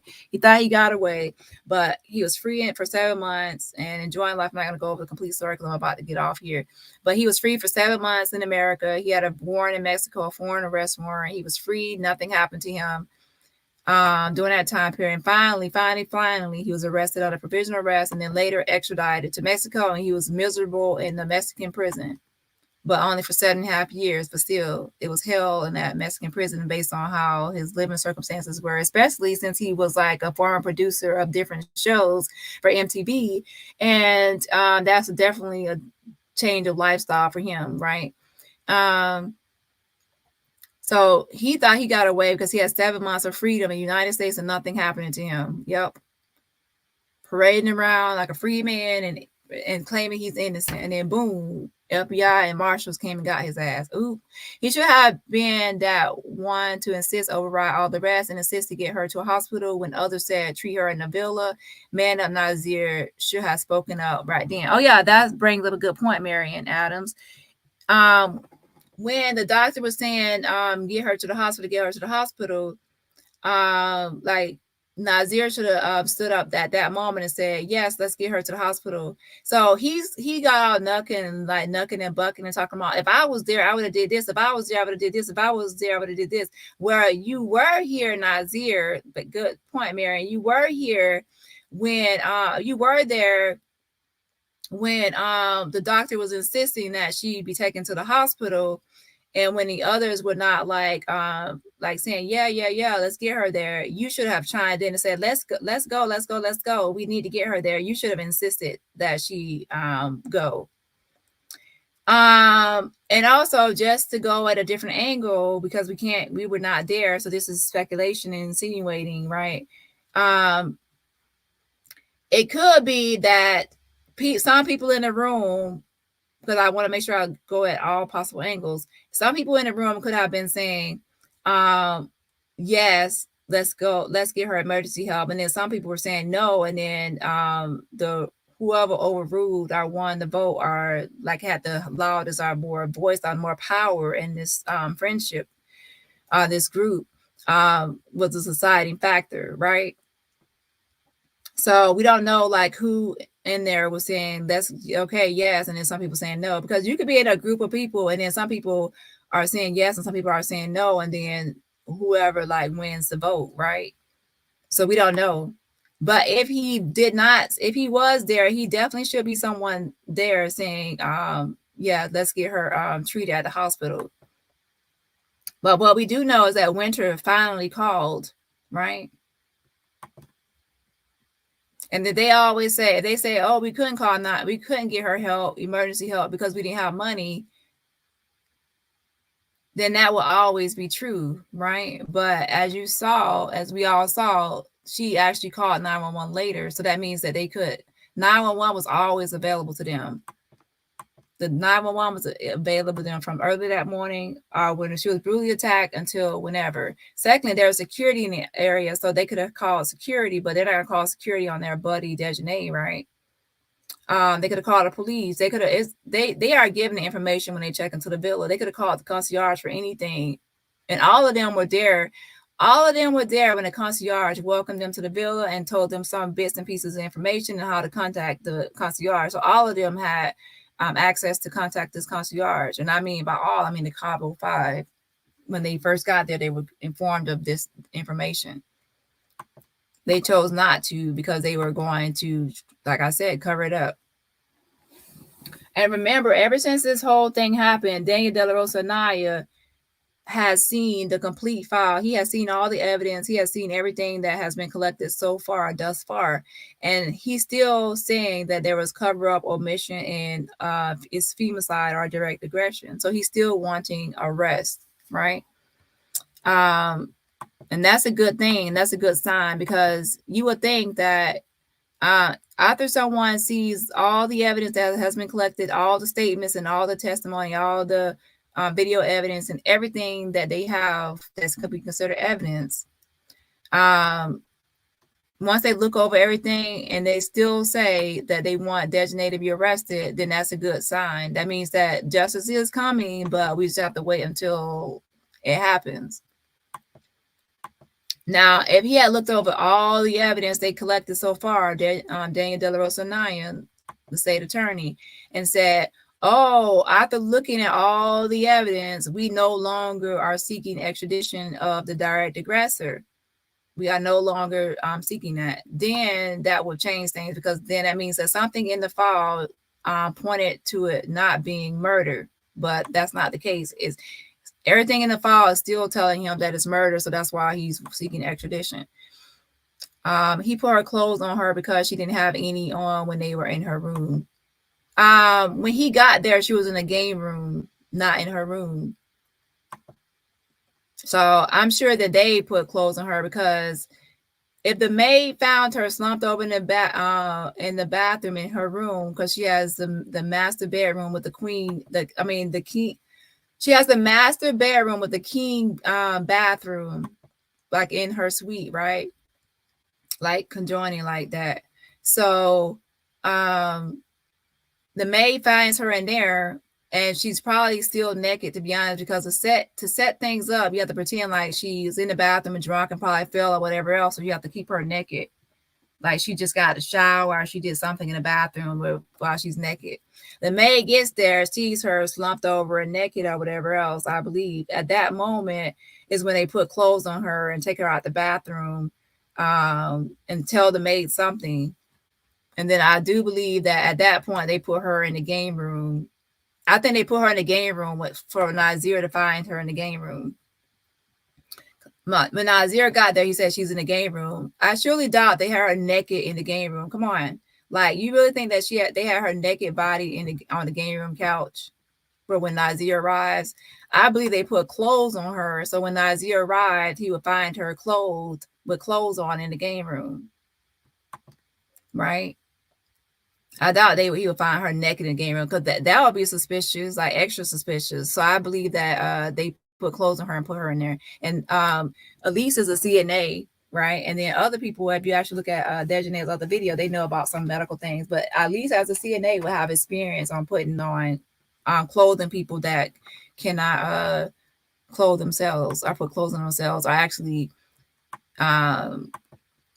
if you ever had someone elderly put clothes on them, they might actually not help you. Like they won't actually bend their arms or help you put the clothes on them. So you actually have to be careful and gentle enough to do it and clothe them. So she would have the experience in doing that at least. But who else? Anyone else can do it really. But I'm just saying, just a lot of them have the degrees in healthcare management or some kind of healthcare, and a lot of them have training in CPR. And I know Winter definitely, because her mother owns like 3 things, and a lot of stuff they do is she will have to have some kind of training and medical training. And they love her body. In Mexico, called Heart Enemies. But yeah, they have degrees in healthcare management and administration, and they do some kind of stuff with health. I know Winter does, and Elise, definitely Winter and Elise. And remember that video I showed y'all of Dejanay, that old video when she said, somebody get help, like emergency. So that video can be used against her in court. It shows that she knows like what you should do in emergency situations.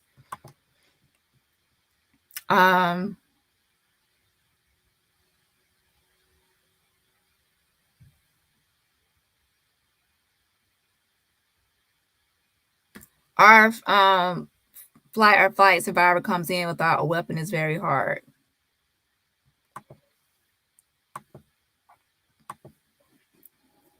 Yeah, we don't really actually know what all was happening before the video recording we saw our author. They went to her mom's house and lied to her face. And like, even if Shanquella was to scream, if she was to scream, like who would actually come to her defense or help? She already knows that everybody in the room, nobody in the room is really gonna like break it up. And she already has said, even when she said no, nobody did anything, right? Like if she screamed for help, who will actually hear her or be able to get her help, come help her? And I already explained it on another channel, because someone's like mentioned like, why wouldn't she actually like, because we can actually hear the hard hits on her body. The hard hits, we can hear them, and people are wondering like, why isn't she screaming in agony or in pain, and things like that. And that's when I describe like sometimes it can be a varying things or factors in my guess or my opinion. For example, a lot of times people are conditioned to not scream when they're being attacked. And another reason is that if someone feels like if they scream, no one will hear them anyway or come to their rescue. So, and the first one, being conditioned, it's kind of like when you're little and you get whoopings or spankings or whatever else. When you first get them, you might scream and cry and yell or whatever else. But after a while, once you get used to the whippings or whatever else with the switch belt or whatever, chancla, I think that's how you say it. You don't really cry. You just stand there and take it, because you know that old saying, "I give you something to cry about." So you learn how to suck up those tears and or just take hits. So people can, and also that happens in fights. Like once you first start fighting, you might actually like cry about it or whatever, cry in the fight or whatever, or like scream or whatever if you got into a fight. But once you've gotten into a lot of fights with siblings or whoever else, no matter how hard somebody punch you in the stomach, or no matter how hard they punch in the back or wherever they hit you, you're not going to scream. And even some people get jumped by a lot of people, and that you don't hear any screams. The person is getting jumped, and you would think that, hey, why aren't they screaming? People get conditioned or get used to being hit on or beat on through whippings at home, like corporal punishment. Also through just like fighting in the community, getting into fights. You get used to taking a lot of hits without actually. And actually, most people already know. Like once you been fighting a while or been in fights, screaming or like acting in pain is kind of like you're like a pussy or you're weak or you're like a loser if you make all that commotion and noise. So you just learn how to take it, right? Even when you get whippings, you learn how to take it. So it's not always the case that when people are hitting on you, you're gonna actually scream out in agony or pain. But then of course there are some people that think that she was just drugged and that's why she wasn't saying anything. But we all saw when she said no, like she wasn't gonna hit back. So obviously she could still speak. And nothing was stopping her from not talking at that point or being able to scream or let out sound if she wanted to make out sounds. She just wasn't doing it. She was just taking it. She was taking the hits. Justice for Shanquella Robinson. Yes. Dejanay is the most evil person in this world. Yep. They didn't deserve her as a friend. I believe Dejanay was pissed to the max about that master bedroom. I bet that's what set this whole thing in motion. Yeah, some people believe the master bedroom. She was acting funny when Shanquella was walking down the hallway to the room and just basically ready to go like swimming, right? And she was saying it was gonna take that long to get naked, right? And then she was also acting funny, not funny, but she had like a weird look when Shanquella, when they were playing the game, well, not the game, when she was doing push-ups, and then Shanquella made a comment about her doing push-ups. So to be honest, I believe that a lot of times like Shanquella was just like having fun with her or whatever, like joking around. But I think that Dejanay took everything she was saying to heart and was sensitive about everything. And also jealousy is in the mix there too. Right? So that's what I believe. I believe that the game they were playing, there were questions and other things happening with the game. And then that actually, Dejanay just got sick of hearing a lot of things from Shanquella.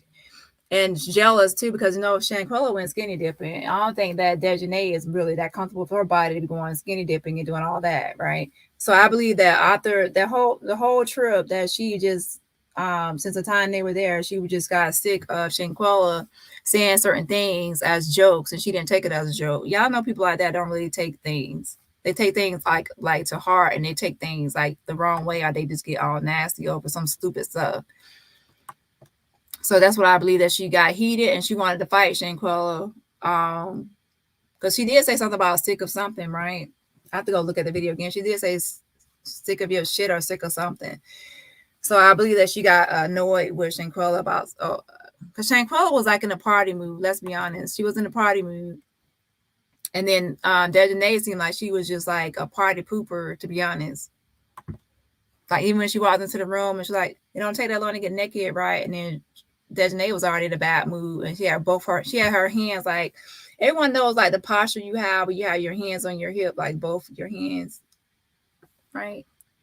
All right, y'all, have a good morning. I have to get off here. I've been on here longer than I thought I would be on here, and I think I'm like, to be honest, I think I'm hours behind the comments. I think I might be catching up with the comments. I don't know.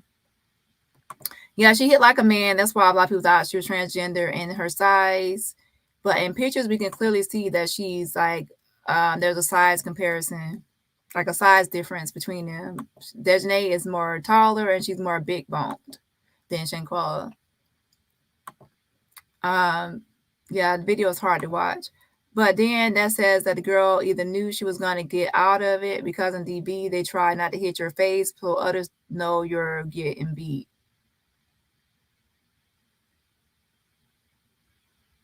A lot of times when people are beating on someone and they want to like make you like damage your face, like scratch your face up or even cut your face or do other things to your face or your hair or even pull your wig off of your wig or snatch your hair out your scalp.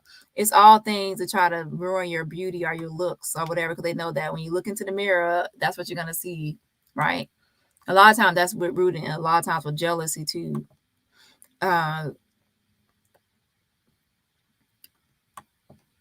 I don't believe that Desjanae intended to kill Shanquella. I think she just wanted to beat her up like all the way, like just really like beat her up to a pulp.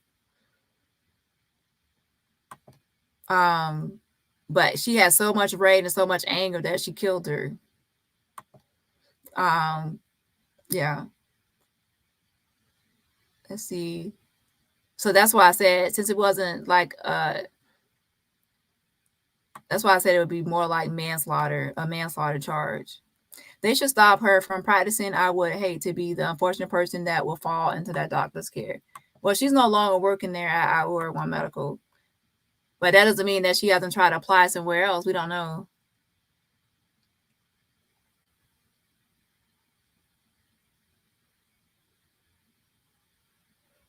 Well, I'm glad others intervened. Yeah, and that's what I'm saying. A lot of times, people try to. There has to be like an intervention, or the person has to feel like they won the fight. Nobody's gonna stop like attacking someone unless they feel like they won or someone intervenes.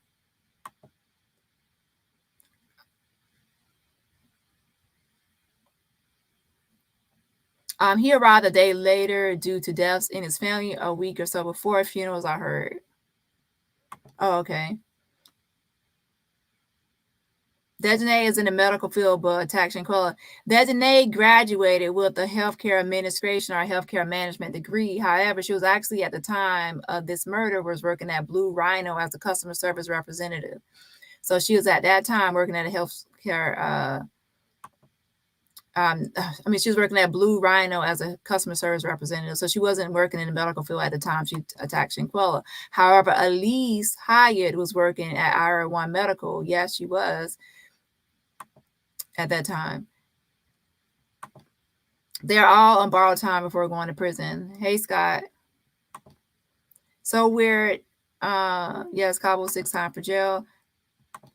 So weird that if only I was beating her, not one stopped it.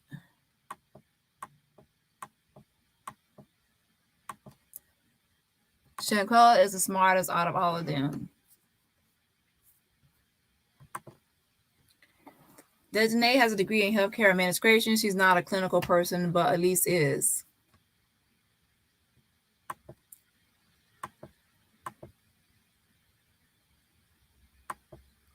I still believe that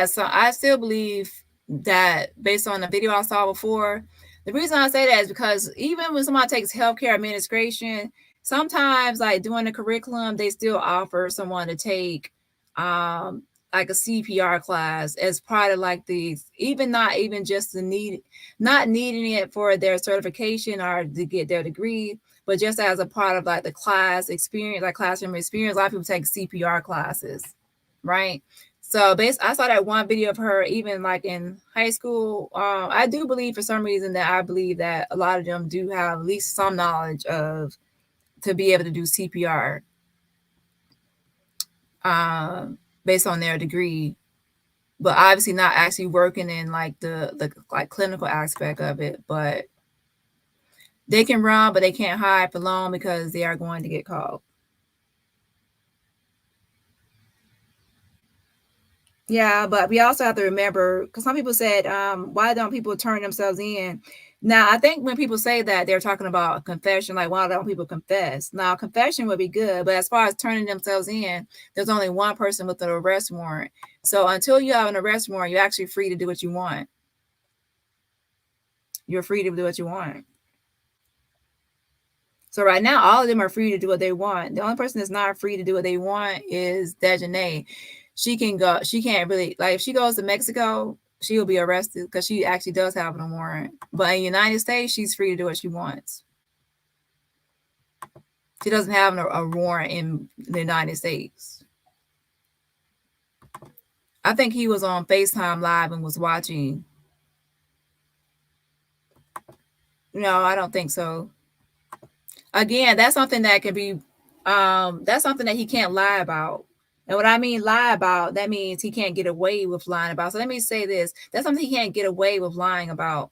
Because if he's on that FaceTime, and okay, you have to remember that he also was on a flight. His flight didn't land. His flight was, he had to take a flight to Cabo. So he didn't land until like the afternoon into Cabo. And then he had to take a trip or a ride to the villa. So I surely doubt that a lot of times, sometimes I doubt that he was on any FaceTime. No, because he wouldn't be able to say, oh, I wasn't there, because he would still be able to watch, right? He just said he didn't even know about a video or anything. So I don't think he was on no FaceTime.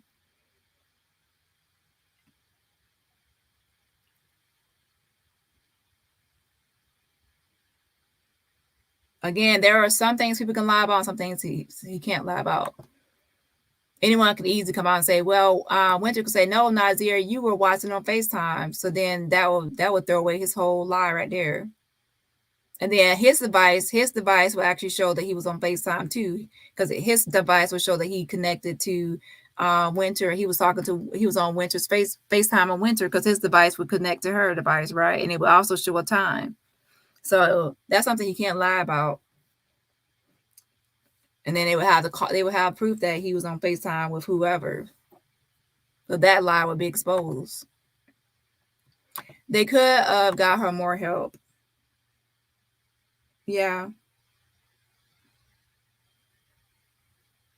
When Nazeer got there, he said that he was already informed, or at one point he was already told that the doctor was on the way. So that's why he didn't call. He's saying he didn't call for help because he was already told doctor was coming.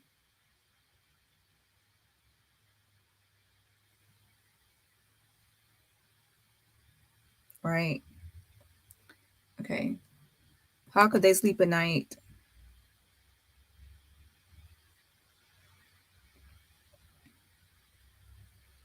Okay, let's see.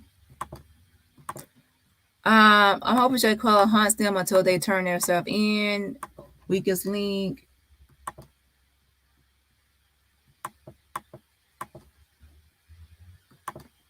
He was giving clues if everyone paid attention to his live. How did Nazeer Wiggins walk into an unaliving and yet say Shankar Robinson was still alive?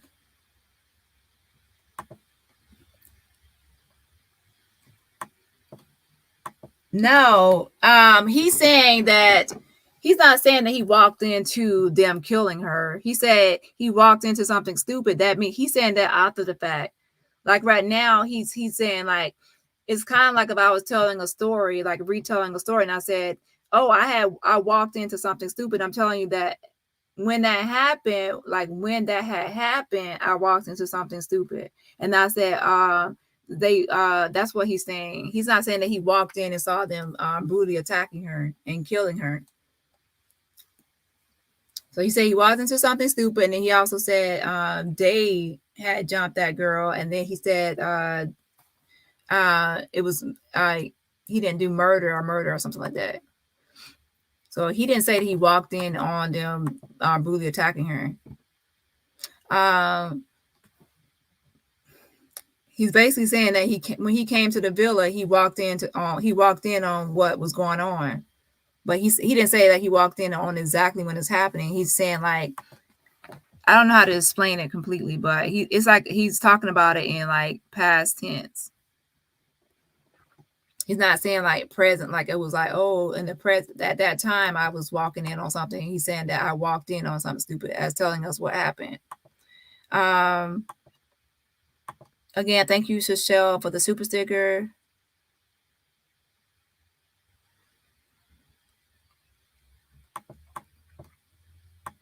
Hey Karen.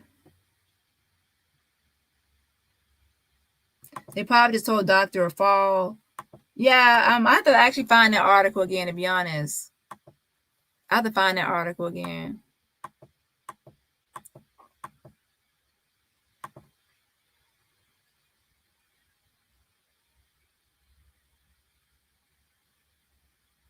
Yes, continue prayers for the family and for justice for Shanquella, definitely.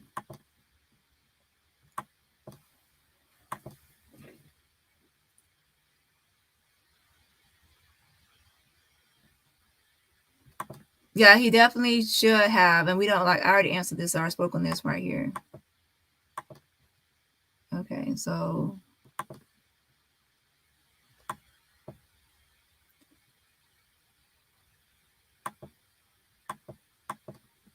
Yes, and thank you again, Genius Woman, for the super sticker. Right here. Okay, continue to use this hashtag on all platforms.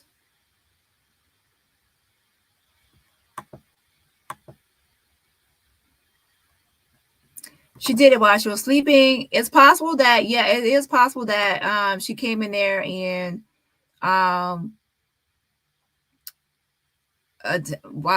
it's clear that she was in that bed on that side of the bed, and then she came in there to fight her or whatever.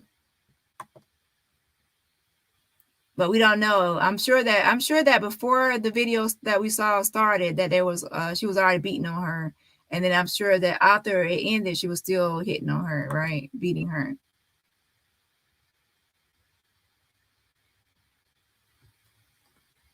She's definitely gonna lose her freedom being in prison. Yeah, some people want her to be extradited to Mexico because how their prisons are set up. And then some people want her to be in the United States. The thing about Mexico, a lot of times, to be honest, the prisons are bad, but then the person sometimes get out sooner, because Bruce Redman killed his wife and only served 7.5 years, and then of a 12-year sentence. And 12 is already too short, and he still got only to that 7.5 years. And of course, with the time he already was detained in America.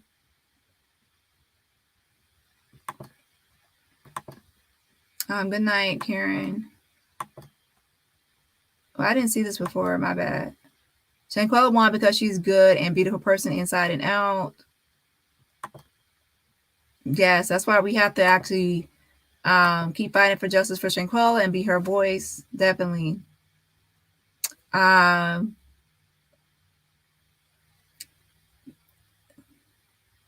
Marion Adams, thank you so much. I appreciate it. Thank you for the super sticker, Marion. I appreciate for supporting the channel. And I've been here for 5 hours. This was actually supposed to be an open chat later on. I said I would come back later on for an open chat, but now it looks like this is happening now. But if y'all like the open chat, we can actually do an open chat another time as well. Not today, but we can do another open chat. Thank you for supporting the channel, Marion, and everybody else. Make sure you hit the like button. That's another way to support the channel for free. Sometimes I have to take a break from this because it makes me sad. Yeah, it's good. You have to self-care. Take a break, refresh, and then you can come back to it.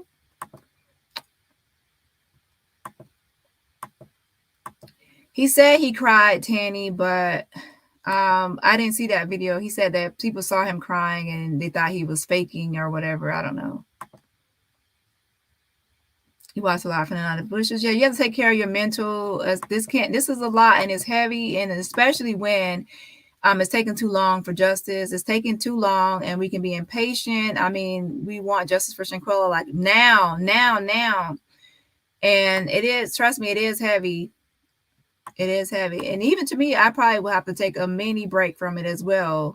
Because I not only do this case, but also Jalen Lewis, I will have to take a mini break sometimes from it. But I am going to send out an email later. To be honest, I feel like a lot of times I can't really take that long of a break because I have to do things with the petition. But I actually kind of took, I didn't really send out an email. So I guess I did take a little break from the petition emails, the updates. And usually that's on the weekend, because on the weekend, most people don't really email or make phone calls anyway. But I do want to actually send out an email about Leah, because Leah has not responded to my email or phone call. So I want to actually get Leah to respond. She's at the Department of Justice, right?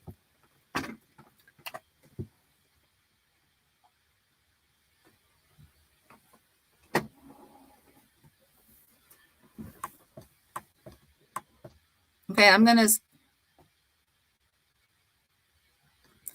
need to watch the beginning so I can pay attention to Cole's hair.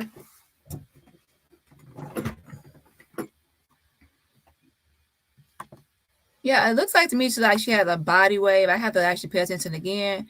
But she also went in the pool the night before, remember? She had went in the pool. But she did have something white hanging down, like she had tried to like tie her hair up at least. I try watching the video, I cry every time I see it. I think Nazeer took the pictures and Danica showed with Shanquella in the pink shorts. Nazeer said something that the paramedic took those pictures. Nazeer, he said the paramedic took those. And to be honest, the Zuniga said the same thing. He said it was a he. He didn't say Nazeer. He said it was like he, and he didn't want to get him in trouble. And I said something about a paramedic. I have to go back to the message, but it wasn't Nazeer that took the pictures. Nazeer said paramedics, and Zuniga said something about he. And he said he couldn't tell me more information because the person had already talked to the authorities. So he didn't want to put that person out, their name out. I'll put that, who exposed who it was. But Nazeer already said paramedics took pictures, take pictures, whatever. Right? I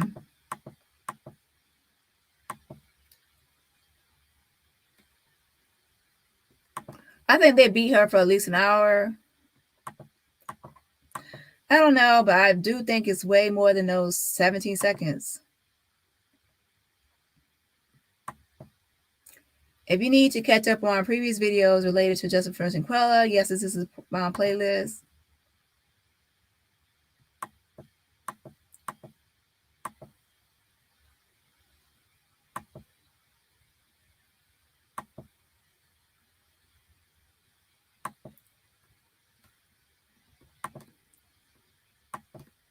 I think Nazeer took the picture of Quella in the pink shorts.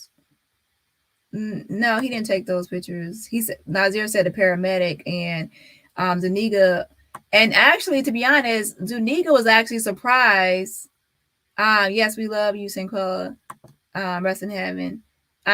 Zuniga was actually surprised that Nazeer confirmed the pictures. I told him that Nazeer saw the pictures and confirmed it was Shanquella, because a lot of people were saying Zuniga's lying about that being Shanquella on the floor.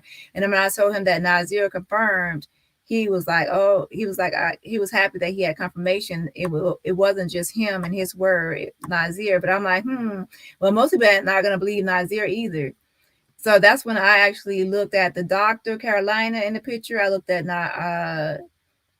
Dr. Carolina in the picture. I also looked at the two paramedics that I saw, Mavi and her partner.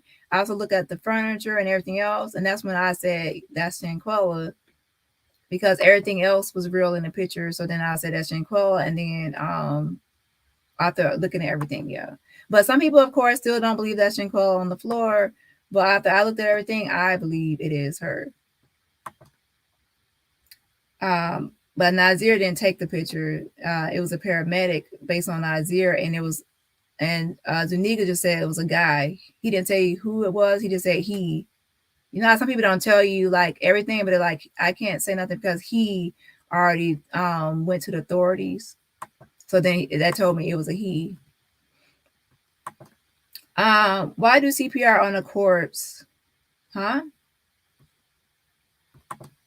So that's why I said it doesn't make sense. I don't think that she was unalive. I think she had Atlas luxation. And the reason I say that is because, wait, I actually need to stop saying she had Atlas luxation. Like, I need to stop saying I think.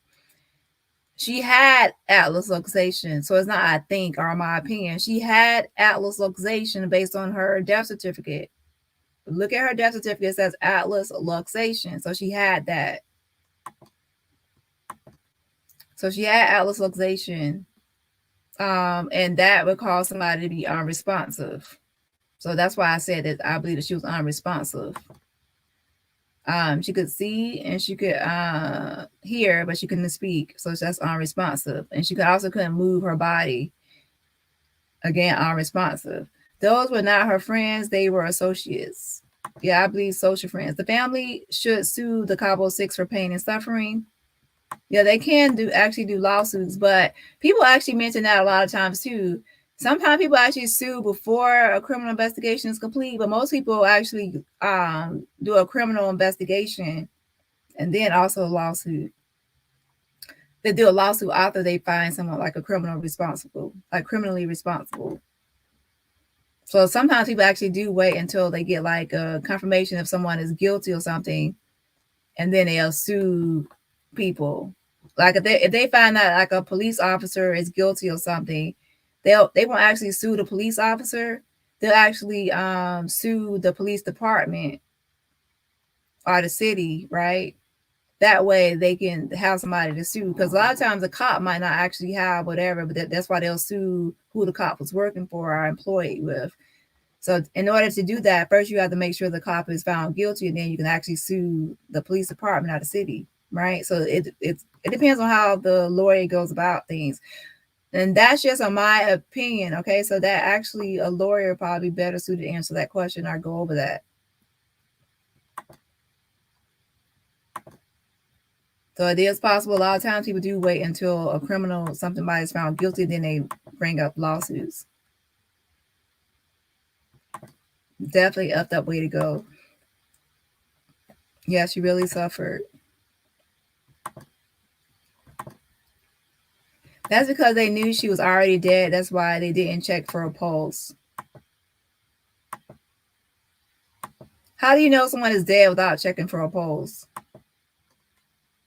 How do you know someone is dead without checking for their pulse first, or signs of breathing, or signs of life? You have to check their pulse or see if they're breathing or anything before it's not dead. Yeah, have you ever seen like an infant, like a newborn infant, or just an infant or a child, or somebody that sleeps very peacefully? You have to get close to them to actually hear them breathing. You have to get close to them to actually feel like be able to put your hand on their nose to see if they're breathing or actually check their pulse. Because some people, when they sleep, you can't really tell if that person is you can't tell. That person can look like, especially like when someone has like a newborn baby or infant, they might be really concerned that their child will die of I don't want to bring up this because it could be a sensitive topic for people. But I would just say SIDS, like sudden infant death syndrome, and they can die from that. So a lot of times parents are weary of it. And then they'll their baby can be so like just sleeping, like it seems like they really just check on their child a lot, and like they're breathing to see, like get close as they can or do different ways to see. So you have to check a pulse or get close enough to see if somebody's breathing in order for you to verify that person is still alive or not, right? And anybody that's a doctor or medical professional, you know, it could be a CNA or anything like that. You know good and well that you check for pulse first before I do any CPR or do anything on anybody first, especially when that person is deemed as unresponsive. And that person is not, you go to there and that person not responding, you're actually going to check their pulse. Good night, everyone. Good night, Dani. God bless you all. Love you. Good night. Yes, be sure to subscribe to my main channel. I think I'm almost caught up with the comments. Hallelujah.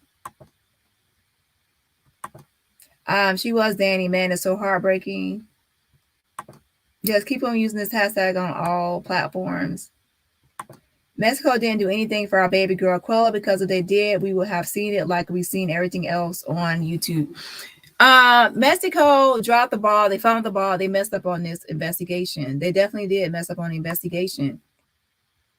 And that's why the FBI has said that they are doing a thorough and exhaustive investigation. It says, we are working with the Department of Justice to conduct a thorough and exhaustive investigation. So that means that they don't believe that Mexico did a good job. They don't believe that Mexico did a thorough and exhaustive investigation. Because if you believe that someone has done a great job on cleaning up something, or not cleaning up, I got stuff to do. If you think someone has done a good job on the investigation, you don't feel like you have to investigate anything because they have already done a great job. You only feel like you have to do a thorough and exhaustive investigation when someone else has fucked it up. So that's why I said, as of a couple of weeks ago, the FBI said that they have to do a thorough and exhaustive investigation with the Department of Justice. So they don't believe that Mexico did a great job. And we already know that, because we already saw that Mexico already let them come back to the United States. Mexico didn't arrest them. Mexico didn't question the knot on her forehead and the bruised face, the busted eye, the busted lip. They did not, they took the Cabo word that it was alcohol poisoning. They didn't take it beyond it being, or even accidental. Like, let's say if they did say she fell, they should have investigated further to see that it was more to it, right? They should have taken all the devices. They should have taken all the devices, investigate this, and not let them leave the country. And to be honest, the doctor actually could have said something. The doctor could have said, once the doctor saw the knot on Shanquella's forehead, trust me, that doctor knew something was off. The doctor knew something was off when she saw that knot on the forehead. That's why she questioned it. She knew. But she didn't follow her intuition and her gut and her assessment of this whole thing. She knew that was off. She knew it. You don't question something unless you know something is off. She knew that it was not in alignment with what they said. She knew it. I bet the doctor looks back and wishes that she would have followed her instincts, or should I say her expertise, her assessment that did not fit in with what was said. And do we know now whether or not they actually added on at that point and said maybe she fell? We don't know. I wonder why he would bother coming to the awkward party so late. Do you think he was possibly called to intervene, but not in time? I believe that he already had plans to come out there late to join them later on time. There were deaths in his family. I don't know the whole reason for why he was late. He didn't arrive when they all arrived. Just joining in as it's late for me. Need to rewatch to why do you think she was still alive? She was still alive once he got there. His ticket is fake as a dollar. Look at it. What's missing? A lot.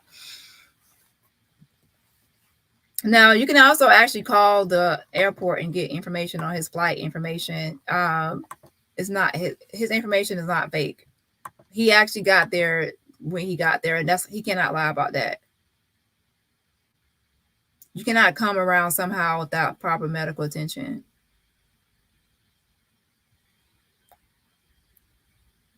I don't know what you're referring to.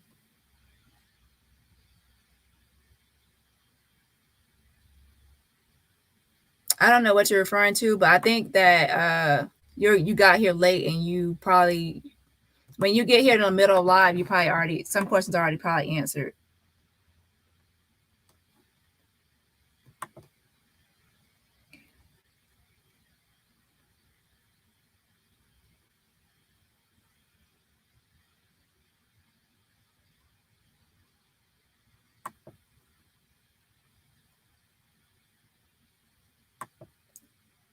what I could probably do is try to call again about different flights, but overall, in the grand scheme of things, to me, a lot of things don't really matter at this point. What matters is getting her justice, and some things are kind of like, when it comes to Nazeer, a lot of things don't really matter because it's already proven that he didn't get there until the next day.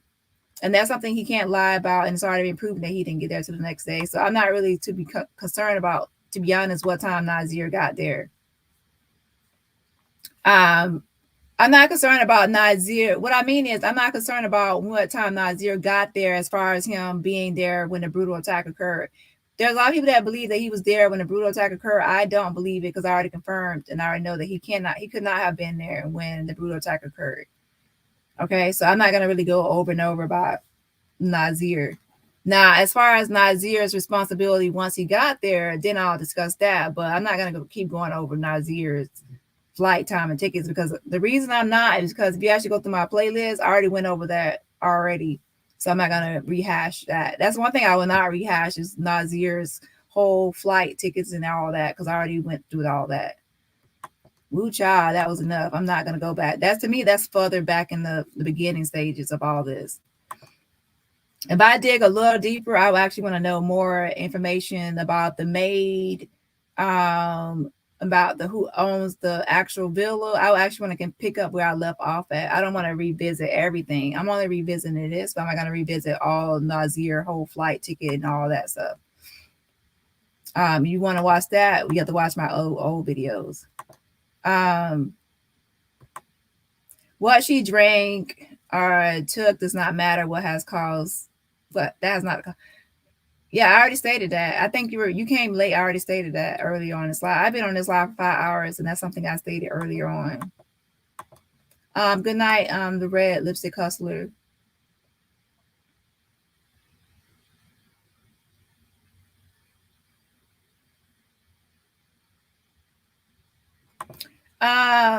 Erlene says, hey, I think what might be holding up Shanquella case by FBI, they just busted 213 people in a human trafficking kids and young film ring from Mexico, Cuba, and USA on news yesterday. They've been watching them. Yeah, that definitely will take up a lot of resources and time for that kind of bust, right? However, FBI, the people are handling this right now are FBI field office in Charlotte, North Carolina, and then also the Charlotte, North Carolina Department of Justice. So that has nothing to do with the FBI completely as a whole. That has something to do with the FBI in Charlotte, North Carolina field office and Department of Justice. So that's why we have to put pressure on those, the Department of Justice and for Charlotte, North Carolina, and also the FBI for Charlotte, North Carolina. And then also not Mexico as a whole, but are you talking about Mexico? Because remember, Day and De La Rosa Naya always makes it a point to make sure that we're all talking about Baja California Sur. He doesn't like when people say Mexico like as a whole. He only wants people to talk about Baja California Sur, where he has jurisdiction at. So right now we need people in Baja California Sur, and also LBI Charlotte area, North Carolina. It's those two entities that we need to get on this board. So not Mexico as a whole or U.S. as a whole, but those two jurisdictions. How did Nazeer find her still laying on the ground unconscious? And they said Winter called the paramedics before they left. Shouldn't she been at the hospital by the time Nazeer arrived? Huh? I think you have the timeline messed up. You have the timeline messed up. Yeah, so you right here, your House of Grace, you have to actually go back, way back. You have your timeline is completely off.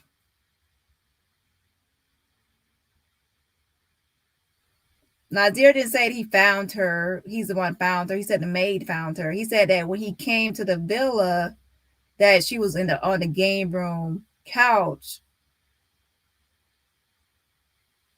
And that's where they had already placed her there on the game room couch. Okay. And then once he got there, he said an hour or so later, the doctor came. And then once the doctor came, that's when the paramedics was called out there. Winter finally called 911. So you have it out of order. And you also have Nazeer as being the one that found her when it was actually, they said the maid found her first. Nazeer said that when he got there to the villa, he was told that she was in the game room. That's why he went in there. So you have it kind of out of order. I also seen that Mexico government had received hundreds of letters pertaining to Shanquella case as well. Yeah, they actually had an event where they sent out pink envelopes, but we also have been already, since the beginning, we have already been emailing Mexico and US too. So we have been emailing as well, and calling. Nazeer might have been under the influence of something, so he wasn't thinking clearly. I don't know. Sometimes people drank on their flights. I don't know. Some people actually, like, when he got there, he probably got him something to drink. Because, I mean, he is there to party or have fun, right? We don't know. But she appears very messed up. He should have quietly went out the room, got her help if he was scared.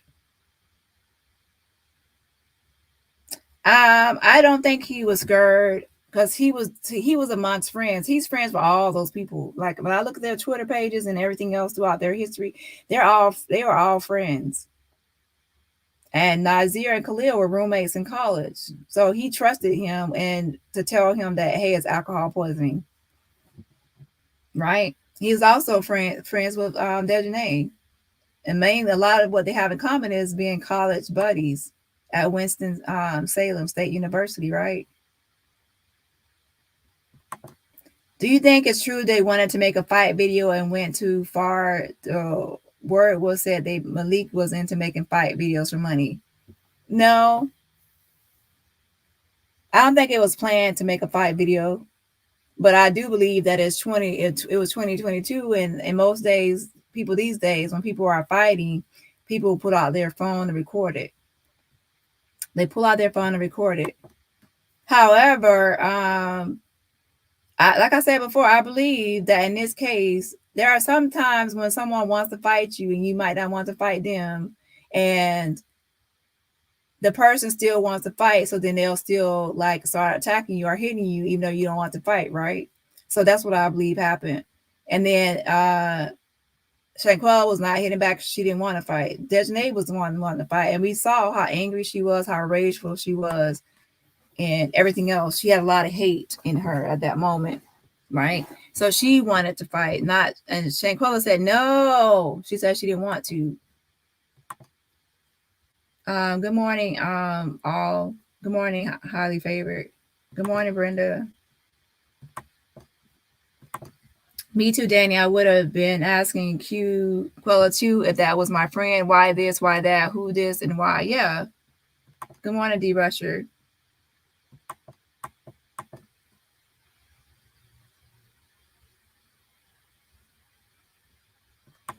Maybe they found out she wasn't qualified for that level of medical injury or not legally licensed and didn't realize it till now. She's actually qualified.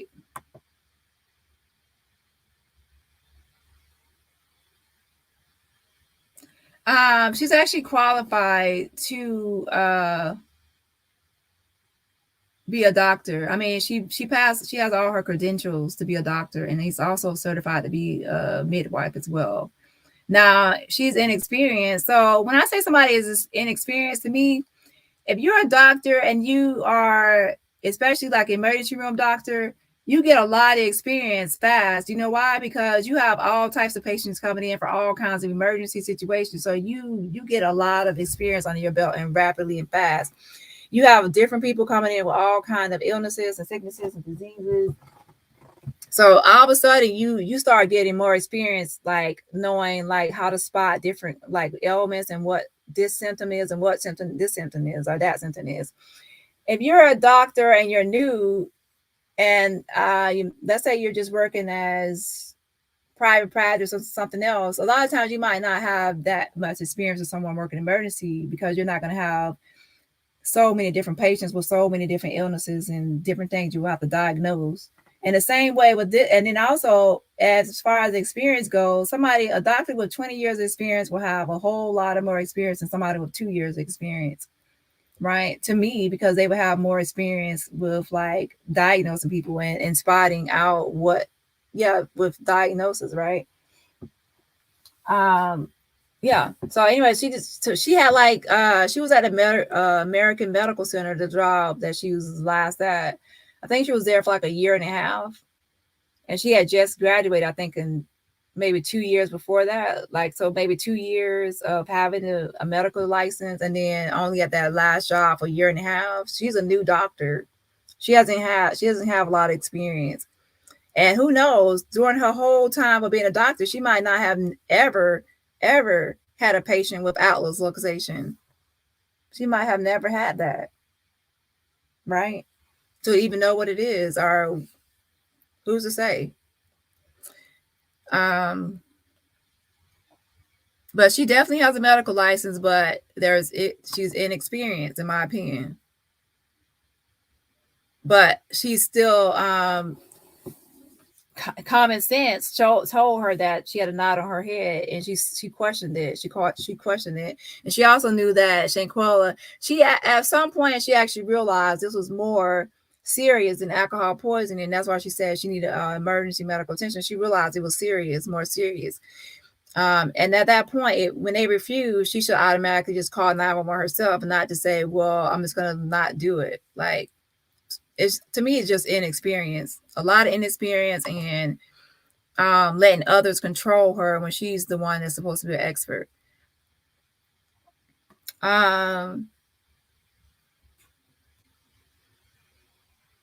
Joy was tagged as the person who flaked, so she was tagged. Nazeer wouldn't be tagged because he's still coming, just late. He had 2 deaths in the family and came late, allegedly.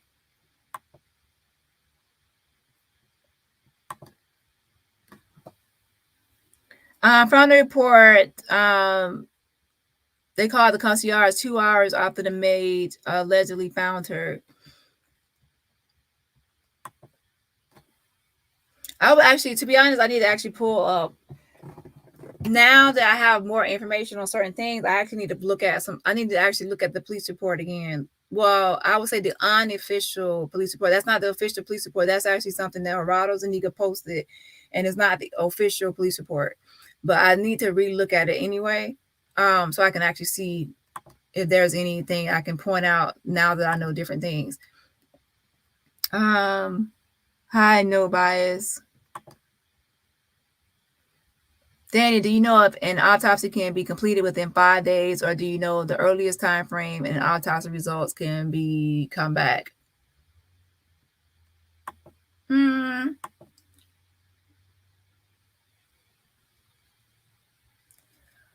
To me, I think an autopsy can be completed in that time. I don't know. I'm not an expert on this. I think it can be completed depending on who's doing it and like their lineup, like how many people they actually have to do or work on.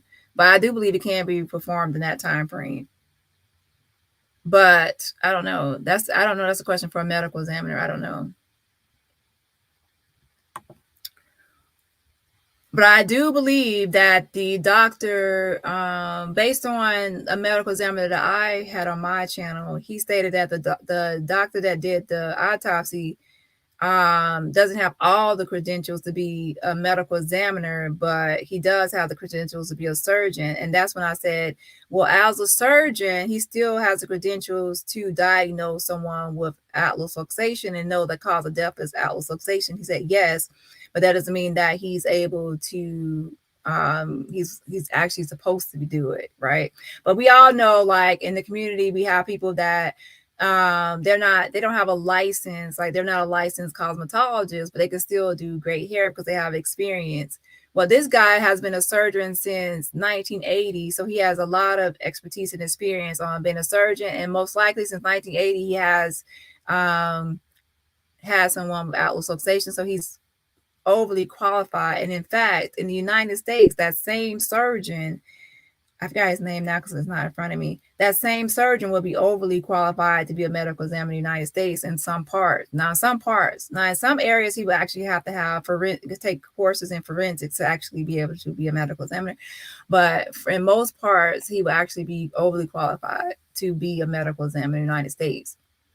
But still, some people in Mexico actually point out that, hey, maybe he doesn't have all the credentials according to Mexico standards, right?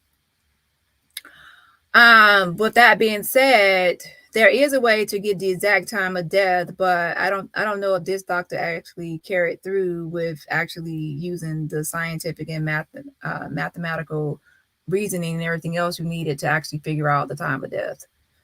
And that's what threw people off, because he had the estimated 15 minutes, which is not set in stone. Everyone with the Atlas luxation doesn't die in 15 minutes. So I wish that they had not put that on there, because that's not true that everyone dies within 15 minutes of having that. I would rather someone put the exact time of death under, like, once they do the analysis of it, than someone do an estimated time of death, because then that can lead to people throwing people off. Good, you're still on. Nazeer didn't have $5,000. I don't know what that's regarding. Hey, Just Jay. Okay. I don't know if you heard me. I already answered this question, Genuine Woman. Good morning, Karen Brewer. We already answered questions. I actually answered it like on Shank Rock. I came on Shank Rock's panel before. I answered a lot of questions. I believe she was drugged, and I also think one of them recording said no. You think that someone recording said no, like that? That no was actually Shankola. She was saying, she actually answered when they said, "Are you going to hit back?" And she said no. That was like an agony no, to be honest. It was actually a no, like a cry for help and an intervention. Like, I'm not gonna, to her, I believe that was her way of saying, help me, because it's like if someone says you're not gonna hit back, and you're not gonna hit back or something, I'll say no.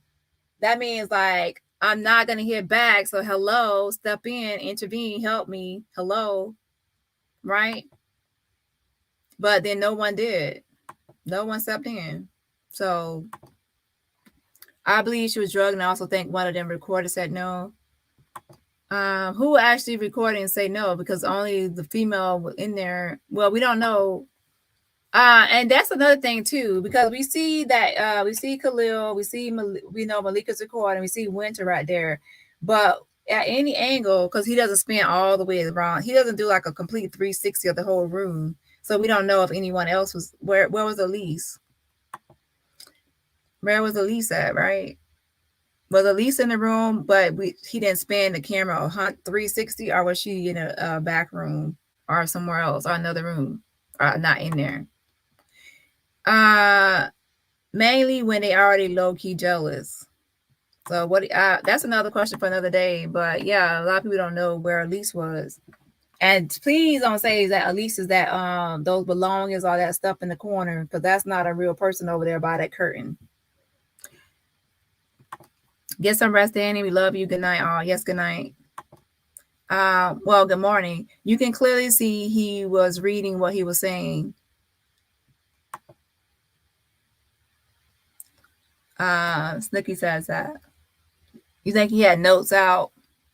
Well, he did have that Bible there as a prop, so who knows? He probably already had things. To me, I don't think he was reading what he was saying. The reason I say that is I think he probably, like, if he was reading what he was saying, he wouldn't be all over the place. When you have notes, you're not all over the place, because you're organized and you're ready. You can just read off the paper or read off what you're saying or read off notes. He, to me, was going off the head. That's why he was all over the place. That didn't seem like somebody reading off a script. Let's see. Evidence could have been in her bags, personal items, but they gave it to Khalil, yet they should have been investigating suspicious death. Oh, yeah, that's a good point. But again, that ends on what the FBI stated to that news reporter on like maybe 2 weeks ago now. They said that they have to conduct a thorough and exhaustive investigation with the FBI. So that means that Mexico didn't do a good job because, like I said, if you do a good job, you don't need someone to come behind you and say they have to do the same shit you're supposed to do, right? So they didn't do a good job. And to be honest, if you have to start an investigation from scratch, like from scratch, because somebody fucked up, you have a lot of work to do. And based on how slow the FBI and Department of Justice moves, it can take a while. All right, y'all. I finally read all the comments. This is like an open chat, so I pretty much went through all the comments. A lot of comments, by the way. I will actually probably do this again, but I'll do it at a different time where it's more convenient for most people. This was actually just going to be a quick live, but I just went ahead and did open chat. And the last thing I'll say before I go is to make sure you sign the petition at change.org/Shanquella. That's change.org/Shanquella. And where is it?